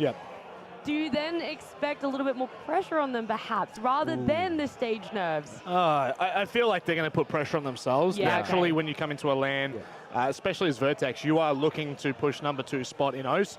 Encore have just been taken out by Greyhounds. Yep. Somewhat convincingly. I would say that Encore put up a good fight. But now is the single best opportunity that you are going to have to showcase that you are the number 2 in OCE. And it starts here. So there's definitely pressure that they'll be putting on themselves, but I don't think that it will be unmanaged, if that makes sense. It'll be very tamed. It will be calculated. I think if you're looking at the history and trajectory of this Vertex roster right now and this team, they've done everything to lead up to a point where they should be getting into this grand final. And anything shy of that, like we talk about teams having series, what is the pass mark? I think the pass mark actually for Vertex is winning this series. But for Rooster, I think they've got a little bit more leniency on the fact that this roster is still kind of relatively fresher than a lot of other rosters right now. And their first pass mark, not only coming from the opening quals, battling it out through the whole entire series first, I think for them, it'll be getting over the jitters, getting a map, and then it shifts on towards victory. I think they've got a lot more steps to provide themselves than Vertex has. Do you think the Rooster team is... I don't know why I said it like that. The Rooster team. The Rooster team. I'm like a boomer. Sorry, everyone in the arena. I actually forgot what I was going to ask. It was something about individual plays. It doesn't really matter. Individual players? Because Rooster's scarier than Vertex. Yeah, okay. I think that's what I was going to ask. It doesn't really matter because the only individual thing I really care for is our individual predictions, which I do believe are ready that we can have a little bit of a look at. So Rob is out here by himself. 5 head. Do you like it being all alone? I do. I am an introvert, so I am a big fan. Oh, you're loving it there. I am so happy on that side, all alone. Yeah. If you do look at your predictions all the way down on the far left, though, it's the audience. So. And when have Twitch chat ever been wrong? Well, yeah, exactly. I'm thinking here. You're trying to pick something, Rob, and there isn't any time they've ever been wrong. Rob is closest to the fire, and we all know that provides burnt toast. So I'm sorry, Rob. Your predictions are... Oh, my predictions have been horrid. Nothing short of miserable this entire event. I think that's actually why I'm backing Rooster here, because it can't get worse. It can't get worse. Wow. It can, because now I'm actually going to ask you guys to predict, one, how many maps it's going to go to, if it's going to go all 3. And for this first one, how many rounds it's going to go to. How many rounds? Yeah, like total? Like series score? Like map score? Yeah, map score. Yeah. It's got to be all 3 for me, just due to the fact that Dust 2's in there for Rooster. Yeah. And I'd go Rooster probably 16-11 on Dust 2. Okay. I want to see all 3 maps. I think it probably will go to all 3 maps, but I think we need to see a little bit more from Rooster out the get-go on Dust 2. I think Dust 2 is the shoe-in for Rooster to be able to get this, but I don't know, like 16-13? Yeah. I think. Okay, I'm interested to see if you guys are right, but I'm also interested to see if Rooster are able to get the ball rolling as we're going to jump over to Mac and Billy for this best of 3. Hello. How are we doing? Billy, how you doing? I'm asking you first. I'm doing fantastic. I'm looking forward towards this second semi-final. I think it's going to be a lot closer. I think it's going to be 3 maps, so I'm looking forward to get into it as well. I mean, Rooster, we haven't seen most of these guys playing on a LAN, and for some of them who we have, it's been quite a while. I mean, we keep saying it, but it's been like 3 years since there was a domestic event. 3 years, 4 years, bloody. Yeah. It's been a while. Been ages. So many fresh faces here up on the stage behind us here in the Alienware Arena. Quickly, before we jump into the game discussion, I know the game's not too far away. My man Smooth Criminal is in the audience, and I just needed your guys' thoughts real quick. How many buttons undone? 1 button? 2 buttons? 3 buttons? 1 more? 4 buttons? 5 buttons? I'm top. Hey, that's too much.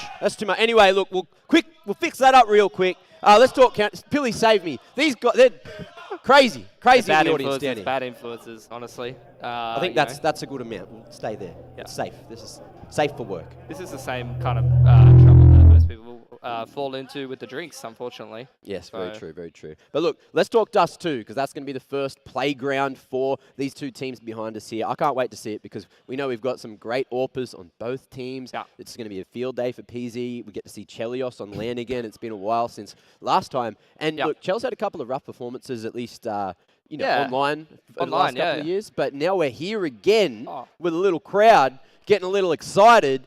Ooh, it's going to be a fun time. Yeah, hoping that he can kind of vibe off the energy a little bit. Like, I wouldn't say over the last couple of years, but like last couple of games I've been seeing from Chelios, like, hasn't been that like godlike performance that I'm used to. So I'm hoping he's going to be able to, you know, bring the level back up to what I'm used to. When I mean, you're saying Smooth Criminals in the audience. I mean, he is. Him and Chelios were like the dynamic duo on MLW. They were like the hard carry boys, but.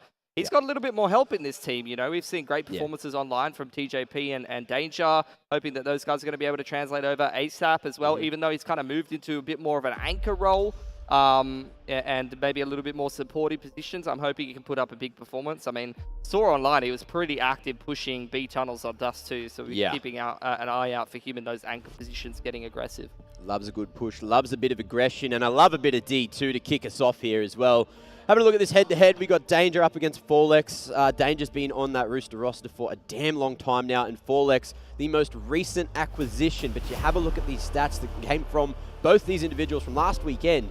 Forlex was doing so much work. I think they're pretty similar in terms of like comparing them as well. They're kind of riflers that we expect to multi-frag, to be holding down a position. So that's going to be a good little comparison, and we'll see how they end up going. Danger, definitely not the player that I would expect to be hard carrying Rooster, but at times he was putting up some massive maps, like particularly that very critical map against DGG, I think it was. Danger went like absolutely huge. I think it was like 30ing or something like that. Ooh. Who will win Vertigo? I mean, I'm not surprised about who will win Vertigo. Dust 2, if it's 83-17, I think we've got a couple of people that are a bit misled about Vertex and the win rates here. But look, in the grand context of this series, D2 I think is where Rooster needs to get it done a bit more. And I feel like, look, here is where like you take a little bit of like the experience from both these teams. If we're talking Rooster, the experienced one's going to be Chell. He's been around pretty much the longest and also the oldest on the team, coming in at an old age of 22 years old. Oh my God. And then retire. Over towards Vertex, you're looking at Malta, right? Like he's been not the most recent, but one of the more recent acquisitions since he got removed from that Order roster a while ago. And wait, was he on Order? No, he got removed before Order, right? Yeah. In historic timelines. But since then, that experience has gone a long way on this Vertex roster. They've just looked like a brand new team. Yeah, 100%. I mean, they're still kind of in a rebuilding phase. You know, we're not really sure who's going to be coming into the roster after they lost the double V combo with Valiance and Vexite. But look, you know, they're looking good. They've got Addict back in, and he was in great form on the last big land that we saw. So I'm expecting good things. Online, he's had great form as well. Forlex, who knows what's going to happen with him, whether he's in the team or not, but he was great in their qualifying match against Encore. And my thing to watch for this game in particular is it's going to be ASAP's first time at a big LAN.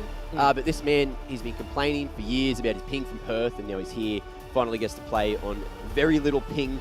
And I'm taking the experience from what we saw from Addict over at another recent LAN, where this man, look, he's usually playing on like 40-ish ping or so, but when he got to play on the 5 ping, he was just absolutely doming everyone. So 40 is crazy. Not too bad from Perth. That's about probably the best you're going to be getting from 40 WA. From NZ. Oh, NZ, sorry. 50, who are you talking about? 50-ish, Addict. Oh, Addict, yeah, from NZ. And then I'm just like comparing him to ASAP's experience from Perth.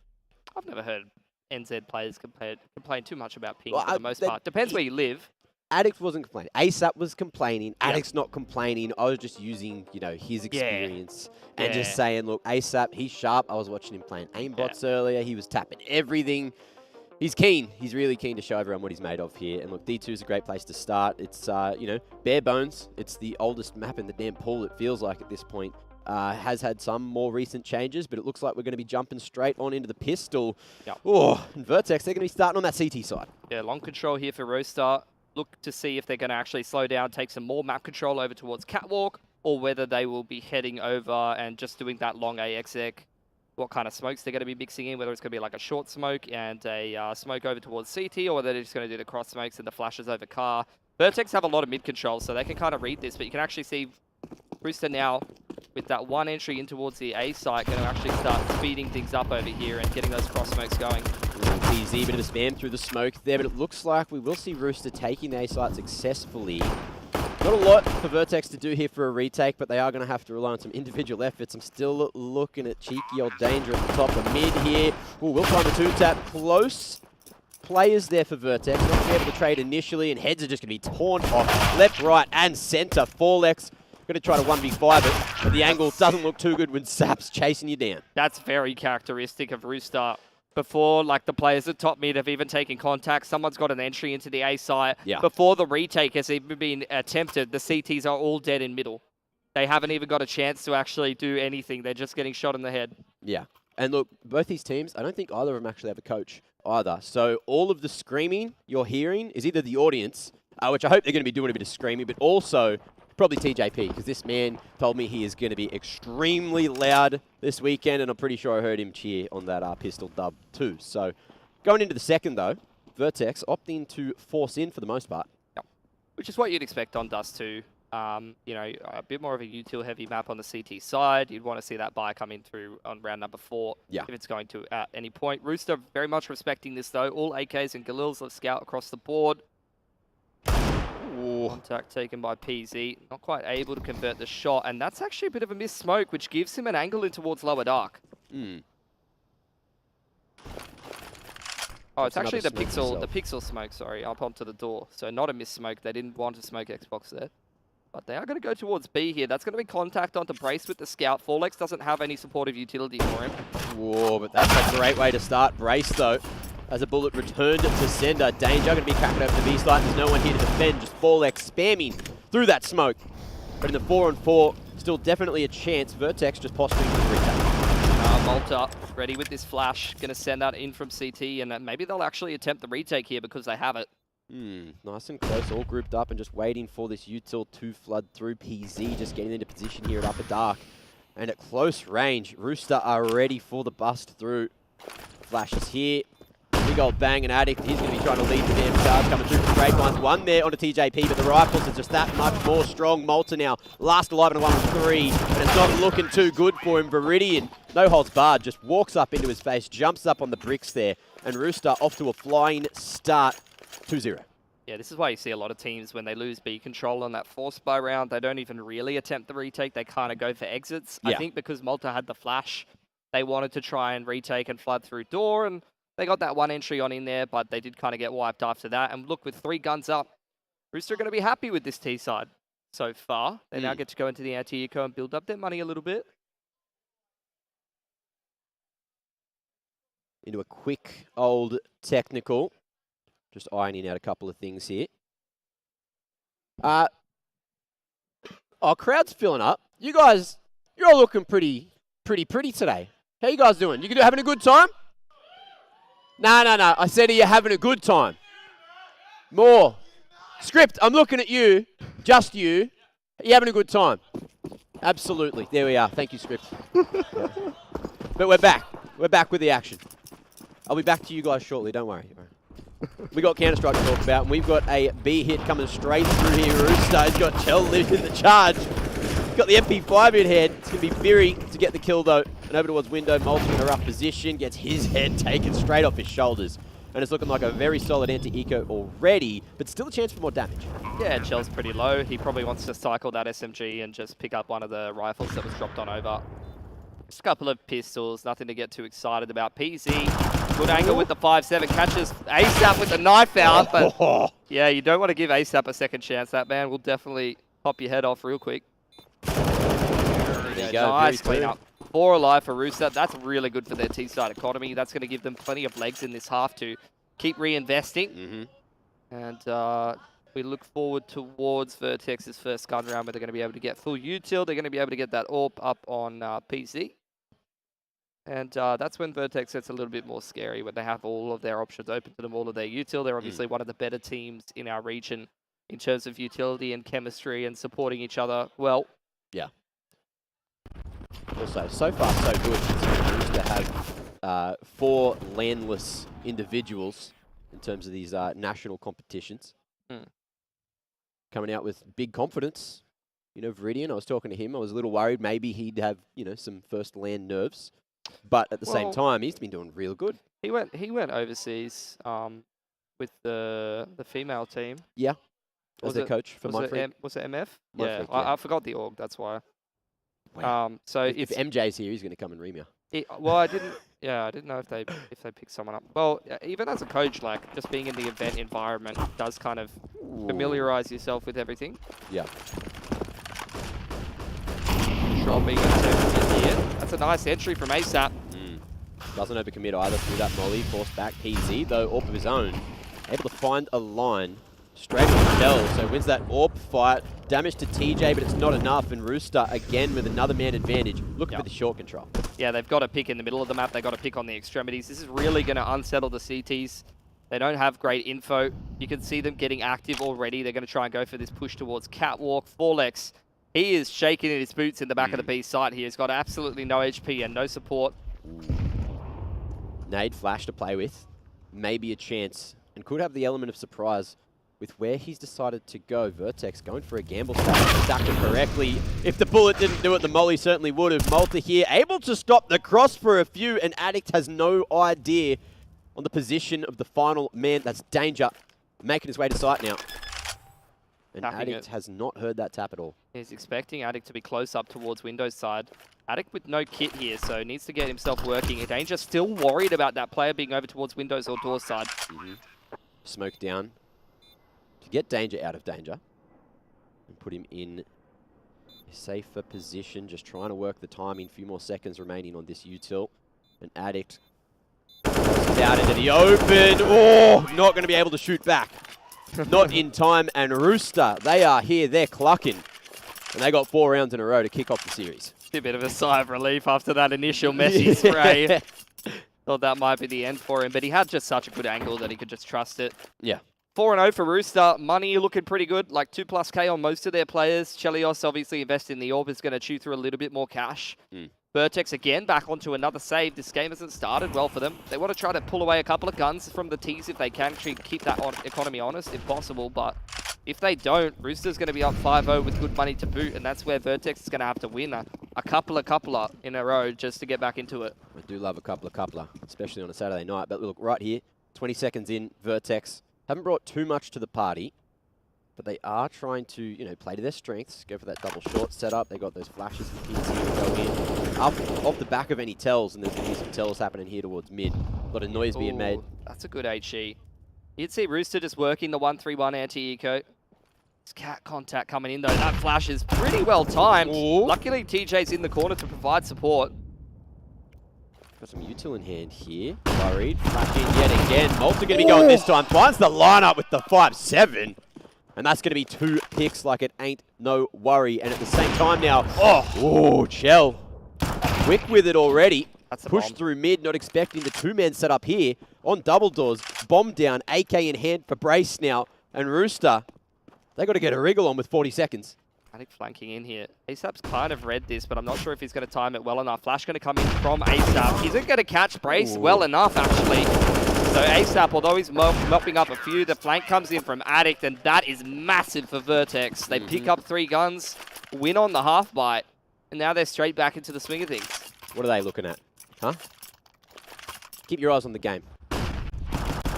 No fun times here. No, it's all fun times. Talking about memes or something. I don't know. In their arena. Big shots coming through this round. Mostly from Malta setting up those first 2 kills. The double back straight into short as well with those flashes. It was just so damn good to watch. And now going into round 6, Vertex finally winning that eco round means their money is pretty damn good here, Billy. Oh, they're straight into the double AWP, but Rooster actually doing a pretty nice approach here, straight into B. Flash coverage is good enough to offset Forlex off the line, so they're actually going to get into an afterplant pretty quickly here, Rooster, and that's going to be difficult to retake with double AWP. A lot of control for Rooster here. Still with tons. ASAP, eyes on the prize, but time is ticking away, and it's a big, long rotate for all those A-long players. They're deciding what they actually want to do here. It looks like it is just going to be the 5-man save. Rooster finding the 5th, and Vertex realize that the financial game for the long run is extremely important here. Double AWP setup is going to make it that much harder to go back into the B site as well. So, looks like we may have a killless round, and Rooster, they're going to be giggling with it. I think it's a sensible decision, honestly. This half still has plenty of legs in it. You've got plenty of util, plenty of weaponry investment, whole bunch of AKs as well that you're not going to be able to replace. So, look, it's kind of a stalemate at the end of the day. Rooster, they get a much better buy than they were coming into that round with. They're going to have full util this time around. Still no AWP, though. But that was the perfect call from Rooster. Recognizing that the big economy swing You know, although the util might be quite favorable with what Vertex was bringing to shut down a bit of a B push, the double orb setup is extremely difficult to go into that B retake with, and Roosters has got themselves a pretty free round there. Well, over towards long, couple of spawns coming through. Shell, going to make his way through the doors, but the trade comes in effectively. Grace going to be able to nail that coffin shut, and we're down to a 4-on-4, 20 in. Very interested to see how Rooster approaches this 4-on-4 after knowing they get a kill on the extremity here. He's going to just kind of pull apart the CT rotations a little bit. They know that CTs have secured long control. I really don't mind them just cutting the map in half and going mid to B. It's definitely what they're posturing for. Alex, good swing, has the cover of the window, but it's not enough to double down. But at least he gets one with his life. Addict's now in a rough position, 1-on-3, smoke to play around. But an AWP, that's an expensive bloody shotgun here. He's made it work for one, but again, the trade's going both ways evenly. And Rooster, they found the B site, but we got a 2-on-2. And Vertex, they are sniffing out a retake. PZ going to want to be picking himself up a rifle sooner rather than later. Not sure if those footsteps were heard by Danger. He's got himself cottoned on to upper dark. Just going to drop the Molotov behind him and try and fight this window player. Easy, trying to go through window solo. Viri pops his head up there at the double stack, almost in trouble, but Danger, eyes on the prize, but not for long. They go dead shut as he hits the ground. Viri now, same position as Attic before, got the AWP in hand, and he's not going to be able to connect. Retake comes through successfully. Kit's there, Time's there, and Vertex find their second. Chelios is pretty broke here, so might have to go back down to a Scout or a Deagle or something like that. The rest of Rooster can buy. And they took a few guns off of Vertex, who still have plenty of cash in the bank. This will be the big swing round, though, because if Rooster drops this one there, loss bonus still hasn't built up too much. And again, we've seen very Rooster-esque. They're going to really trust Chelios. They're going to buy him an AWP, and Viridian's going to go down to nothing but a Deagle. We saw this in the online quals as well. Yep. We saw it a lot last week. Yeah. But it works, so... It actually wasn't working as much as it usually works for Rooster, because Chell's form was not as good as usual in the online quals. But if he starts to get himself warmed up, then it's in Chelios we trust. Oh, he's not always needed though, because TJ is playing like that. He was playing like that online as well. That's a hell of an entry on the AK. Confidence, the shots coming through, but again, trade's going to start to favor Rooster, and there's a 6th round on the line here. Vertex starting to edge their way in through CT, still with full long control, so they can play for the retake here. Because Rooster only dominate one part of site, that's short, and they've needed to hold on to that one because the bomb was coming through. Look, better late than never. And it will traverse to site, but Brace, he's starting to creep his way forward. Look to try and find an angle to equalize the odds here. Once that 3-on-3, Sap's head not quite spotted with the fading smoke on the elbow. Flash could come in from 4x on CT here. Oh, a bit of a failed jump. Gets a little bit awkward. Addict is still trying to find the line. Tries to fight together towards elbow. Viri swings from sight all on his own. And even though it's individual efforts coming through, it's another round in the bag for Rooster. Yeah. 6 now. And the economy, whoa, it's still in question with only 3 alive. It's a super important round, though, because they avoid economic reset and they keep themselves on this winning streak on the T side. They're going to continue front running here. They won't have their money broken. And although Vertex, from their sensible decision-making in terms of the money earlier, going through with those full saves, rather than trying to contest the B retake, they have essentially afforded themselves another buy.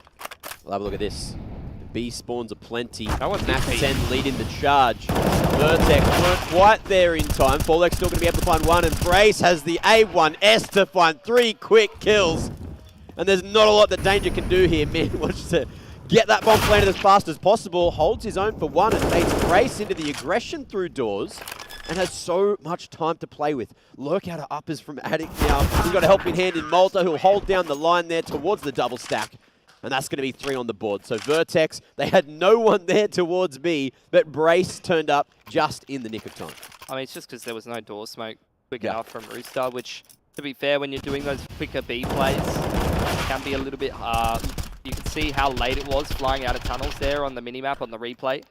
It was kind of thrown after the initial flash. So it's a very slow kind of traversing smoke. So in those 4 to 5 seconds, I mean, you've basically lost your whole team on the cross. Well, a little bit of action early on again. Addict was to keep the pressure on towards these tunnels players, and there comes that pick from the uppers peak as well. Forlex poking his head in from the B site, molly down. Chell doesn't want to get isolated, so runs back through the molly, back to his teammate, him in danger, looking to find a way back into the round. But it could come in the form of TJP, who's making his way out long, only with the deagle, and he's about to get sandwiched too. Nade chipping him down to 57, and it's all down to the timing here. And we might get the first knife we'll see in just a moment. TJ wants it. There it is. Addict calculating the strike. PZ finding the final two with that push out mid. Big round from Vertex to get the confidence back. It's beautiful from both Addict and PC. Addict's the one who shoves Lower Dark to bait them into PC's AWP line. Yeah. Then flanks top mid, and PC doubles up on the last two, and that was the reset round that Rooster wanted to avoid. You can see they got $2 grand in the bank. Yeah, all gone. Chell's even going to go for a dig, so that's essentially going to put him in a position where even if they get bomb plant, he's probably going to have to scout next round. And looking at Vertex's money, they are rich as hell. So it's going to be quite a close half despite the great start for Rooster, I think. Good to see the confidence definitely still there. Addict, though, going to get sandwiched on, but the Glock's not enough to do it initially. Addict going to take 2 to the grave with him. And Shell now very damn low, make it 0. PZ, Pineapple zips him away. ASAP, TJP, the 2 remaining members. But at least TJ's got his mitts on this AK, so maybe a chance for an entry. There's the swing, but Forlex is here to mop up the scraps as PZ whipped his flick. We're almost at a tied game, 5-6 now. Yeah, but it's not close in terms of the money. Like, Vertex is way ahead economically. They just had another clean round. Knife from Addict obviously helps out quite a bit. And end of the day, now you're looking at Rooster, who's going to come into this buy pretty bare bones. Chell, like I said, down on the scout because he bought a dig last round. Yeah. And the rest of them, very limited util. What we got? 4 flashes across the whole team. My takeaway from that replay, though, really quickly. Nat was drinking a beer, and I'm jealous. That's all I'm saying. Oh, she's working today. Hey. Excuse me? Work hard, play hard. Now, 20 in. Vertex, they've taken this long control nice and early, committing to the bit and trying to play a bait setup in pit. I like this. Rooster, the late long take about to come through. Flashes there, smoke towards the corner, and maybe, just maybe, this is going to work better than expected. Malta's still going to be able to take more damage, and Forlex is here lurking in the dark, and he's not going to be checked either. Rooster, they're worried about the site. They might just start going forward. And look at the timing that this man's going to be able to find. PZ drawing attention, and the lineup's there right on Idiot Wall. Forlex from behind finds 3 like it ain't nothing. And now Viridian in a rough position. 1v4 runs into the open, and that's the easiest trade of Brace's life. 6-6, Vertex straight back into the game. And look at the stonks. My lord. Yeah, they're so rich, man. What a sick read, by the way. You don't often see double pit setup. No. Like, you don't see that too often. And that was the perfect round for it. Rooster didn't have great util. You know, they've been going a lot of those quicker plays towards B. I think that would be a bit played out, a bit more readable for a team like Vertex. Yeah.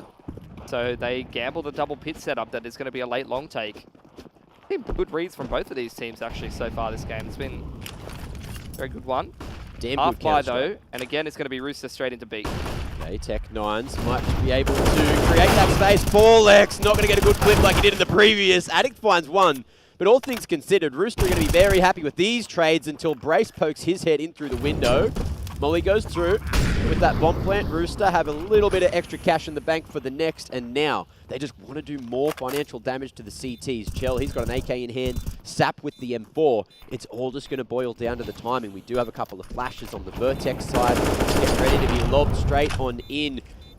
That's going to be Chelios forced out of the corner now. Trying to play towards up a dark head down. Fully blinded. Sap here towards default. Knows that the filter's coming through the window. Chell down. Time kicking. And there goes Sap. PZ comes in with that secondary. And it's going to be Vertex finally finding the lead after a hot minute going into round 14. Yeah, look, taking guns doesn't really matter for Rooster at this point. Because Vertex has just done such a great job managing their economy this whole time. Yeah. Bomb plant definitely helping out Rooster, though. You're going to get this full buy across the board. We're going to get the AWP back in Chelios' hands and full util to work with, so they don't have to kind of be pigeonholed into these quicker strats, the long contacts, the B plays. They can kind of slow things down and run a bit more of a played-out default, but that's where you see the investment from Vertex on the double AWP. Yeah. And you need to make sure that their util is on point and they're not getting caught and picked early. PZ forced back with the flash and the smoke on the corner. Like a bit of a stalemate position at long, honestly. Neither team is controlling it or has information there. It's no one's real estate just yet. Which generally favors the T's, but you can start to see that Malta's having a think about going for a little bit of a retake maybe off PZ's contact here. Chelios going for a pick in towards B. Forlex throwing reactive utility, expecting a bit of a contact play, because we've already seen that a couple of times from Rooster. But actually, it's a bit of a slower round, and that's where I'm saying, when you're running a slower, a more drawn-out default against double AWP, you're very liable to getting yourself picked and trying to play out a 4v5 from there. I think Sap just got picked just before the smoke bloomed there towards bedroom, and that's put Vertex in a winning position with the opening pick, with the man advantage. And Rooster now looking like they may just posture for this B split, but Vertex, they're pretty ready here. You've got Addict as well, over towards short, just geezing towards that position and can drop down to CT at any given moment. Chell with full util. Molotov onto mid doors isn't going to let Chelios through at this point. Is the exec though. Alex again, an opportunity, but just Brace with the A1S in hand. There's going to be the bomb on the ground. There's going to be the round in the hands of Vertex. And with 30 seconds, there's not a lot that Chell can do in a 1-on-5. But he might just give it a red-hot crack anyway, knowing that there's almost no chance in the next round for them to work up a buy. Lineup was there. I saw it happening, but PZ real quick on the trigger today. Yeah, very clean round from Vertex. They're looking good, Mac. So's the back of that head. I believe that's scripts. Wow.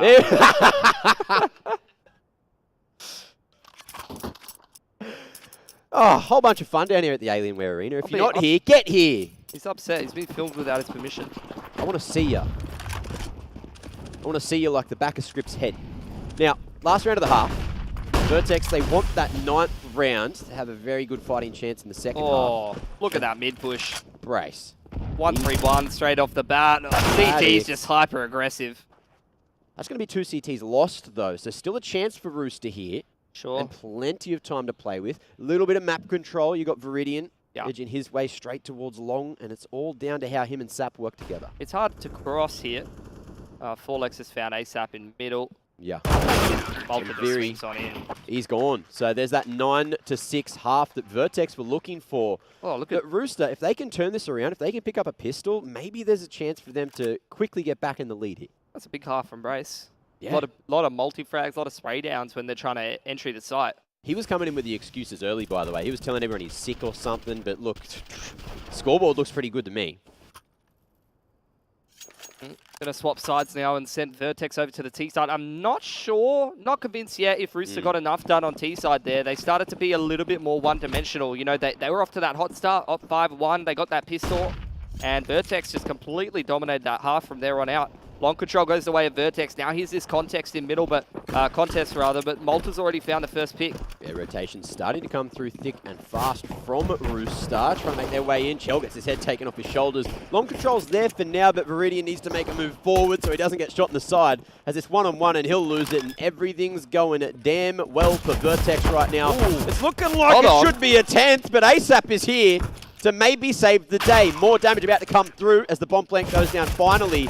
Danger's damn low, and Sap ain't missing too much. Long range still has so much of a chance here as Rooster edge forward here towards elbow. Brace going to be out the open, but him and PZ team up. Brace takes that contact. PZ swings from sight, and the meat grinder continues to churn. Vertex find that 10th, but ASAP kept them guessing for a second. Big force here as Rooster. Could get the A1S drop from ASAP. Yeah. They could give it a crack, maybe. Looks like they're going to take the single save and try to full buy in towards round number 18, play with A1S armor. So we'll see how Vertex plays around that. After this anti-eco, you know, I wouldn't be surprised to see, like, pretty heavy util play. Maybe try and go for a quick one into B. TJ's just invested in the Zeus. Could be mowing the backyard. Could be making a couple of noises, hitting the grass. Who knows? I guess we'll see in a moment. If Vertex walk into the trap, Rooster have so much information here with the position they've decided to go to. And look at the timing. PZ falls off the line. There may be a world, but no. He had an inkling. He had the knowledge. He knows that Rooster want to keep pushing forward. Yeah. And it looks like we're not going to see any of that Zeus action either. Yeah, now they know that mid's really dirty, Vertex, so they're not going anywhere near that. They've already got the long control. Ooh. They can just 100% this round by just going back towards long. Creating that space. Wants someone to walk into his trap at some point. But Rooster are here, and they're ready for what Vertex are doing. Is the damage going to be enough from just these USPs to get a couple of picks, do some damage to Vertex's economy? Dink's starting to come through the smoke. Attic quite low, but he's got that Mac 10 to play with. And it looks like it could just be this bust in through the smoke. Lineups there, but the rifles are just way too much for them to deal with. Miri, okay. Feeling pretty sharp with the pistols, but it's not enough in terms of the bullets remaining in the magazine. He had to get that reload off, and it's going to be 11 on the board. Vertex kicking off the second half with 2 dubs back-to-back. Yeah, this is where I want to keep an eye on what Vertex is going to be doing next round, because this is the CT buys where you don't have Molotovs. You know, you can't hard shut down quicker plays. So like a quick one into B wouldn't be too surprising to see out of the T's in a round like this, but it looks like it's going to be a bit more of a defaulty kind of approach. Ooh. That's a good tag on the cross from PZ, very sharp, and now he's going to line up that door smoke, I think. Get the old hinge smoke cranking. So the guys from Lower Dark can cross in towards short. Got TJ ready and waiting here with the nade though. Ooh, timing almost perfect with the nade. And he ends up tickling Malta for that 1 point of damage. But so far, so good. Still plenty of util there for Rooster. They haven't invested too much too early, but there's the tag with the scout, and that's not what you want to be walking into. TJ hasn't even had a chance to shoot the M4 yet. Yeah, already quite low. Mid control is in the favor of Vertex here, but with no one in Upper Dark, you can almost certainly assume that they're going to go for Cat at some point. Chelios right at the back of all these A-site players. Mid B. Fake being sold, and Malta looking to go for the full commit. But off the back of it, because that short smoke's gone down again, Vertex, they're calling the audible and making their way back into tons. Looks like Brace is still ready and waiting. Just wants this smoke to fade. 2 bullets on a TJ that's going to take, but the timing favors TJ on that fade. And that's going to be almost a man advantage, but PZ and Malta answer damn quick towards the B side of things, and Rooster are straight on the save. So this map, round by round, is very quickly getting out of hand. Vertex securing a 12.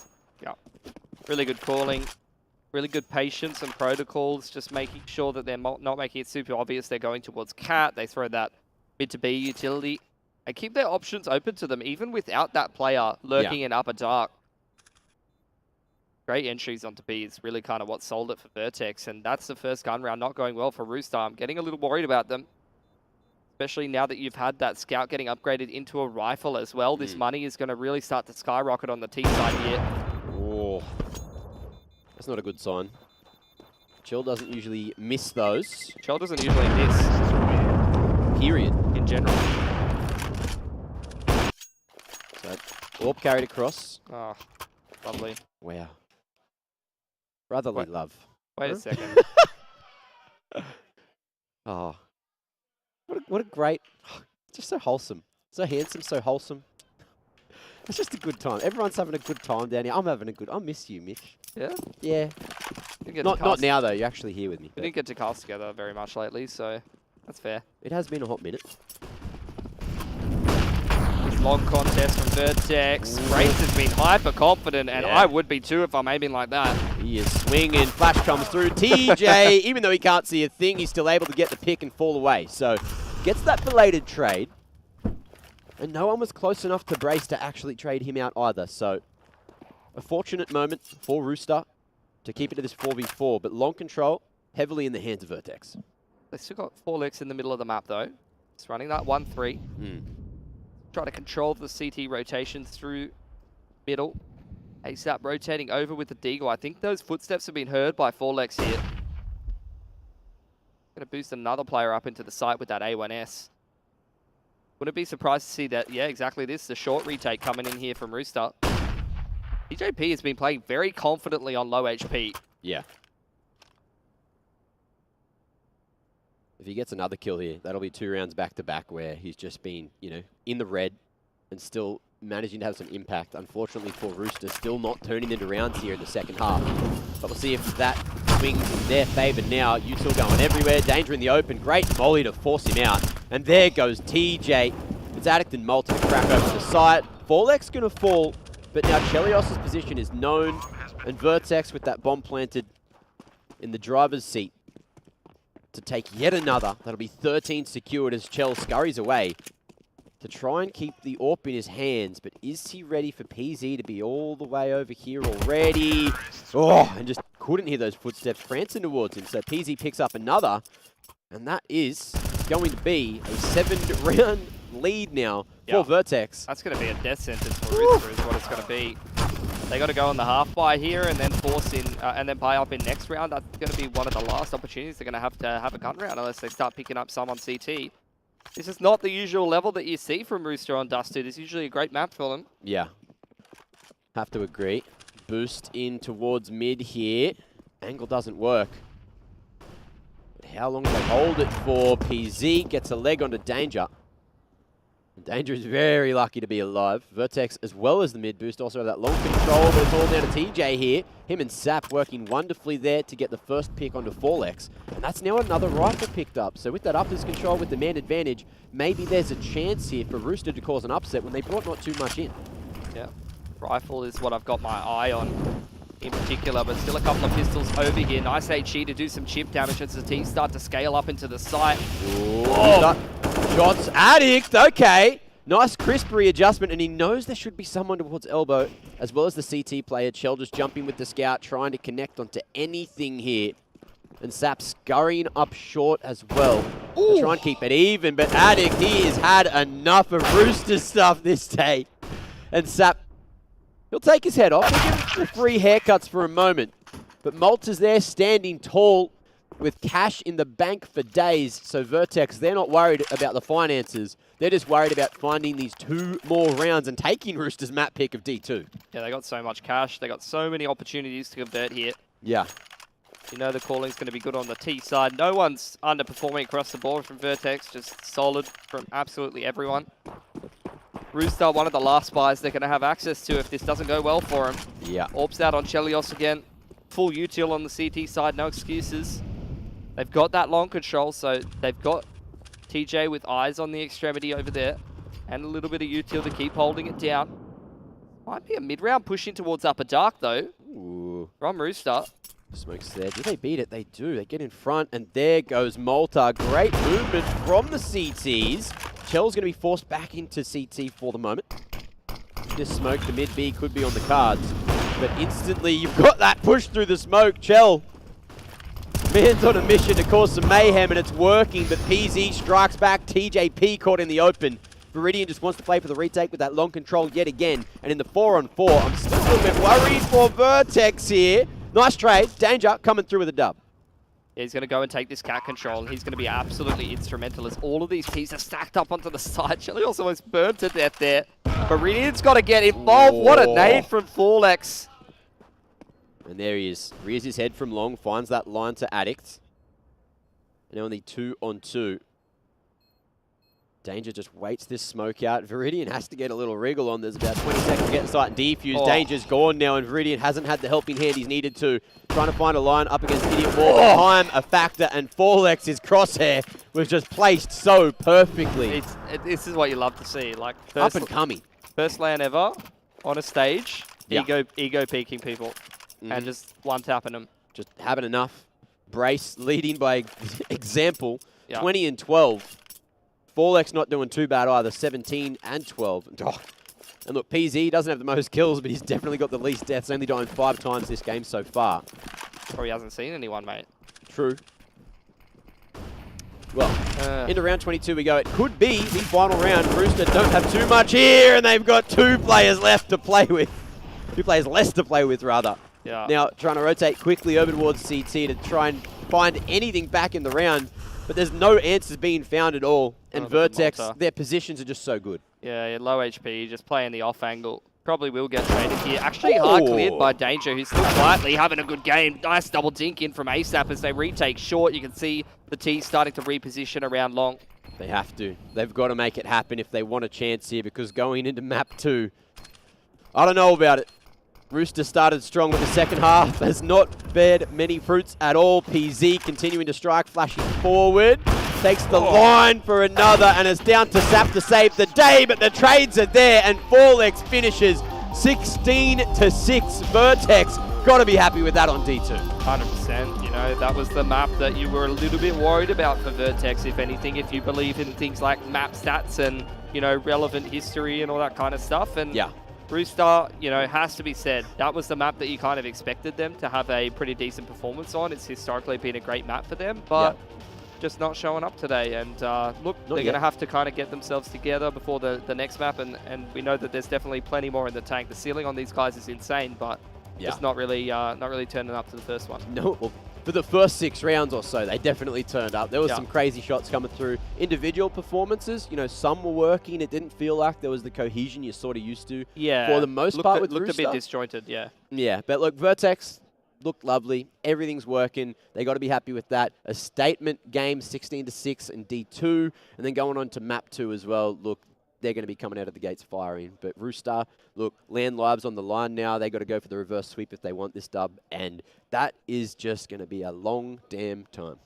Yeah, I mean, Vertex, we saw everything that we expect from them, right? They had some great reads. They had some great lockdowns after the initial kind of streak of T rounds, and then the CT setups were beautiful as well to come back into that one. As soon as they got, as soon as they got economy control, unlike me, $0 in the bank account, they did very well for themselves. So yeah. That's all right. Well, look, I've got to have a lay down. Fortunately, we got some analysts downstairs that are going to take you through everything, tell you what happened if you didn't see it here. See ya. Oh, don't worry, Mac. We've got it from here. I felt like a bit where he was like going to disappear from below the desk and then just randomly show up at the couch. But it is Rob and Komodo here joining me on the couch. And look, Rob, the only thing I really have to point out here, there's 2 things. One, poor Rooster did not get a single round in that second half. And the second thing being the predictions. We talked about that. I wanted to see a little bit more from Rooster because I'm gonna throw that out too. We got a 6-2 scoreline. Rooster are looking really good. Yeah. And then it went 6-16. It kind of just fell apart. If Mac's getting under the desk, he's probably looking for Rooster. Or at least the second half of that map. But why was it like that? You know, Rooster, like you said, they had a really strong start. They were there sitting at 6 and 2, and then all of a sudden, they just couldn't win anything from there. The CT side from Vertex looked really good in that second half. If you want a really poor explanation as to why. Of course. That's what I'm best at. The chaos is really easy to control on T side. Yeah. When you swap to CT and you have a brain like Brace making decisions and the rest of Vertex listening to those decisions, life becomes infinitely harder. So I, honest to God, like really at a dumbed down level, so bringing it back down to my level, it's Same just, wavelength. yeah, basically, it's just that point where it's like, CT side on Dust 2 seems really simple because it's such a simple map until you play a team that is methodical and have very, very good setups. And for me, Vertex dumped all over them. I think it got to a situation where as soon as Brace and Vertex realized what the Rooster guys were throwing at them, they just know the counters every single time. Get out those AWPs, post on a couple of those lines, like the flashes that we saw on the multi-frags that were actually able to bunker down. Like Forlex had a nice play to come out there on the back of the flashes as well. Like everyone was contributing on the side of Vertex, where you flip it on over on the other side. It was kind of Danger trying to instigate a lot of things over from Rooster, and when it wasn't Danger, kind of wasn't anything. So it's really just for that for Rooster to kind of figure out, all right, we probably can't just run at them now like we've been trying to do. We have to bring it down and maybe play a bit of a different level than they're used to. Yeah, you guys probably didn't see, but in the lower third there was a very nice stat that popped up. Malta ended up here on Dust 2 with an ADR of 108. Do you guys think he was the standout player for you, or just Vertex? Looked insane, a whole nother level. Oh, I think, you know, it's really easy to single out players for ADR and for ratings, but it's always that massive topic of like, if you put Malta on Roosters roster, would he still have that? Better. Well, yeah, See, probably. I actually think it was Addix that was doing a lot of the good things. He was pushing positions, he was getting information, and he was making sure that the trades were there as well. So I think in terms of like team playerage, what you want to come on through, it was a bit of him and Brace really just making sure they had a lot of fine-tuned things. Like you look at the quick boosts we were getting up from Vertex as well, like making sure they were making PZ kind of work for the AWP, but making it easier on him as well. Yeah. There was just a lot of assistive variety to come through from the whole squad. Forlex was trying to bunker down over that B side as well for CT, and yeah, there were a couple of times that he fell out of the site, but then the squad was still there to pick up the pieces. Apart from that one round where it was like the 5-on-5 save, that was interesting. It's those, you stack your things towards A. If they go B, it is what it is. Well, I mean, even with that round, overall, Vertex are living up and actually exceeding expectations. The next map they are going to be playing on is Vertigo. How do you feel for Roosters? If you're a Rooster fan, how are they... I'm looking at the lower third again, guys. I'm getting Vertigo. Vertex coming to the next map with a win rate of 83%. So now, with this stat on top of it, if you are a Rooster fan or even one of the Rooster players, how are you collecting yourself? What are you thinking going into map 2?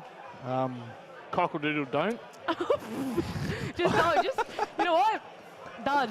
I think they got... See boys down here for a drink. I think they got cut up on Dust too, and I think they're going to get cooked on Vertigo, so roast chook for dinner. It's going to be tough. It's going to be really tough. And I think that what they rode on the momentum for the, what was it, the 6 rounds that they managed to gain, was definitely a sense of screaming. Like, you could hear the intensity in the players, but the second that dropped off, it was like, oh, shit, where are we going from here? Yeah, that was the thing. Mac hypes up like how loud and vocal Rooster are on hello. Yeah, that could be you guys. You guys could be down here getting away from us here in the tavern. What was I saying? Yes, Mac talked about Rooster, how vocal they can be. Like, he really built that up. And we saw it in that first little bit, and then it died down. Is that your word of advice to Rooster if they are listening? Just bring that hype back. Have fun, guys. It doesn't matter. Make the crowd enjoy whatever is happening in the server. The problem is you've got to be playing well to enjoy the time that you're on stage. Enjoy yourself. And I'm not. That's not a dig at all to Rooster. You got to understand. Like, I am fully behind this roster. Yeah, I have been well since I started casting. But yeah, this is. I think they're just up against another level of competition, especially on LAN. When you're in this environment, so much changes. Well, that's it, wasn't it? We've seen online Rooster that's been very destructive, but what does LAN Rooster look like right now? And I don't think it's hitting enough, and I think that's not really discredit towards them, but more so credit towards Vertex doing what they need to do. All right, well, any other remarks that you want to make about Vertigo before we quickly? I feel like you're trying to build up a pun here. I hope I hope that we can get map 3. Yeah. But by the looks of it right now, we need 5 different players from Rooster. Well, we're going to see if Rooster are able to bring it back for themselves as we're jumping to a break. When we're back, it is going to be map 2 on Vertigo.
Hi, my name's Mark Bonanno. We're here in the Fortress Land Lounge, and we're here to find out what gamers really think.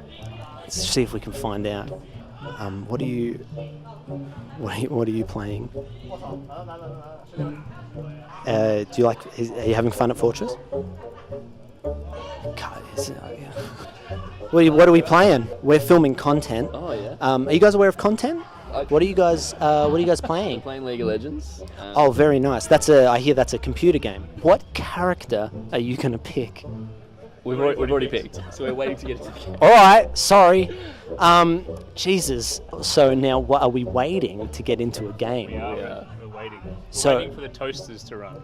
The toasters? Excuse me? Slow computers. It's the other people. Oh, it's the other people's computers. Yeah, because these are good computers. Well, let's make that clear. We got Alienware. Yep. I love these ones. They look like they're gonna fuck you. All right. Good luck. Good luck. Thanks, mate. Good luck with the game. I hope you guys win. I think you have to get to the other side. You have to get the other team's tree. Is it a tree? Is it a tree there? It's basically a tree. It's basically a tree. We're gonna invade now. And you're clicking. Oh, look at you boys click. I'm so impressed with all the clicking. Oh my goodness gracious. All right, boys. I wish you the best of luck. I hope you have a good time. Are you any good at the game? No, we're fucking shit. You're shit? Terrible. Oh, that's great. At least you can admit that about yourself. All right, have a great game, guys. I'll see you guys. Auntie Donna and the Magical Dead Cat Tour. It's March. I'll see you guys in March. See you guys. Let's get out of here. My name's Mark Bonanno. We're here at Fortress shooting content because everyone just wants content now. Disney Plus, slow down with the Star Wars. It's enough content. I have enough. We're here with AJ. Is that short for anything? Ali. Ali. Yeah, Ali. And where's the J? Is there a J in? Yeah, there is a J. Joseph. Okay, they call me MC, short for Jeremy. AJ. Yes. I'm just going to call you A because that just makes more sense considering your name. What is the game? Medium. Medium. So essentially, we're just trying to read each other's thoughts. Right, so how does rug and button align? Exactly right. So, we have to think of one word that links the both. That links rug and button. Yep. All And then right, on ready? 3, 1, 2, 3. Very, Diarrhea. Very good. Should we do it one more? Should we Yeah, try another no, one? yeah. 1, 2, 3. Diarrhea. Oh, a good tactic. I'm not very good at this game. We thought AJ was bad at this game. Turns out, all I want to say is diarrhea. It's a fun word, and I get it a lot. I'm so sorry. Anyway, well, thank you all so much. Thanks for saying hi. Thanks for being so sweet. No, thank you very much for having us. All right, see you. See you later. Have a free event, drink, enjoy your beverage card. You're so welcome. You're so welcome. Are these chips from a different venue? Are you sure? Are these Fortress chips? I don't believe you. I don't believe you. I think you're lying. All right, okay, because this looks... All right. What's this? Oh, what is everyone playing? Magic the Gathering. Yes. Now, what is that? That's a big question. Well, if you don't know, I'm very worried. What is this? What's going on here? Have I ruined something?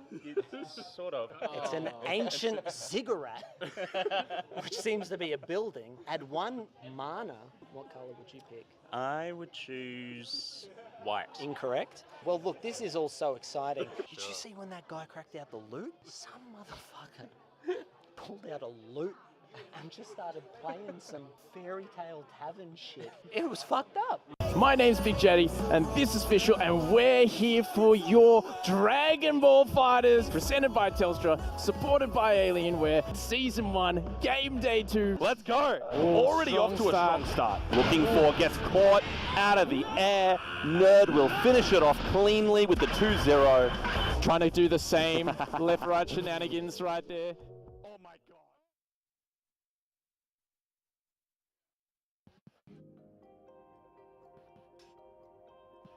Hello, hello, hello, hello. How are we? Welcome back. We're halfway through the series, or maybe a third. Who knows? Into this one, we got Rooster, we got Vertex, and does Adelaide even exist? Apparently not. Negative.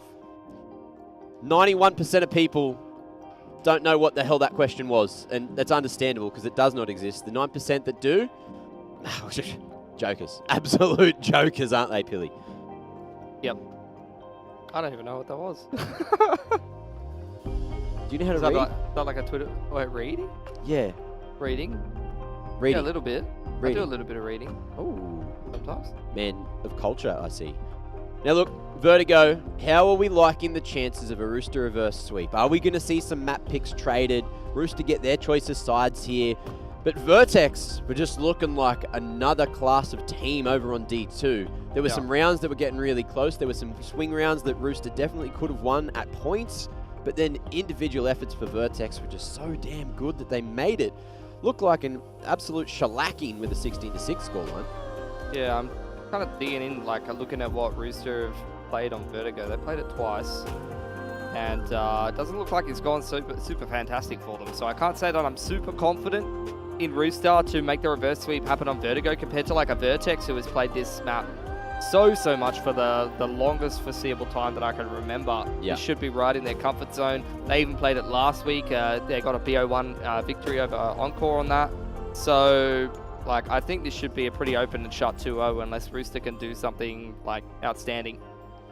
Well, there were points where, look, they were getting in behind enemy lines, but just unfortunately, like, all the pieces weren't quite, you know, aligning at the same time. So going into Vertigo, it's another one of these maps where you can, you know, take control of mid, take control of ladder, get a little bit aggressive on the CT side, and I'm not going to be surprised if we see, you know, Rooster just turning up behind the T's at any given point. But also, we'll see if they even pick the CT side. We're almost into the map now. Had a quick look at those stats. ASAP, of course, popping off for Rooster. But it wasn't quite enough over in map 1, so we'll see what he's going to be able to do going towards map 2. Had a quick chin wag with the players. Of course, it seemed like the confidence of the camp there over towards the Rooster boys. It's definitely a little down, whereas Vertex, they were happy as anything. Addict was telling me he was so happy that he can see us from where he's sitting and that people exist. So they're all smiles and waves, just doing their job, you know, taking maps, taking dubs. Vorlex was ecstatic. Yeah, I mean, they all performed super well across the board, him included.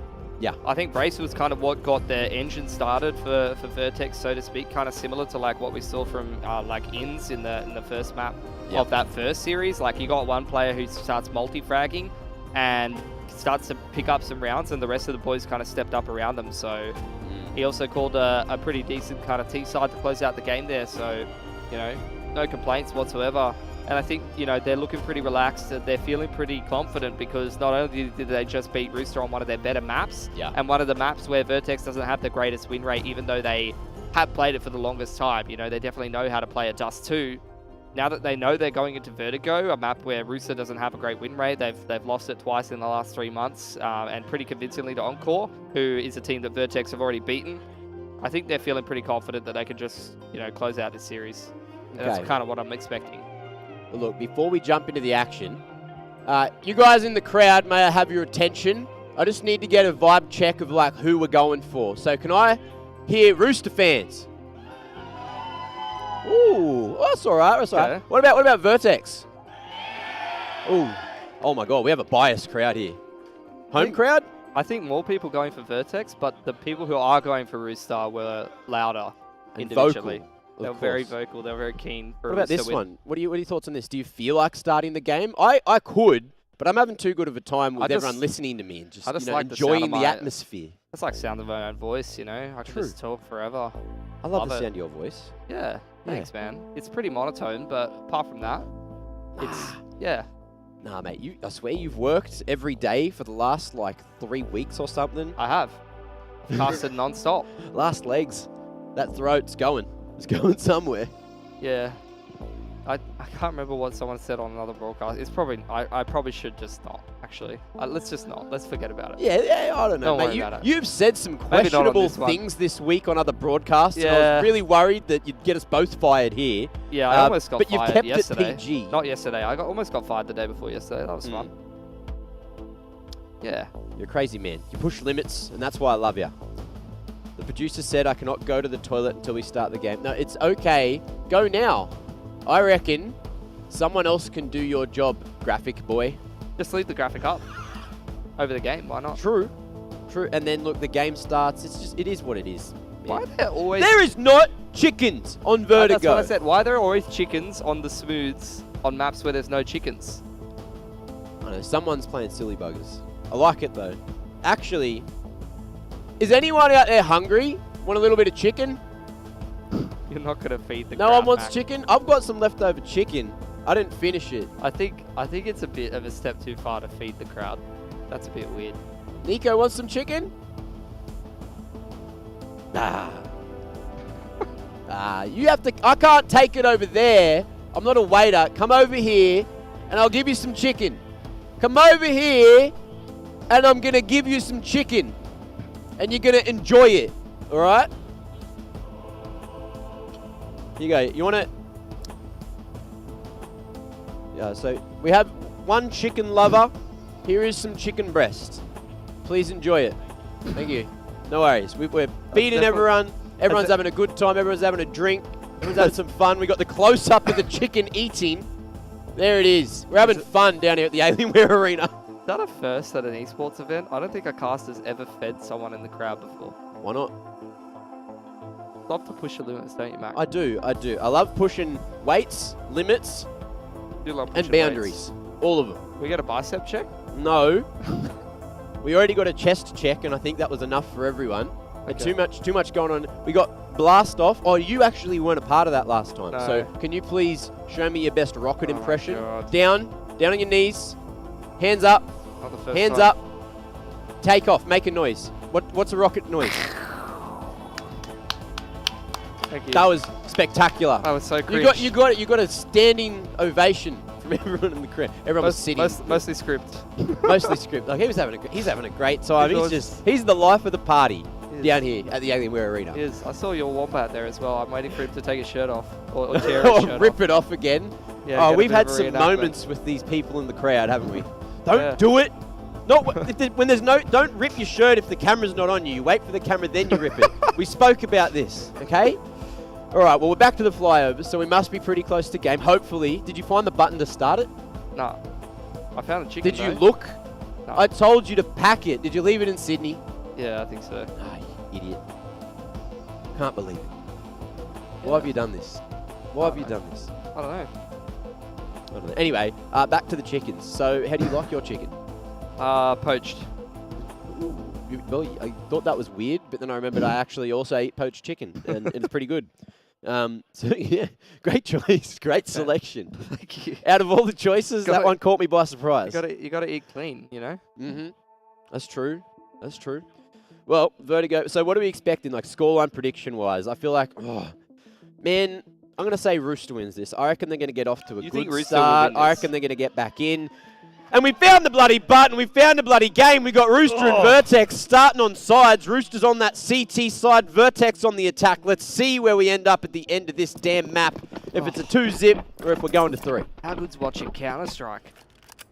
Amazing. Love it when the Counter-Strike starts. Amazing. 4-1 here for Vertex, 4 of them creeping up through middle. You got PZ having a look around ramp, shooting a couple of bullets. TJ to defend this mid push though. Ooh. Doesn't have a helping hand just yet. Viridian not too far away. Molly burning able to jump up there, and TJ feeling sharp with it.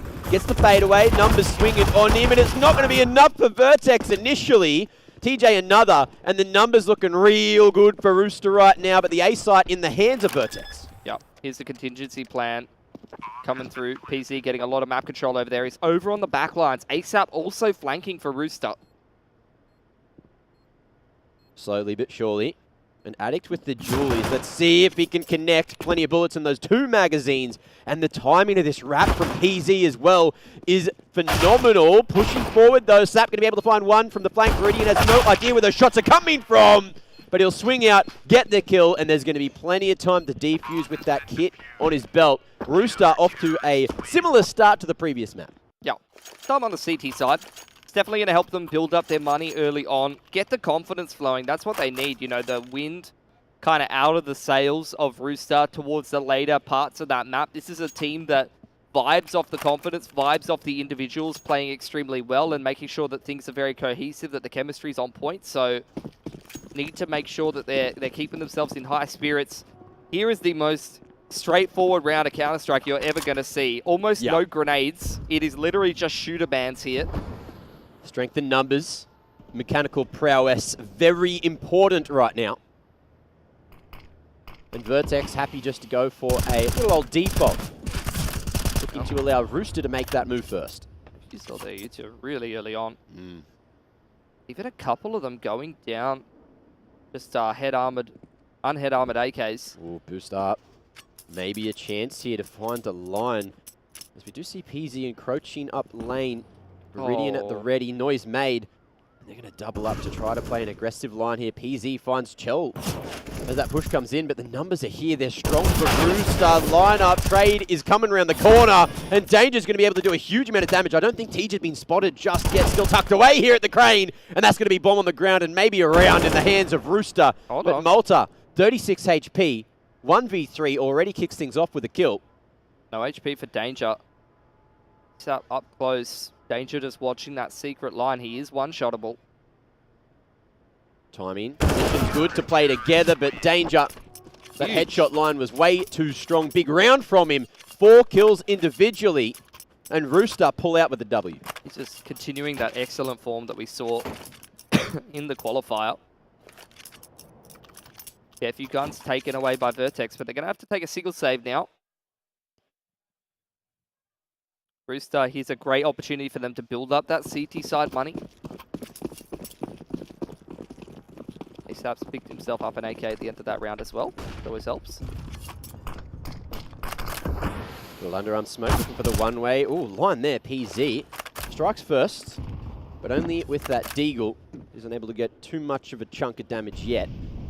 ASAP, very solid over towards the B side on his own. Reacts in time for a second.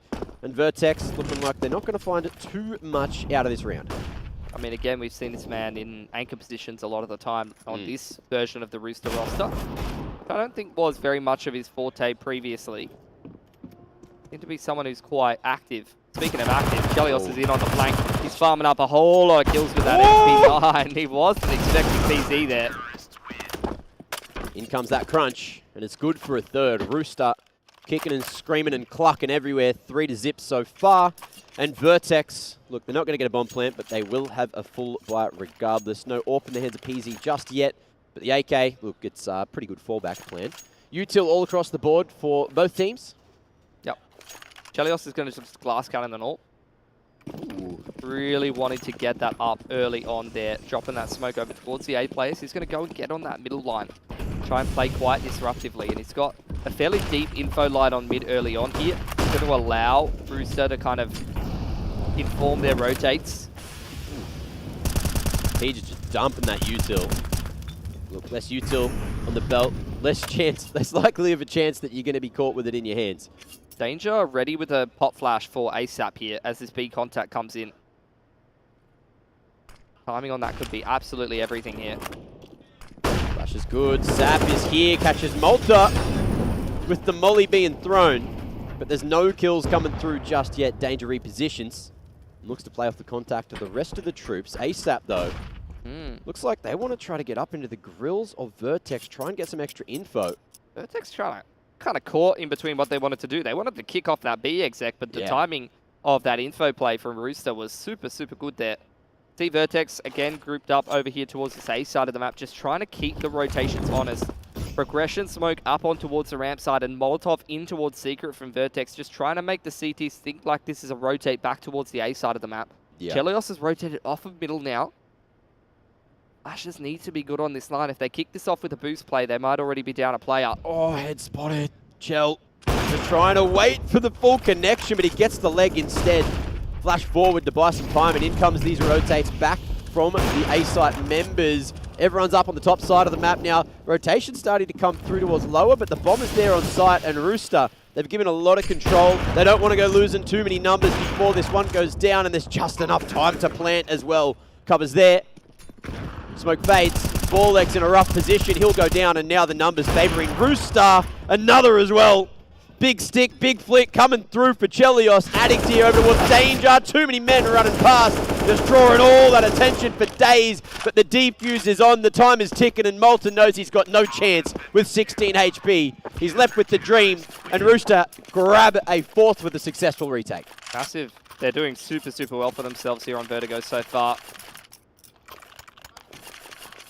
There you go.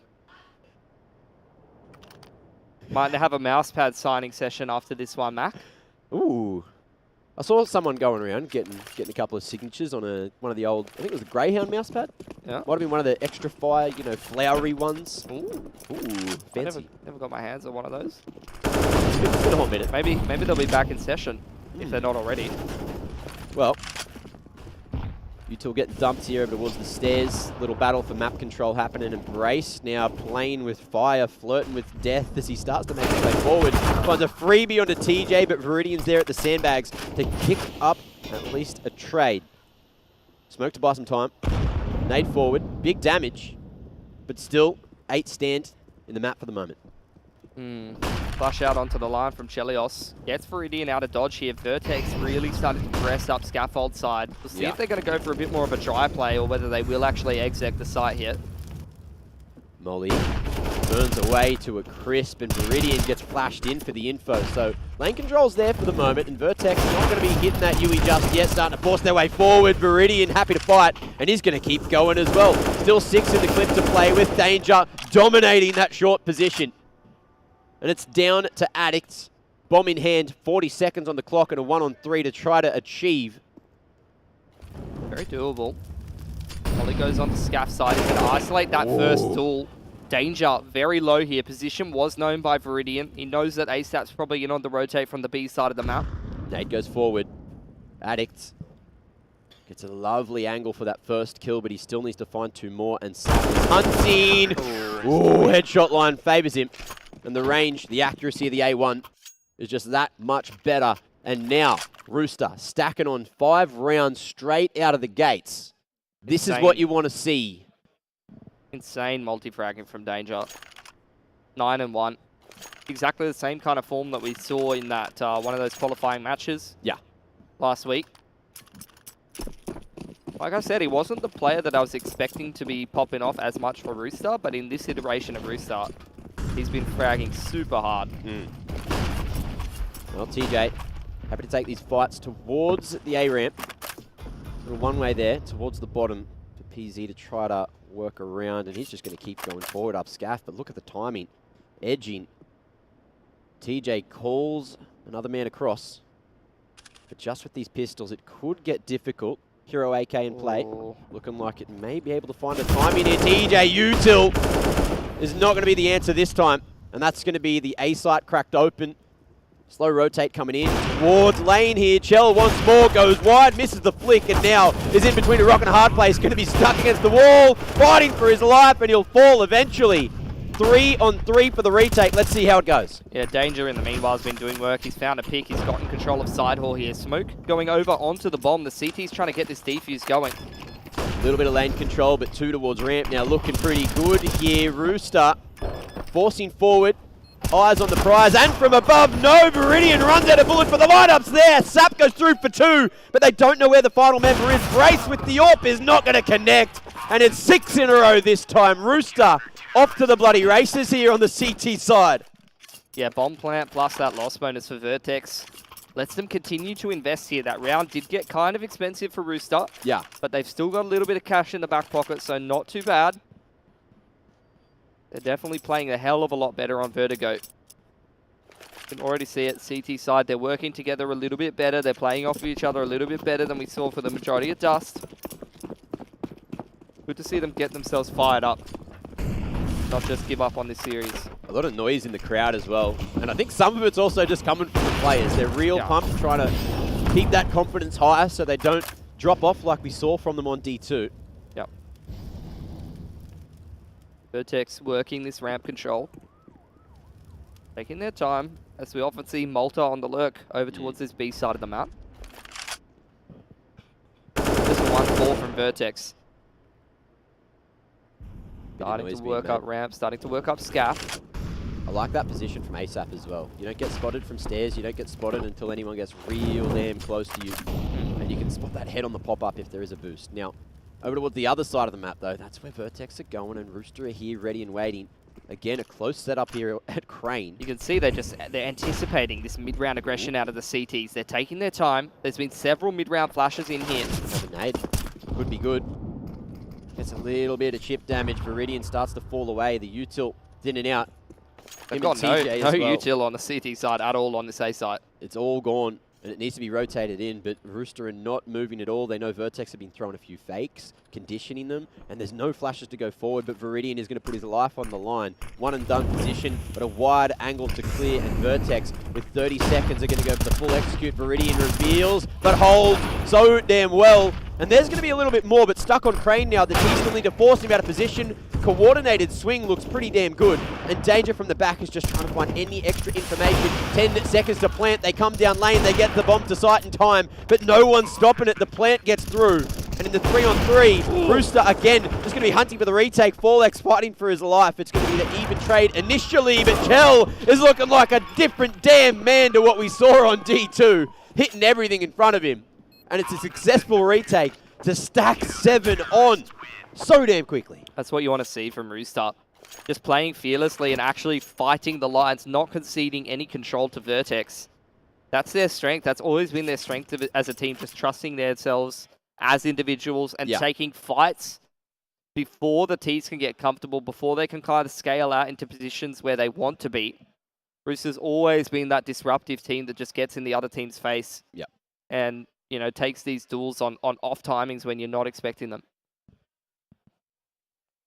Vertex calling the tactical to have the old powwow, quick chat, what they want to do, what they want to change, give Brace an extra second or two to think. Again, I was really worried about Viridian in this position, but getting one there was more than enough to just buy that extra time for the rotations, for the extra util to be brought across from the other side of the map. And then shots like that from Chelios, not what we saw from him over on Dust 2. So it looks like we've got a whole different couple of gamers here. Hold out for PZ. Yeah, that's going to be a bit of a difference maker, a bit of a change up. Again, it's a bit more of a defaulty approach here. This time, Danger actually in that position towards the bottom of stairs. Brace finds TJP over on that A side of the map, I think. Fades. Oh, Danger not quite ready for the wide swing from Malta there. Very off position. And now, just like that, Vertex have completely picked apart Rooster and look to get their first round on the board. It's looking like a high chance of that happening. Yeah, I mean, they've won several duels in different parts of the map. They've literally won an entry on both extremities when Rooster are trying to play a little bit more aggressive, which actually could take a little bit of a toll on the Rooster economy if they don't save onto these last two weapons. They, especially TJ and Viridian, will be like 2.7, 2.2. Almost hits the timing shot. Flash away. Connect and just get any damage, because every gun taken out of the hands of the Ts is long-term going to be great for Rooster. But you don't want to throw away this orb doing it. No. Can't afford to replace it.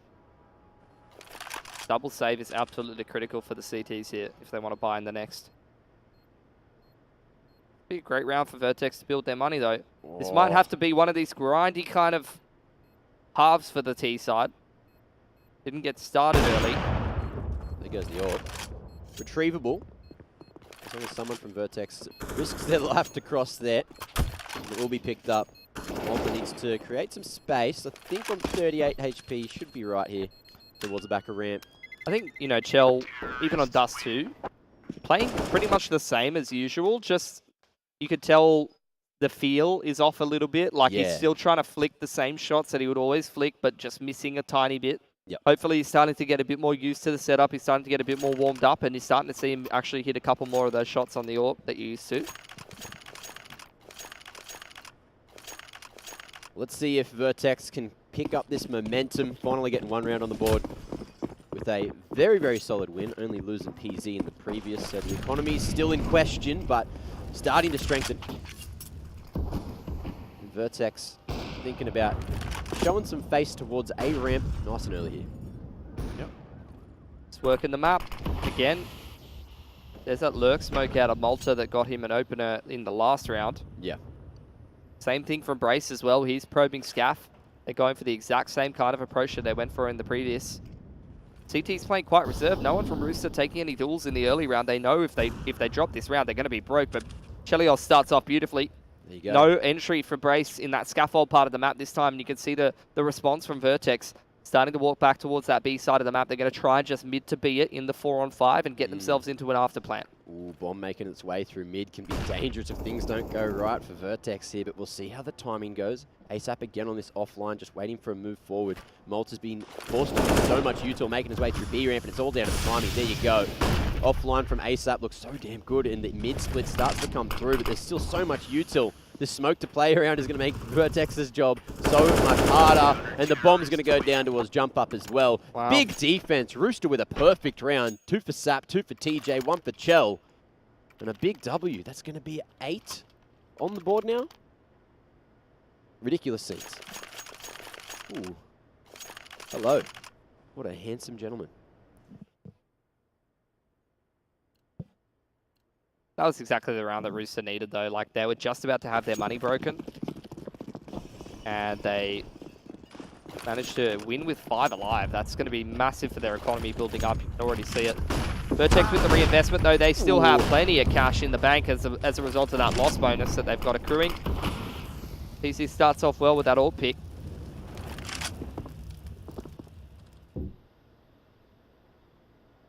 Is there a boost going on here? No, Viri just tanking the smoke, waiting for some aggression.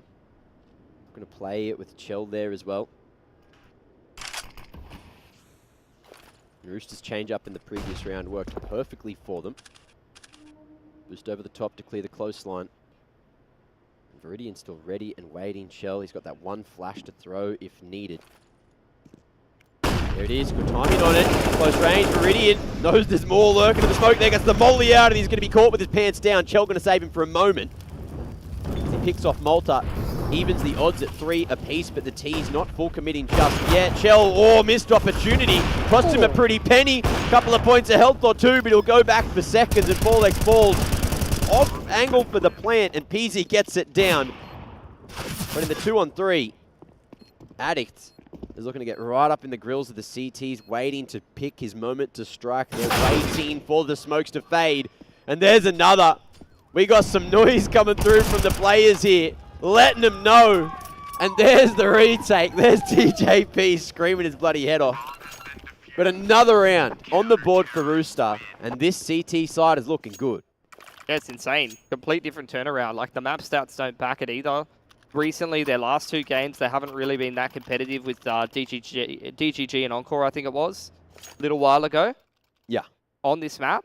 But, I mean, today, even after kind of getting spanked on the map that you'd expect them to win, they've kind of just, even just in that break there, had a chat, kind of rekindled it, got the boys fired up again.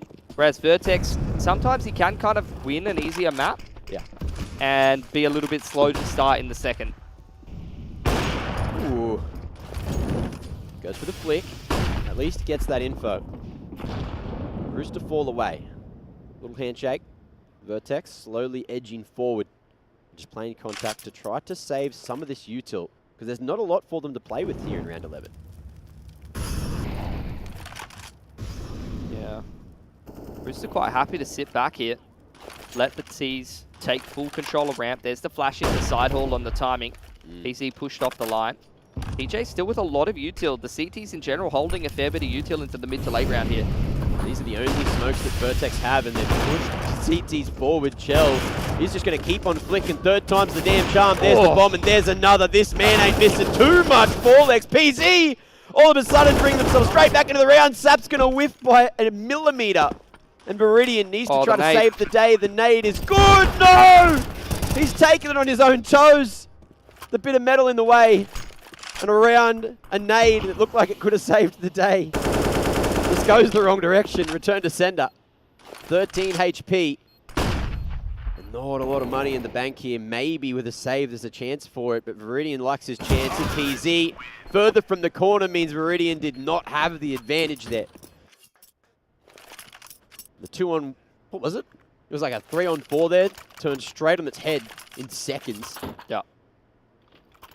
Gets one by Vertex. They find a second.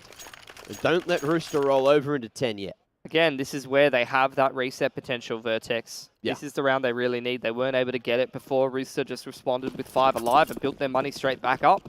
Vertex have opened themselves up a window where if they win this round, they go straight up to 4 if they can complete those anti-ecos. faster approach now. Vertex straight up the ramp already. Forlex, he's hungry. He's fragging. He wants that confidence back. This map has not gone as well for him as the last, but there's still plenty of time. Another whole half, actually. And this one ain't even done, Mitch. Yeah, not much util left here for Rooster. You know, 120. Already down to 2 smokes and a couple of flashes, and one of those smokes being on the B side of the map. The other one being in middle. So none of this util, again, is over towards A. Position. We'll see if it works for Viridian. He's played a fair few now, but the peak seals the deal, and he'll fall. Numbers looking good. Chelios trades a leg for a leg. When Vertex fall away, they've still got plenty of util to maybe sell a fake, maybe even just go for the double pump on a site. With 50 seconds, they've got to make that decision soon. ASAP's still got a smoke over here, so that might help him out if a Molotov comes backside or something like that. He can kind of play in it. He's just playing retake B here, though.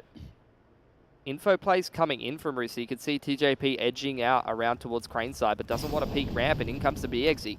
Smokes over the top now. Saps wants to buy some time, but he can't see a thing. Timing to the flash was perfect from Brace there.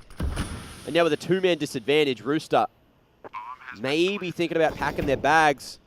But Chell not going to be going down without a fight. Waiting for the line.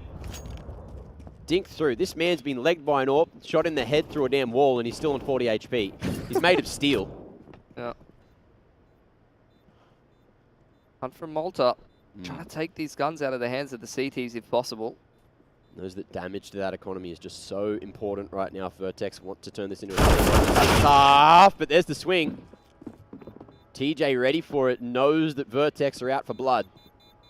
With that 1 player lost and 4 alive, Vertex now starting to worry a little more about their own economy. Worry about their own house here.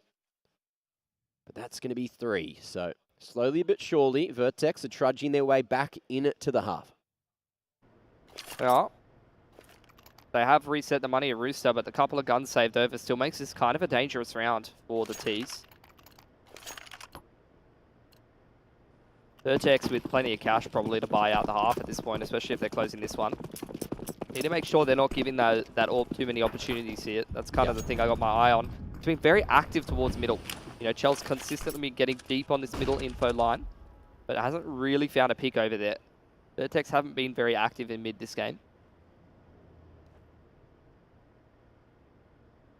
Smoke here. Over towards lane. TJ's flirting with the idea again. The re-smoke comes through, and it's actually given TJ a nice little line. If Forlex pushes his head too far forward, maybe there's an opening frag around the damn corner. But look at Vertex. A lot of noise, and TJ makes his move first. But the timing leaves something to be desired. Viridian only with the USP, not going to be able to do a thing. And Vertex keeping it clean so far here. Going into round 13. Almost an opportunity there for Chell. Probably just looking to save, but not given the opportunity. Brace going deep into Heaven's side. ASAP now wants to try to see if he can play recovery a little bit. Does pick up the AWP, but nice crosshair placement from Brace. Vertex cleans that one up. Guard. Yeah. They know that Rooster are screaming to save that AWP, get their hands on it if they can. But now with more players lost, a little bit of money in the bank, maybe there's a chance for a buy in the next Vertex. That's going to be, what, 3 in a row or almost? Yeah, this is one of those T sides where you just grind it out towards the end and end up with kind of a respectable scoreline that's workable. Especially if you can get that CT pistol. Buy's going to come back in here for Rooster. Yeah. Definitely not going to have too much utility to bring in, though. And there you see it, that little gap in the smoke just worked so well for Forlex. TJ got baited in. Thought he had timing. And Brace. Big exit kills there as well. Just stopping Rooster from making their way through Maze, keeping the AWP into the next. And okay, no, util's not too bad. Of course, a few players have had to throw the helmets in the bin. Yeah, probably would have liked to see that from ASAP as well, just to get like an extra flash or something. Yeah. Well, let's see how the first couple of seconds go here. Round 14, getting right down to the pointy end of the half. Yep, pretty heavy presence here. Again, it's kind of that 4-1. Malta working that B side of the map. The rest of Vertex working a ramp. Almost finds Shell very early on. He hasn't got an AWP to work with this time. Awkward moment. And Shell gets out with his life. Could have been me. Spam attempt starts to come through. TJ missed opportunity. Spotted the header brace there. Flashed forward for the info. Rooster now know that Vertex, they're here. They're knocking on the door of the A site yet again. But the numbers, it's still going to be a 3-on-5. Brace goes forward. Great opening util from Addict, but Tej is there to trade, and he'll almost find another. It's Chell to pick that one up on a Malta. Great crossfire, but it's going to be ruined in just a second. 4x! You can't do that! 3-on-1 now. As Danger's picked off 2, and ASAP, he's got a smoke, he's got no kit. He might be able to find a timing, but not too many things going his way. Except for that. Headshot found. 74 health to play with, and surely, did you spot a kid on the ground somewhere? Can't see one. Might be an opportunity, but he's got to start to move forward now.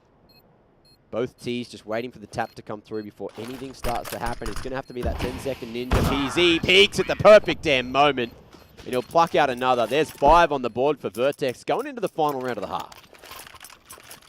That's 3K as well for Rooster to try and put a buy together here. Really not ideal. Yeah. Vertex are well and truly back into this. This is an easier potential 6th round for them. Rooster's probably down to Scout and MP9s, and Thamus pretty limited util.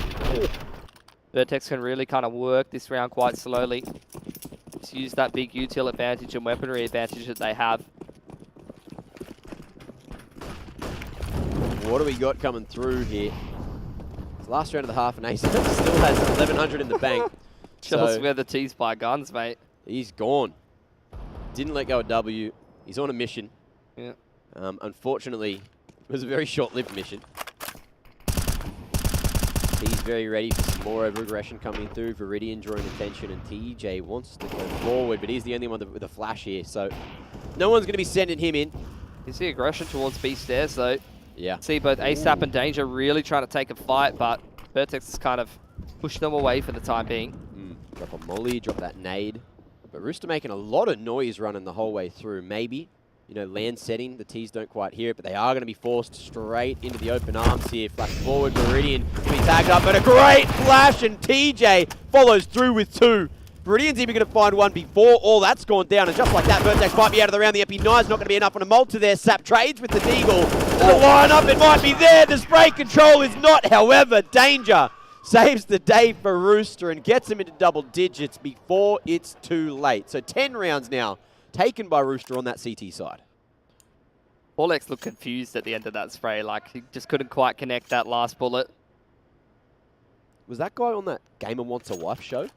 Yeah, Farmer Wants a Wife, was that who it called? was? He looked like a bit of a farmer in the server and out. Now, round 16. Second pistol. Rooster's been pretty damn sharp on these pistols. We'll see if they get off on the right foot. 2 sets of util here. No flashes on the line. Straight up ramp. PZ calling for the rotates. It looks like Vertex going to fall into a bit more of a retake setup. Good control of the back of sight, and they want this smoke to go down. Shell, though, smoke towards Elevator and Molly here in Tetris. They've forced the CT straight out of dodge. Going real damn deep, and they're expecting some more aggression to come forward. But look, step 1's achieved by Rooster now with the bomb plant secured, and Danger's going to be stuck between a rock and a hard place, but he's got that help. But the rest of the boys here at ramp want to swing off his contact. CT's all grouped up, looking to make their move as coordinated as possible. Good flash through. Danger was ready, but he's whipped way too many shots there. It hurts to watch, but Vertex, they've got the successful retake coming through. Yeah. I mean, he's just full white. It's just perfect timing on the flash from Brace when they're flooding back in. Yeah. Smoke for the bomb wasn't even needed. Vertex just get it done. They are well and truly back into this game, and Rooster are now going to have to grind this out on the T side. Look, still have an opportunity though. They get that bomb plant and they get a couple of kills as well, so that means that they're definitely forcing into this next one. It's a pretty scary looking force as well. So could still hard reset that CT money and make sure that they're maintaining the momentum that they set in the first half. But if Vertex wins this anti-force, they are well and truly back into this one. Let's see how it goes for them. Big damage onto Chell. He's trying to get right out of there. Malta finishes off Danger with that nade. Great arm on that man. And now, 5 on 4. Rooster man down. Need to figure out how to get back in, how to crack into sight. Just going to contact straight up onto 4Lex. No flashes, no nuance to this round. They need to hit a clean entry. Ooh, he's got a little bit of help there. Over towards jump up and just waiting for the moment to strike. Swing in on the front side of things. No spray transfer this time. But Addict's trying to buy some more of that. Precious seconds with the molly. Forces him down, but the plant is committed to, and straight through. Addict goes. The old peekaboo. Straight onto Chell. And now Sap and Viridian need to try to play this one together. Viridian over towards quad there, just looking to take that first point of contact. Sap trying to swing as well, but deal with this flank, and the timing couldn't be better for Malta. And wants some more as well. Spamming, drawing all the attention. Addict swings from the front. And that's some great team play from Vertex for a damn clean retake. Yeah, 4 alive as well. They pick up a handful of rifles, upgrade into Galils and AKs. Wow. Esports champion, Esports the champion. Tham Show, has graced us with his presence. Where are the presents? I don't know. What did he bring? Sam, what did you bring for us? Oh, he's the present. Surprise! I don't know. Amazing. If I like that. Wow, that's toxic. Half buy here for Rooster. No incentive to force up after that plan because there was 4 alive for Vertex. So they're looking for some economic damage, Mac. Ooh. They got a little bit of a nade stack here. You love a nade stack. I do love a nade stack. Let's see if it hits, though. Just waiting for that moment. Nade towards the corner. PZ clearing out that side of things. Oh, here's the footsteps. Throws the smoke to no man's land. Those are rifles down. Those RTs getting straight up ramp. ASAP with rifle in hand. Danger with A1S. They've got smokes to get up onto the site here. The full wall of smoke coming out. That was just that gulp moment you could see from PZ's Oh, cap. Brace, what is and that? Brace through the smoke just The sprays nades. a common line. And he's just done damage. So much of it, it's got Vertex straight back into the round. They could double nade the plant as well. You can see they're waiting for it. They're just waiting for that tap. But TJ's not interested for the time being. No smoke coverage. How much time is left on the clock, Mitch? Yeah. Just putting that seed of doubt in the minds of Vertex, but they're going to be happy to hold. Flash forward. There's the info they were looking for. And they're just going to commit to the fight. Works wonderfully for Vertex. 3 alive at the end. And honestly, you got to say, Brace just saves the day with the spam through the smoke to find that double. Very lucky. Needs to buy a lottery ticket. Oh. Yeah. Oh. That very easily could have been a Rooster round. I guess that's just a little bit of map knowledge. Spammed in there through the smoke. A little bit of lucky timing. Yeah. Couple guns taken away by Rooster. You can see the effect of that on Vertex's economy. Couple of the boys up broke. They don't have huge legs in this half. That's a really nice one for Brace. Opening pick, making sure the T's can't take ramp control at all. And Rooster now has to kick off this 4v5. Oh, okay. ASAP. He's here to take some names. And 4Lex was one of them. So straight back to that 4-on-4, and Danger now putting his hand up to try to find another entry, at least hang around and draw a whole lot of attention. Molly forward. Rooster aren't really committing to this though. They're still pretty spread around the map. Yeah. DJ's still kind of looking around at ramp. It's just spreading the map, seeing if they can get additional picks, seeing if the CTs are going to over-aggress and kind of panic when this B pressure comes in. Addict hasn't quite spotted the close man. Danger here, just waiting for the swing. Away, but a great flash to buy the time, and it might just be enough here. Rooster, full control of the site, but they still need to get through, get that bomb down, and the molly just bought so much extra time for Vertex's rotations. The flash forward, PZ doing God's work from behind, and now Malta strikes 2. The 4-on-3 is slowly but surely being won by Vertex, but straight away, 30 on the clock, and Rooster hit back. It's down to Malta. Man's position's known, covers there. Danger wants to swing, but he doesn't know which way to go just yet. Jen, a solid position. Danger ducks the shots and finds himself a triple. This is a reinvestment, though, for Vertex. Straight off the bat, you can already see it. 8K for Brace, bank of Vertex. Going to drop an A1S over. Someone's going to have to go down to a Deager, an MP9, or something like that. Yeah. But with one player surviving for Rooster, the T-side economy is very fragile right now. This is a massive swing round for either team. Rooster wins this round. They put themselves in pole position to take Vertigo, but if Vertex wins it, it's going to be neck and neck. Straight out mid. Big old rush coming through for Rooster. PZ caught sleeping in the open. Couldn't get to safety after the first pick. The molly not going to go down in time. And the T's, they're just going to yeet straight through. Big picks as well. And Vertex now quivering in their boots, but still a very winnable round. Looking at the health of a couple of these Rooster members. So much pace from Rooster. It's caught both of us off guard, let alone Vertex, who are still thinking about going for this one. Old school Furia-esque strat coming through. Molly's in the way. Don't worry. Don't let go of W. And Rooster are not giving Vertex an inch here. Slow wrap through. And Vertex about 20 on the clock to make their way back in and plant, and defuse rather. But the smoke's going to go down. The CT's running away. There's the save, and there's 12 on the board. Rooster knocking at the door of that W yet again. Now they've finally found the shift in momentum. That was a really nicely timed call as well. Good to see them playing with the confidence. Going to build up that T-side money. Yeah. Now, Vertex very broke. On that single save, and even after the single save, it's going to be, you know, one of these 4 to 4.5k buys where you're limited on util. See what damage these rifles can get done for Vertex in a round like this, though. But Rooster very much in pole position here to take Vertigo if they can just keep grinding on this T side, especially if they have a clean round here and build up their money. They're looking very good. Brace for again. Deja vu. I'm having it. But Chelios survives this time, making his way to Scaff there. Rooster really want this ramp control. Vertex, though, rotating that third member over towards mid. Slowly and surely edging right back. USP is not going to be enough there for more than the single. But the trade so far even. Nade Viridian, he's going to be naded out of existence. The T's, they need to fight. And Zap, he's going to put the team on his back now. Who's going to win? The Rooster or the Wolves?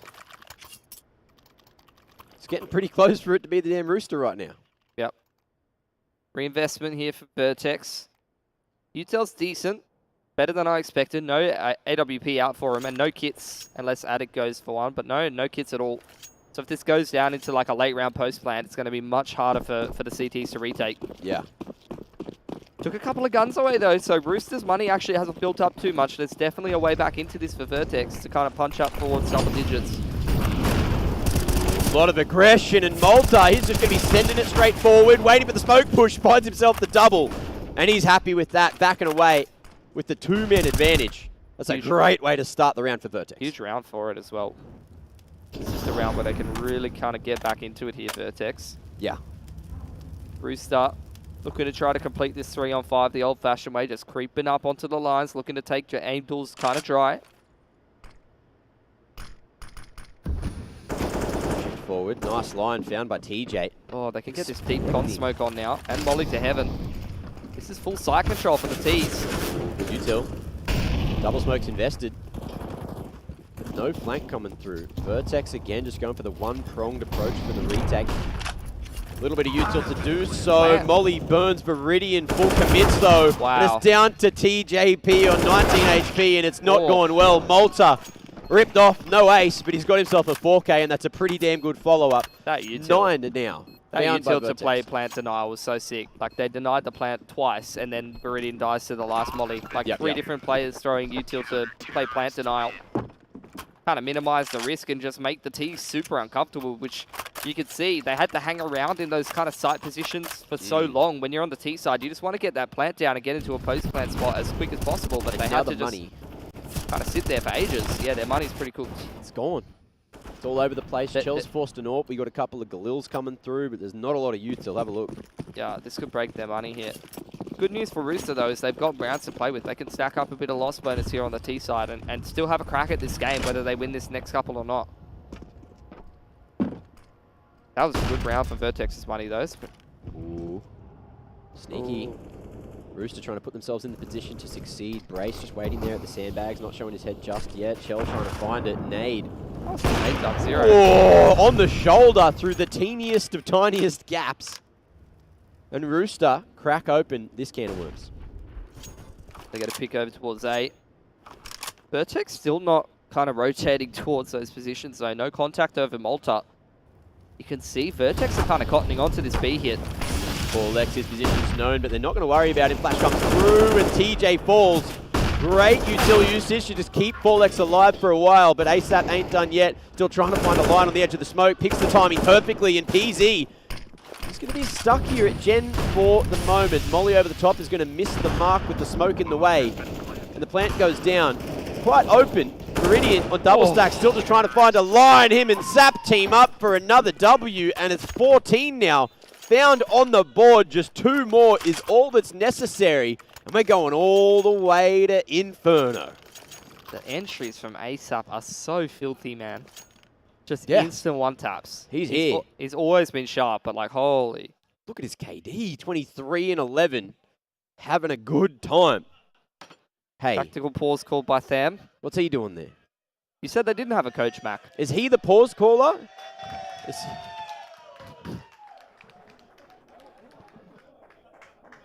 The people love them.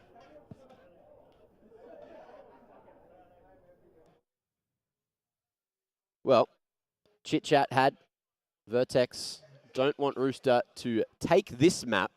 Of course, this one was Vertex's map pick. I'm very surprised that Rooster have turned this series around. I'm super surprised after that first map and after not seeing too much from them online. The fact that they're keeping themselves in this series is super good. Very good sign. Well, they're running it back with this fast strat straight down mid. The CT's not going to be caught off this time. PZ in a better position here at Gen, but he hasn't found the line. But Addict's there to do the rest of the work anyway. And it's down to ASAP. He had a rough time in the last round, putting a lot of work on his shoulders, and he's got to do it right again. This time with the 1-on-4. Already finding that first kill. 3 remain. Bomb's under jump up, though. Ooh. And he's got a ticking time bomb coming in from behind, so he needs to find a little time himself. And there it is. No chance. Malta at that range, just with a 5-7. Oh, Mac. Bunny's broken. Hard reset, 1500 Ooh. for Viridian. Ooh. T-side has time to recover from this, but I think this game's going to come right down to the wire. Okay. Let's see how it happens. Are we going all the way to 30? We'll have to if Vertex want OT or if they want the W here and now. But Rooster be walking right into the crosshairs of the PZ, these P250s, these Glocks. Not looking like they're going to be able to do the job. Hey, I'm just happy they're saving, man. Because if this was online, like, for some reason, TJP will be dropping an AK for Chelios. Yeah, why not? It'd work.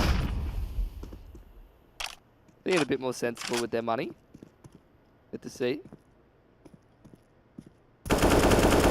Ooh. You're going to be sensible with your money.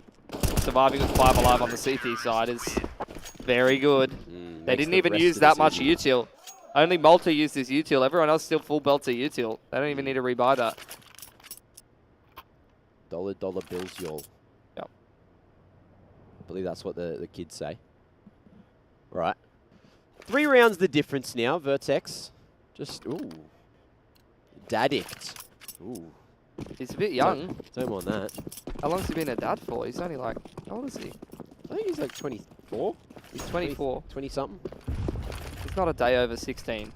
Don't lie to me. Doesn't look a day over 16. He's got that baby face. Now, flash on the ramp.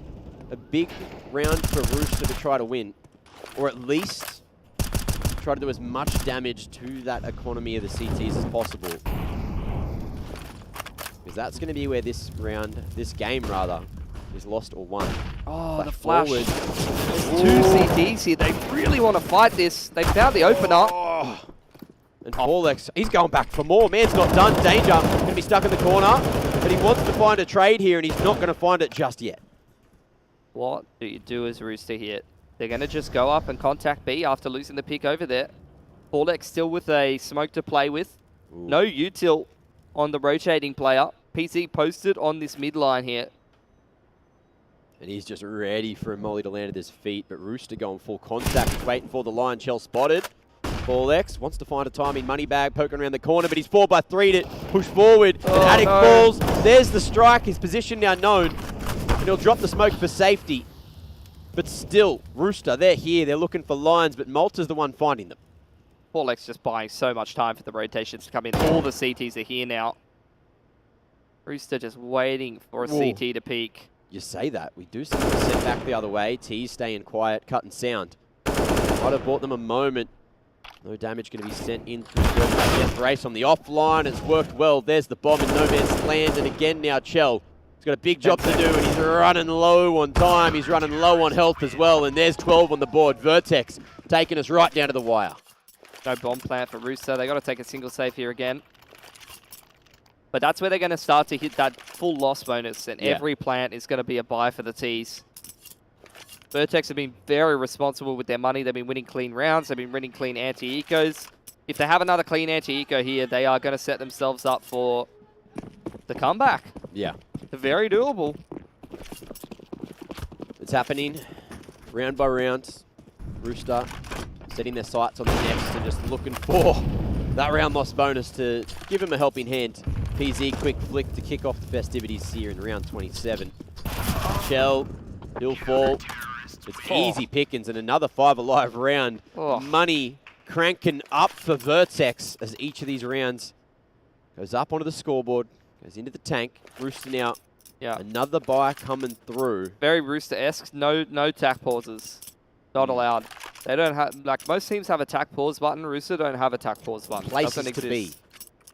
They got places to be, Mitch. I don't think I've ever seen them take a tack.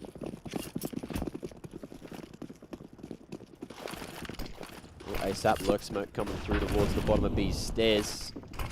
Rooster just defaulting, keeping it slow for the moment. No one showing mid presence.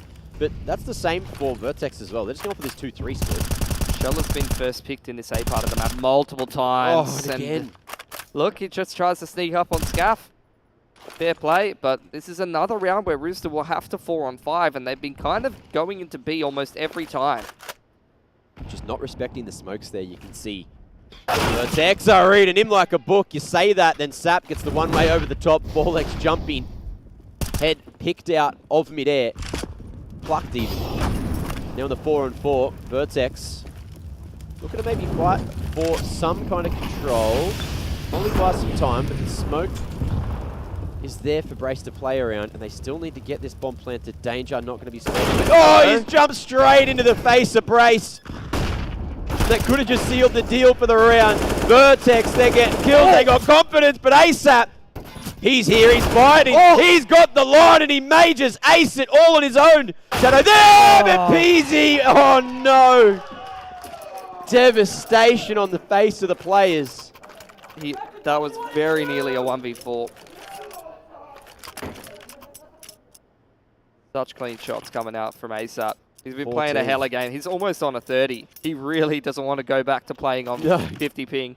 He's here to prove a point, and he wants to stay for at least another day before going back to Perth. Well, round 29, we're all in, Mitch.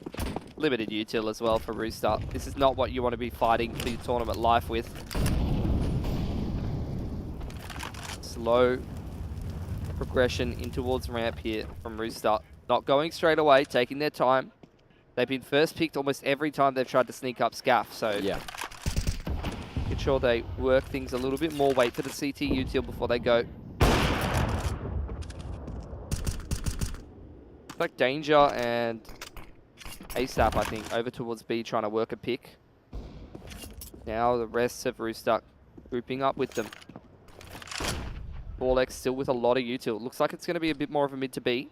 So a little bit different than what we've been seeing from Rooster. We'll see if Addict is up to the task here.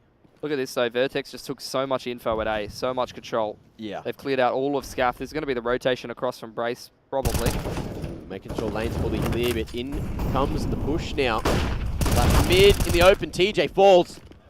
A1S looks too good, and Brace couldn't even see his opponent. Now, mid spawn, the B site is just going to be an attack from the front, and X, he's holding down the fort. It's looking real good for Vertex right now. 15, they can smell it, they want it, and Viridian can't do a thing about it. Rooster need this round to take us to OT. They didn't get a bomb plant, Mac. Again, their util is just absolutely garbage. Money gone. And that was just the issue with the last round, you know. They kind of waited around at ramp side, didn't do anything too quick. Then, you know, tried to go for a bit more of a contact on mid and B, and kind of just got picked apart. I don't know what you do with 3 flashes and 2 smokes with your tournament life on the line. You've just got to contact, take duels, and hit shots. That's so hard as well when you're still trying to figure out what PZ is. He hasn't been missing a whole lot this half with York. And Vertex happy just to play that 2-1-2 split. Util for days. And Rooster really wanting Vertex to make a mistake. Vertex trying to keep Rooster honest in terms of how fast they're moving through the map. You can see them still throwing in a couple of flashes here, making it look like they're aggressing in the mid-round. Yeah.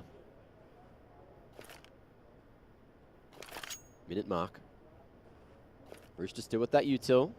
They are Some of which is shuffled around. Chell going to be giving it.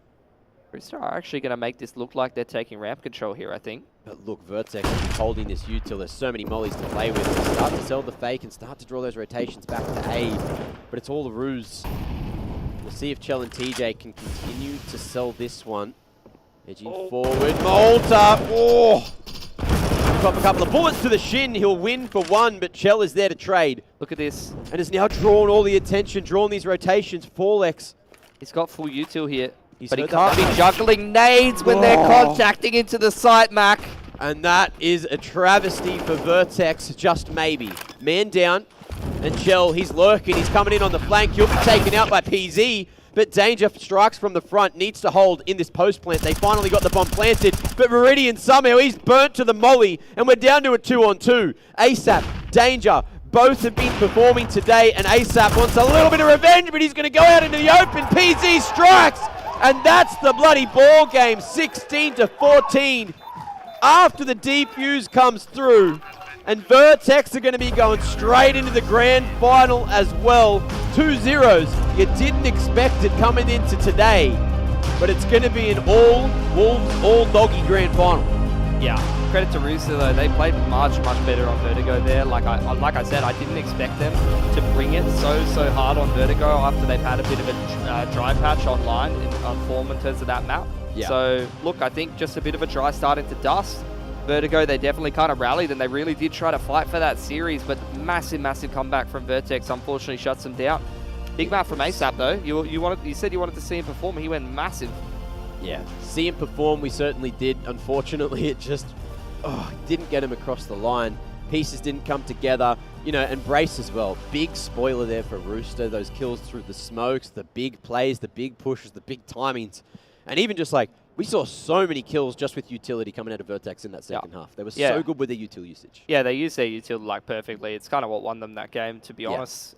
Really doing a good job kind of mixing out where they took map control. A lot of the time they made it so difficult for Rooster to go and take ramp control. Rooster almost never had ramp control, especially towards the later parts of that T-Star once the CT-Star economy built up. Yeah. And so a lot of what they were doing was a bit like one-dimensional, a bit readable, kind of a lot of the time relying on like either hitting really sharp timings mid to B or kind of contacting up into B, which, you know, you see that on Vertigo like a fair bit from many teams. So look, end of the day, like I said, that was a really solid map of CS. I'm happy. I was a little bit worried after Dust we weren't going to have as good of a semi-final, but that map definitely delivered. It's just one of those crazy things, right? Like, what a game, what a series, and we still have one more series, but that's coming up tomorrow. Oh, we're done. We are done up here in the Alienware Arena for today, but we got some handsome people, some beautiful people downstairs that are going to be taking you through the rest of the show. That's the analysts. That's us done for the day. We'll see you tomorrow. Mac and Billy, always a pleasure. You know, they're just as handsome as these two handsome gentlemen next to me, but a special something on the table here. Oh no! We missed it! There was a middle cocktail and it literally popped. We waited. We gotta get it back. We gotta surely get it back. We waited for so long. It literally just popped. Your You are joking. I'm going to blame that one on production, that they were too slow to swap to the wide shot. But we do have some cocktails to help us wind down this show. Are we getting someone to come? Okay, I think we're going to get the bubble Thomas is back. Thomas is going to get on the broadcast. Thomas, our amazing bartender, is coming back to fix this cocktail. As we do, though, Vertex, outstanding comeback. Honestly, they looked so great in Map 1. Rooster were looking up to the task there in Map 2 on Vertigo, but ultimately, it was just Vertex. I am stalling for time if no one's noticed. All right, quickly, let's come back to it. Yeah, look at that cocktail. There you get to do it. Look at this.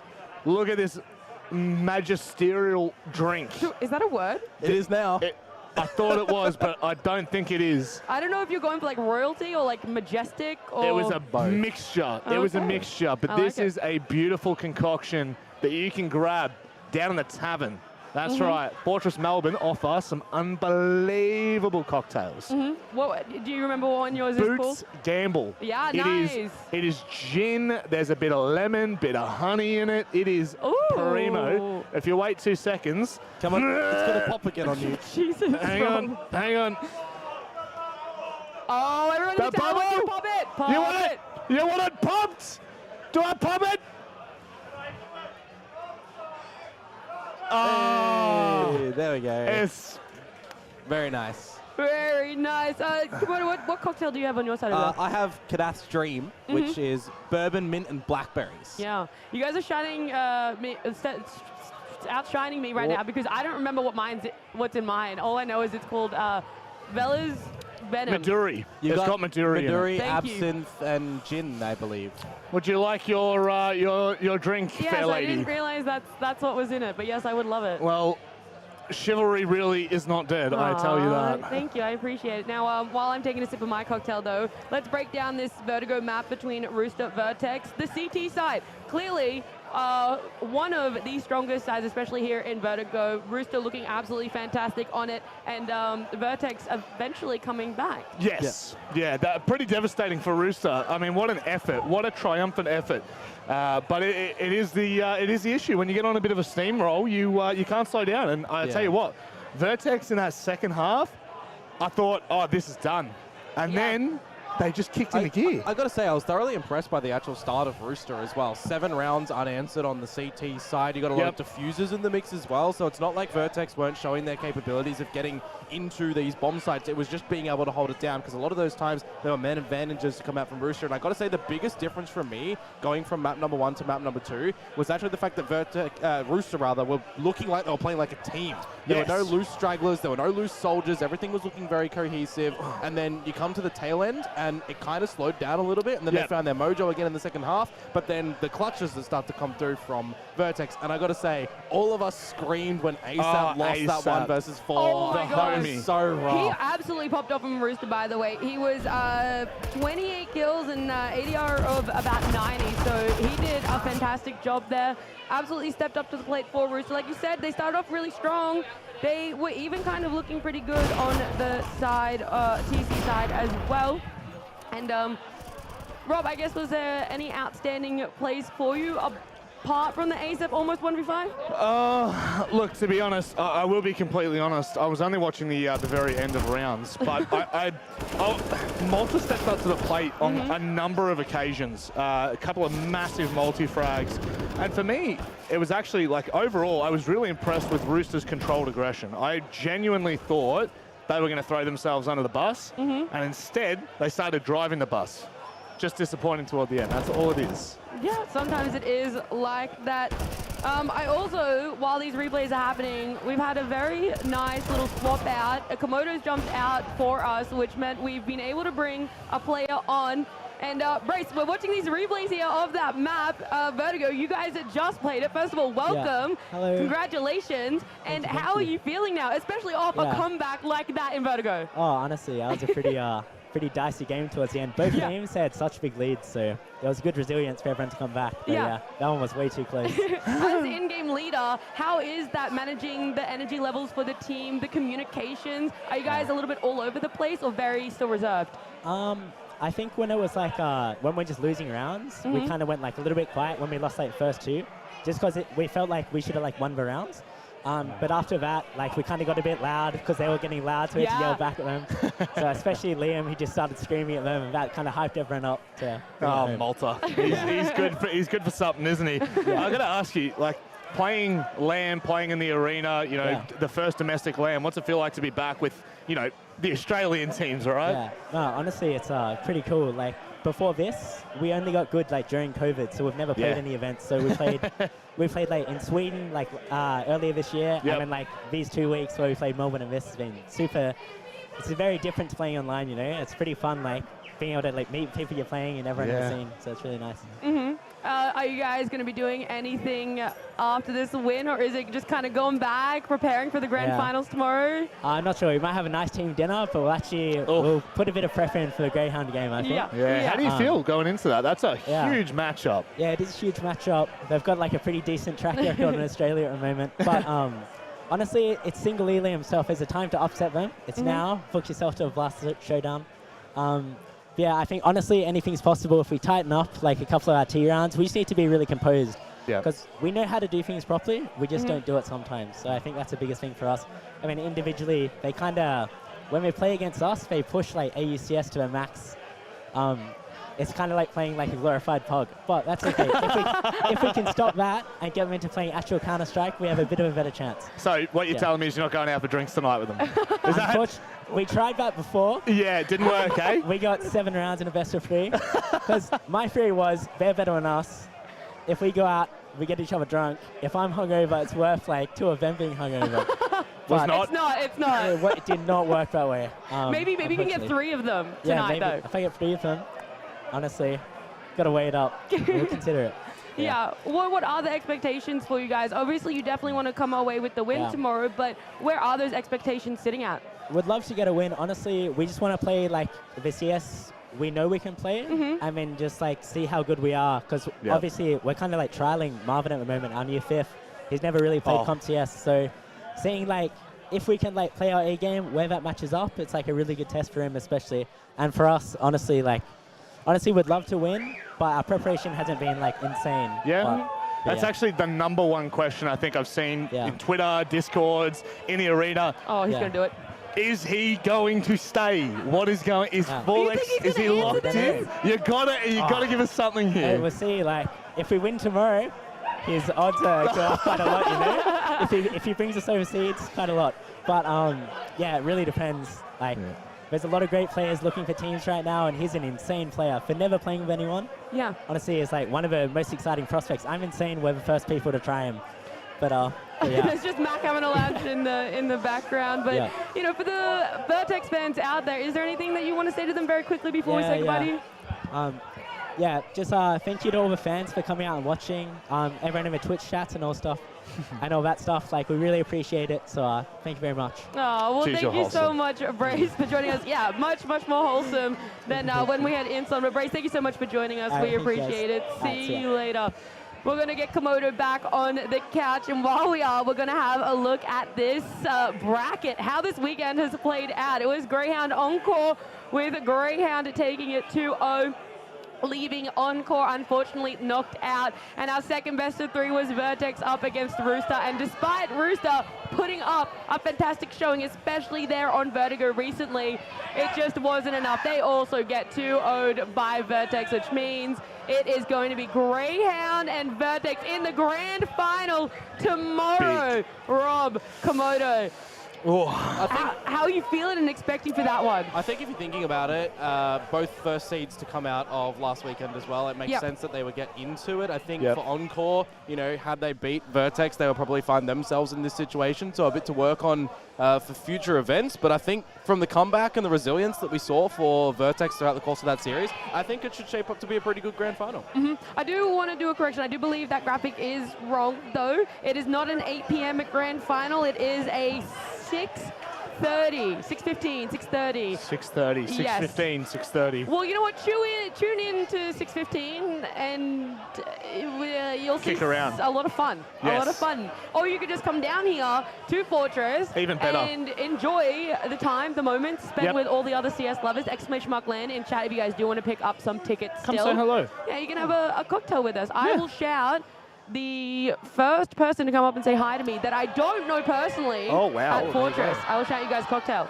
Don't forget Max Tab as well. Yeah, Max Tab's open He as is in well. fact he's paying for most people's drinks this weekend. So Off camera, Rob, you said that you would also buy the first person a Molotov / cocktail, right? There's one I upstairs. did. I was thinking about it. Yeah, so it first just one. depends, you know. Depends who they are. You know. It could be you sitting at home. Could be. But let's close this one out. I do Please. want to give a little bit of limelight to Rooster first before we say goodbye. They are now unfortunately eliminated as well. But like you said, there was that small glimmer of hope for them on Vertigo. What would you like them to kind of know? Any hopes, any takeaways for them? I think that's a massive takeaway. Vertigo, not how close it was. I mean, you can easily just pin that. But it was more their performance. It was polar opposite to what we saw on Dust 2. And I think that's the Rooster. If we want to see Rooster back at these events, if we want to see them pushing international lands, if we want to see them pushing, top 2 in OCE, that is what we need to see. We need to see that type of play style and synergy, because they had me fully convinced that we were going to the third map. Yeah, same. Or overtime at least. Team synergy is definitely got to be the big one for me as well, and still take those risks, but make them a little bit more mitigated as well. Make them a little bit more known with contingencies, because I feel like a bunch of times they were getting caught off guard by going for these illustrious plays, and there was no real backup plan. So I think being able to rein that in a little bit would probably be my sort of tell from that one. Yeah, well, there is much more CSGO to be played for those boys. Unfortunately, it's not going to be here at Fortress. OCE Masters, a Blast Premier Qualifier. We are going to be wrapping up today. We've had some fantastic CS. We've had amazing BO3s. We're going to have a fantastic grand final tomorrow as well. So thank you to Rooster and Encore who played. Do you guys want to do a cheers as we leave? Yeah, we can do massive that. thank you to Rooster, Stretch Encore for playing, but we're looking forward to Greyhound and Vertex. We'll see you guys tomorrow on our grand final day here at Fortress Melbourne.